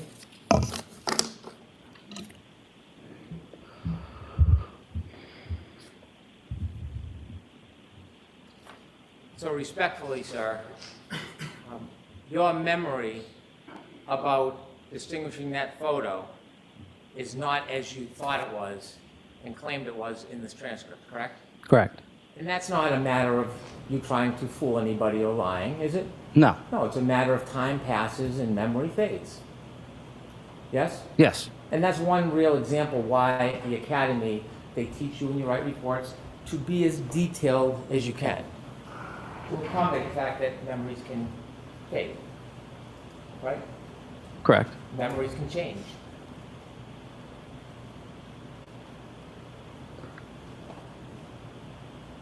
I know what I saw, and that wasn't it. Well, that's not what I'm asking you, because you just testified that under oath, you had looked at that photo and distinguished it. But that's not accurate, is it? No. And so it's not a matter of you perjuring yourself or lying, it's a matter of difficulties with memory, wouldn't you say? Yeah. Correct. And you share those same difficulties with memory as many other witnesses. Objection. Sustained. You have, as is human nature, difficulties with memory at times, correct? Correct. And so that very certain memory you had about your testimony last year, fair to say that never happened. Correct. You were simply mistaken, weren't you? Or something more, please tell me. Correct.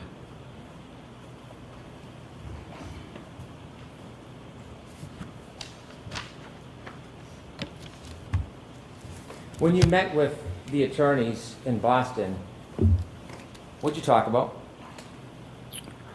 It was just a way for them to meet with me and see me face to face, and then ask me how I would be subpoenaed, who would they need to send a court summons to, what my schedule was like coming up in the next month, next months. Those things all could have been accomplished by phone, correct? Could have. So the face-to-face meeting, what did you talk about? Objection. I'm going to allow it. Over here. What did you talk about? Excuse me. So that, okay? Over here.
You told us there was some background about being subpoenaed and timing. Substantively, what did you talk about with the attorneys when you met them at their hotel conference room? Other than that, they didn't go over my testimony. We just spoke about that I said that the taillight was not completely damaged. Okay. Did you get into any detail about the conversation about your testimony today? No, When did you meet with them? I don't have the date. Last year, this year? I don't have the date. I don't recall the date. I'm not looking for a date, just the general year frame. Last year, this year? Probably we're in June. Early in this year, Are you having some difficulty with memory about that as well? on a certain date, yes. Not a certain date. Was it this year probably, or do you think you met them this year? This year, Do you know what month you met them this year? I wouldn't know the month. Certainly you talked about this issue with the taillight, didn't you? Yes, When you talked about the issue with the taillight, did anybody from the defense offer you any opinions or information? no, Did they ask you questions about it? no, So you went to a meeting at a Boston hotel in a conference room, and nobody talked about the taillight? Objection. I'm going to allow it. They Sir, ju- I'll ask you another question instead.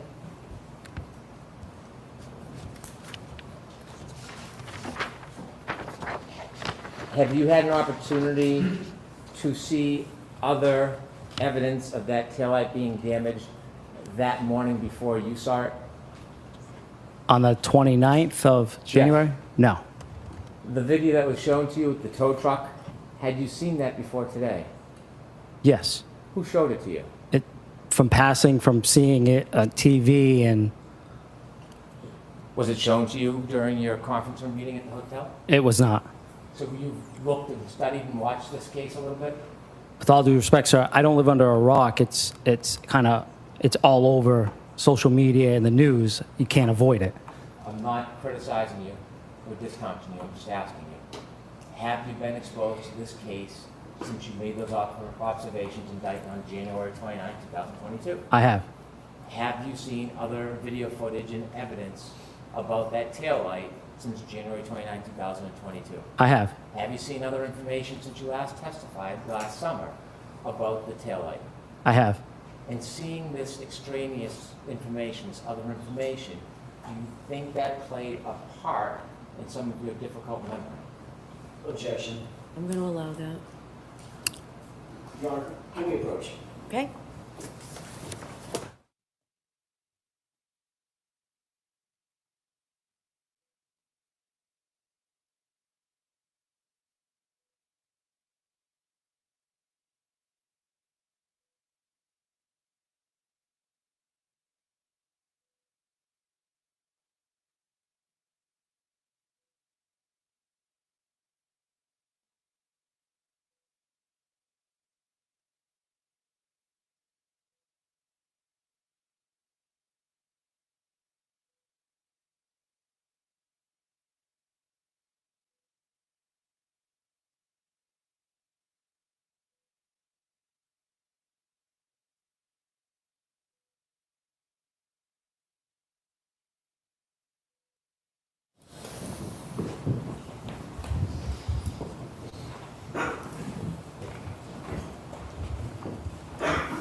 You've seen quite a bit of information about this case and the issue regarding the taillight since you first made the observations back in 2022. Wouldn't that be fair to say? Would be fair to say.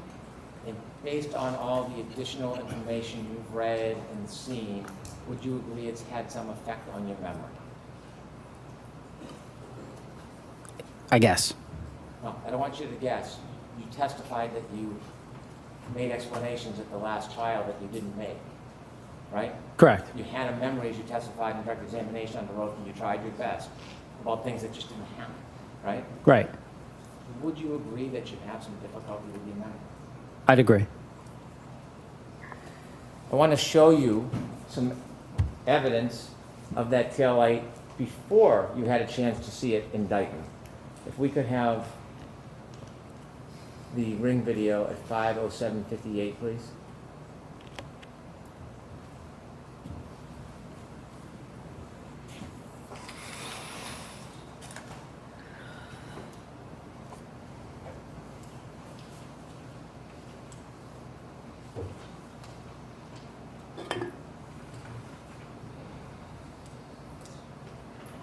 Have you seen this video before, sir? I have. Okay, before you proceed, Ms. Gilman, have you seen this on social media? The news, social media. Has anybody else shown you this video? No. How many times do you think you've been exposed to this video?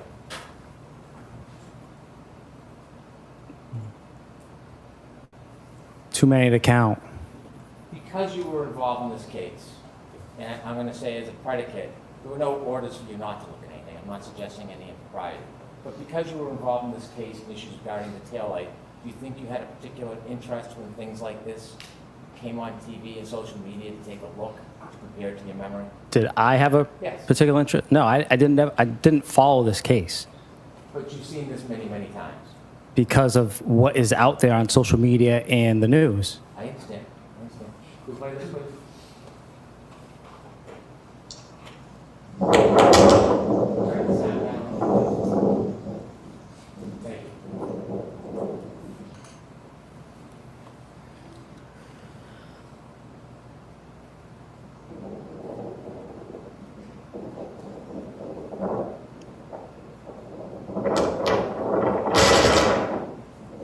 Stop, please. Do you see that white part of the back rear right taillight? Objection. I'm going to allow it. You see that? Sir? Can we zoom in a little bit more? I can. You can or cannot? I can. You can. C-A-N can? Yes. Thank you. Continue, please. Continue. Stop it.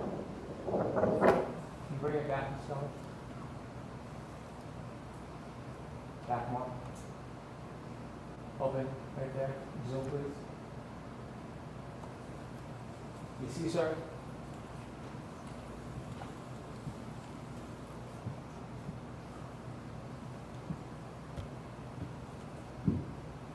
I can see that. Is that consistent with the damage that you saw when you looked at that Lexus in Dayton hours later? Consistent. Can we go to Exhibit 10, please? And before you show it, I have a couple questions. This was a snowstorm, kind of like a blizzard that day. Yes. And when you got to the driveway, it had not been shoveled or plowed. Correct. There was quite a bit of snow accumulating and ongoing. Yes. And there was snow coming down on top of everything, the ground, the streets, the cars, correct? Correct. And snow was accumulating, did you notice, on cars and packing onto cars? Yes. When you looked at this house, when you looked at the defendant's Lexus in Dayton, you didn't go over and scoop out any of the snow that was in that broken taillight, did you? I did not. You didn't try to remove any snow off it or that was accumulated inside of it? I did not. And the snow there was snow packed on that car, wasn't there? There was. There was snow packed around the light, wasn't it? There was. And would you agree with the snow, since you didn't tamper with it or try to remove anything, that could impede your ability to accurately observe the depth of the damage? Would you agree with that? I would. If we could have Exhibit 10, please.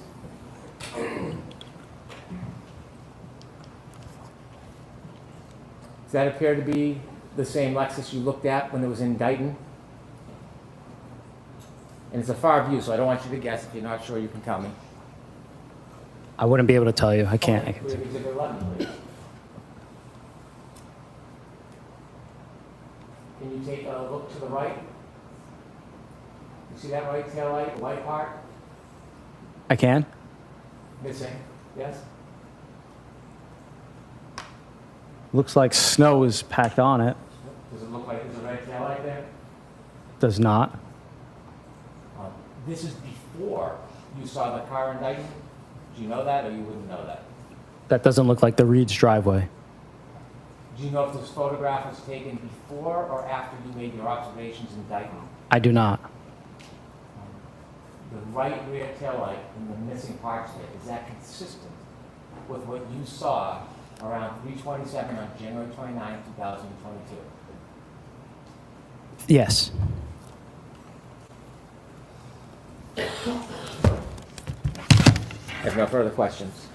Okay, lights on, please, Mr. Jackson. Thank you, Your Honor. I'll be brief.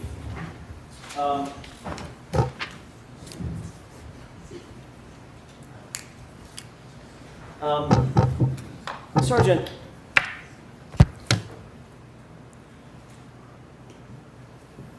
did you celebrate your birthday 2 years ago? I did. Kind of a big deal. It's your birthday, right? Yes. What day of the week was your birthday 2 years ago?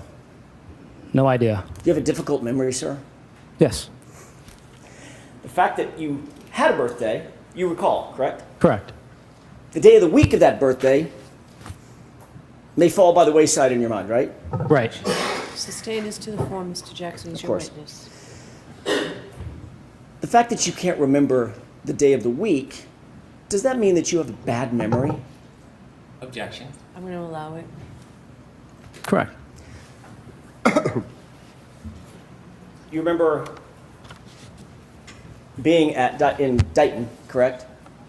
Being called out to Dayton, to the residents of the Reeds. Correct. Do you remember the time? I do. Do you remember the weather? I do. Do you remember who you met there? I do. Do you remember the conversations that you had? I do. Do you remember the phone calls that you received? I do. The first one? I do. The second one? I do. Do you remember being in the garage and speaking with someone? I do. Do you remember it was this lady, pretty lady right here in the blue? I do. Do you remember meeting Mr. Reed? Briefly. Handsome gentleman with the gold tie? I do. You remember all that, right? Do you remember the SUV? I do. Do you remember the condition of the taillight? I do.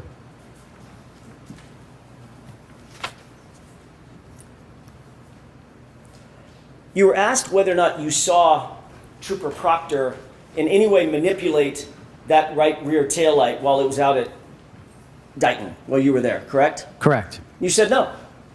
Honestly, I never saw him touch it, right? Correct. Were you in the Sally Port in Canton PD? I'm sorry, in Canton, in the Sally Port, at the police station I wasn't. at 5:30 p.m.? Objection. Sustained. At any point, did you ever go to the Sally Port at Canton PD that day? I did not. Do you have any idea what did or didn't happen inside the Sally Port? Objection. Sustained. You were asked by Mr. Brennan, you could have taken photos had you wanted to, correct? Correct. And certainly you could have, right? Correct. Was that your vehicle that was being seized? No. You were simply there to assist another officer, right? Objection. The form, Mr. Jackson. Of course. What were you there to do? Just to assist another agency. Would it have been normal protocol for you to photograph that vehicle? No. Did you see Trooper Proctor photograph the vehicle? No. Did you see Sergeant Buchanan photograph the vehicle? No.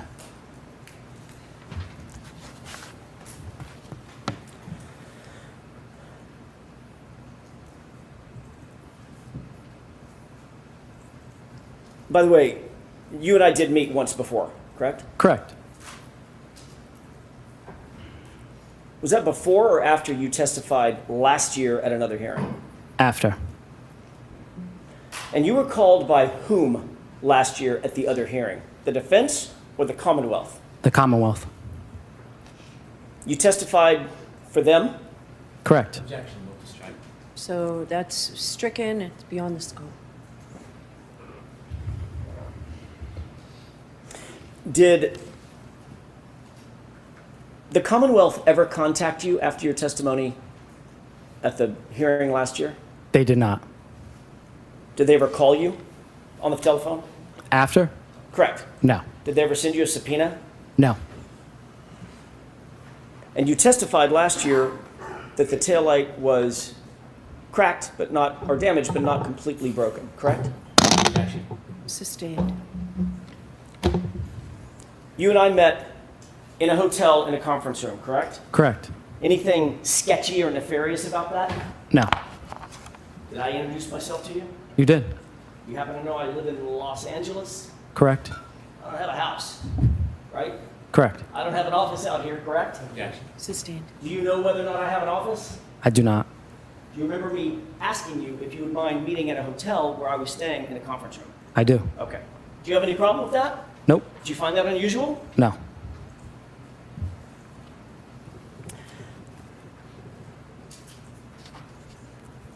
Did you and I ever speak, ever, before your testimony last year? No. Did I ever tell you how I wanted you to testify? No. Did I ever tell you what to say? No. Did I show you any testimony? No. Did I play you any video? No. Did I show you a single photograph? No.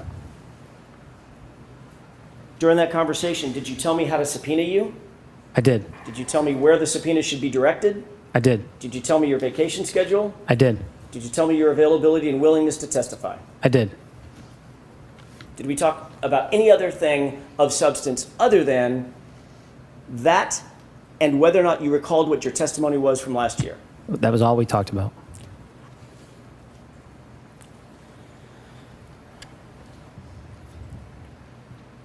As you sit here, Sergeant Barrows, do you have any difficulty recalling what the condition of that taillight was on January 29th, 2022, at about 3 or 3:15 in the afternoon when you saw the vehicle?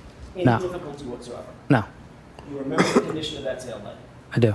Was the condition of that taillight the same as the photo that I showed you on my direct examination? No. Thank you. That's all. You would agree that your memory has changed since last time you testified in this courthouse? Yes. In the photo I showed you, the close-up with the missing right rear taillight, is that consistent with your memory of what you saw in Dayton on January 29, 2022? Objection. I'm going to allow it. It was opened That's up. not evidence. It was opened up. Is it consistent with what you saw on January 29, 2022? It is. Thank you. All right, Sergeant, you are all set. sir. Thank you. Quiet, please. All right, so jurors, I know I need to talk to the lawyers about a couple of things, so this seems like a good spot to just send you home for the day rather than bringing out witnesses. So those same cautions, please do not discuss this case with anyone. Don't do any independent research or investigation into the case. If you happen to see, hear, or read anything about this case, please disregard it and let us know, and be careful with your social media. Remember, tomorrow's a half a day, we'll finish by 1. Okay? Thank you. All rise for the court, please. Close your notebooks and follow me.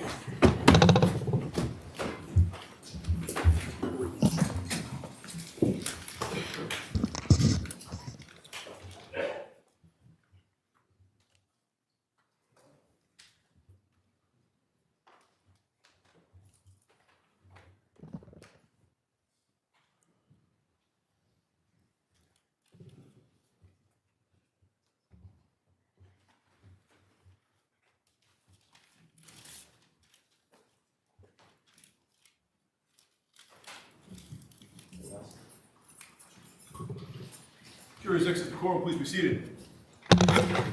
So there have been some motions, I think, piling up. 2 I have not had a chance to read yet, maybe more. Commonwealth's motion for reciprocal discovery, and then the defendant put in writing about the discovery from Aperture. I've not had a chance to read the prosecutor's opposition. I'd like to do all that before I hear you on that. But the only one that I did read is the reciprocal discovery. Ms. Gianetti, are you examining both Brian Loughran and Karina Kolakithis? Yes, and there are 3 issues that I believe we should dispatch with today. All right, so why don't you, sure, I have time, I just don't know what you're talking about. May we approach? Sure.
children.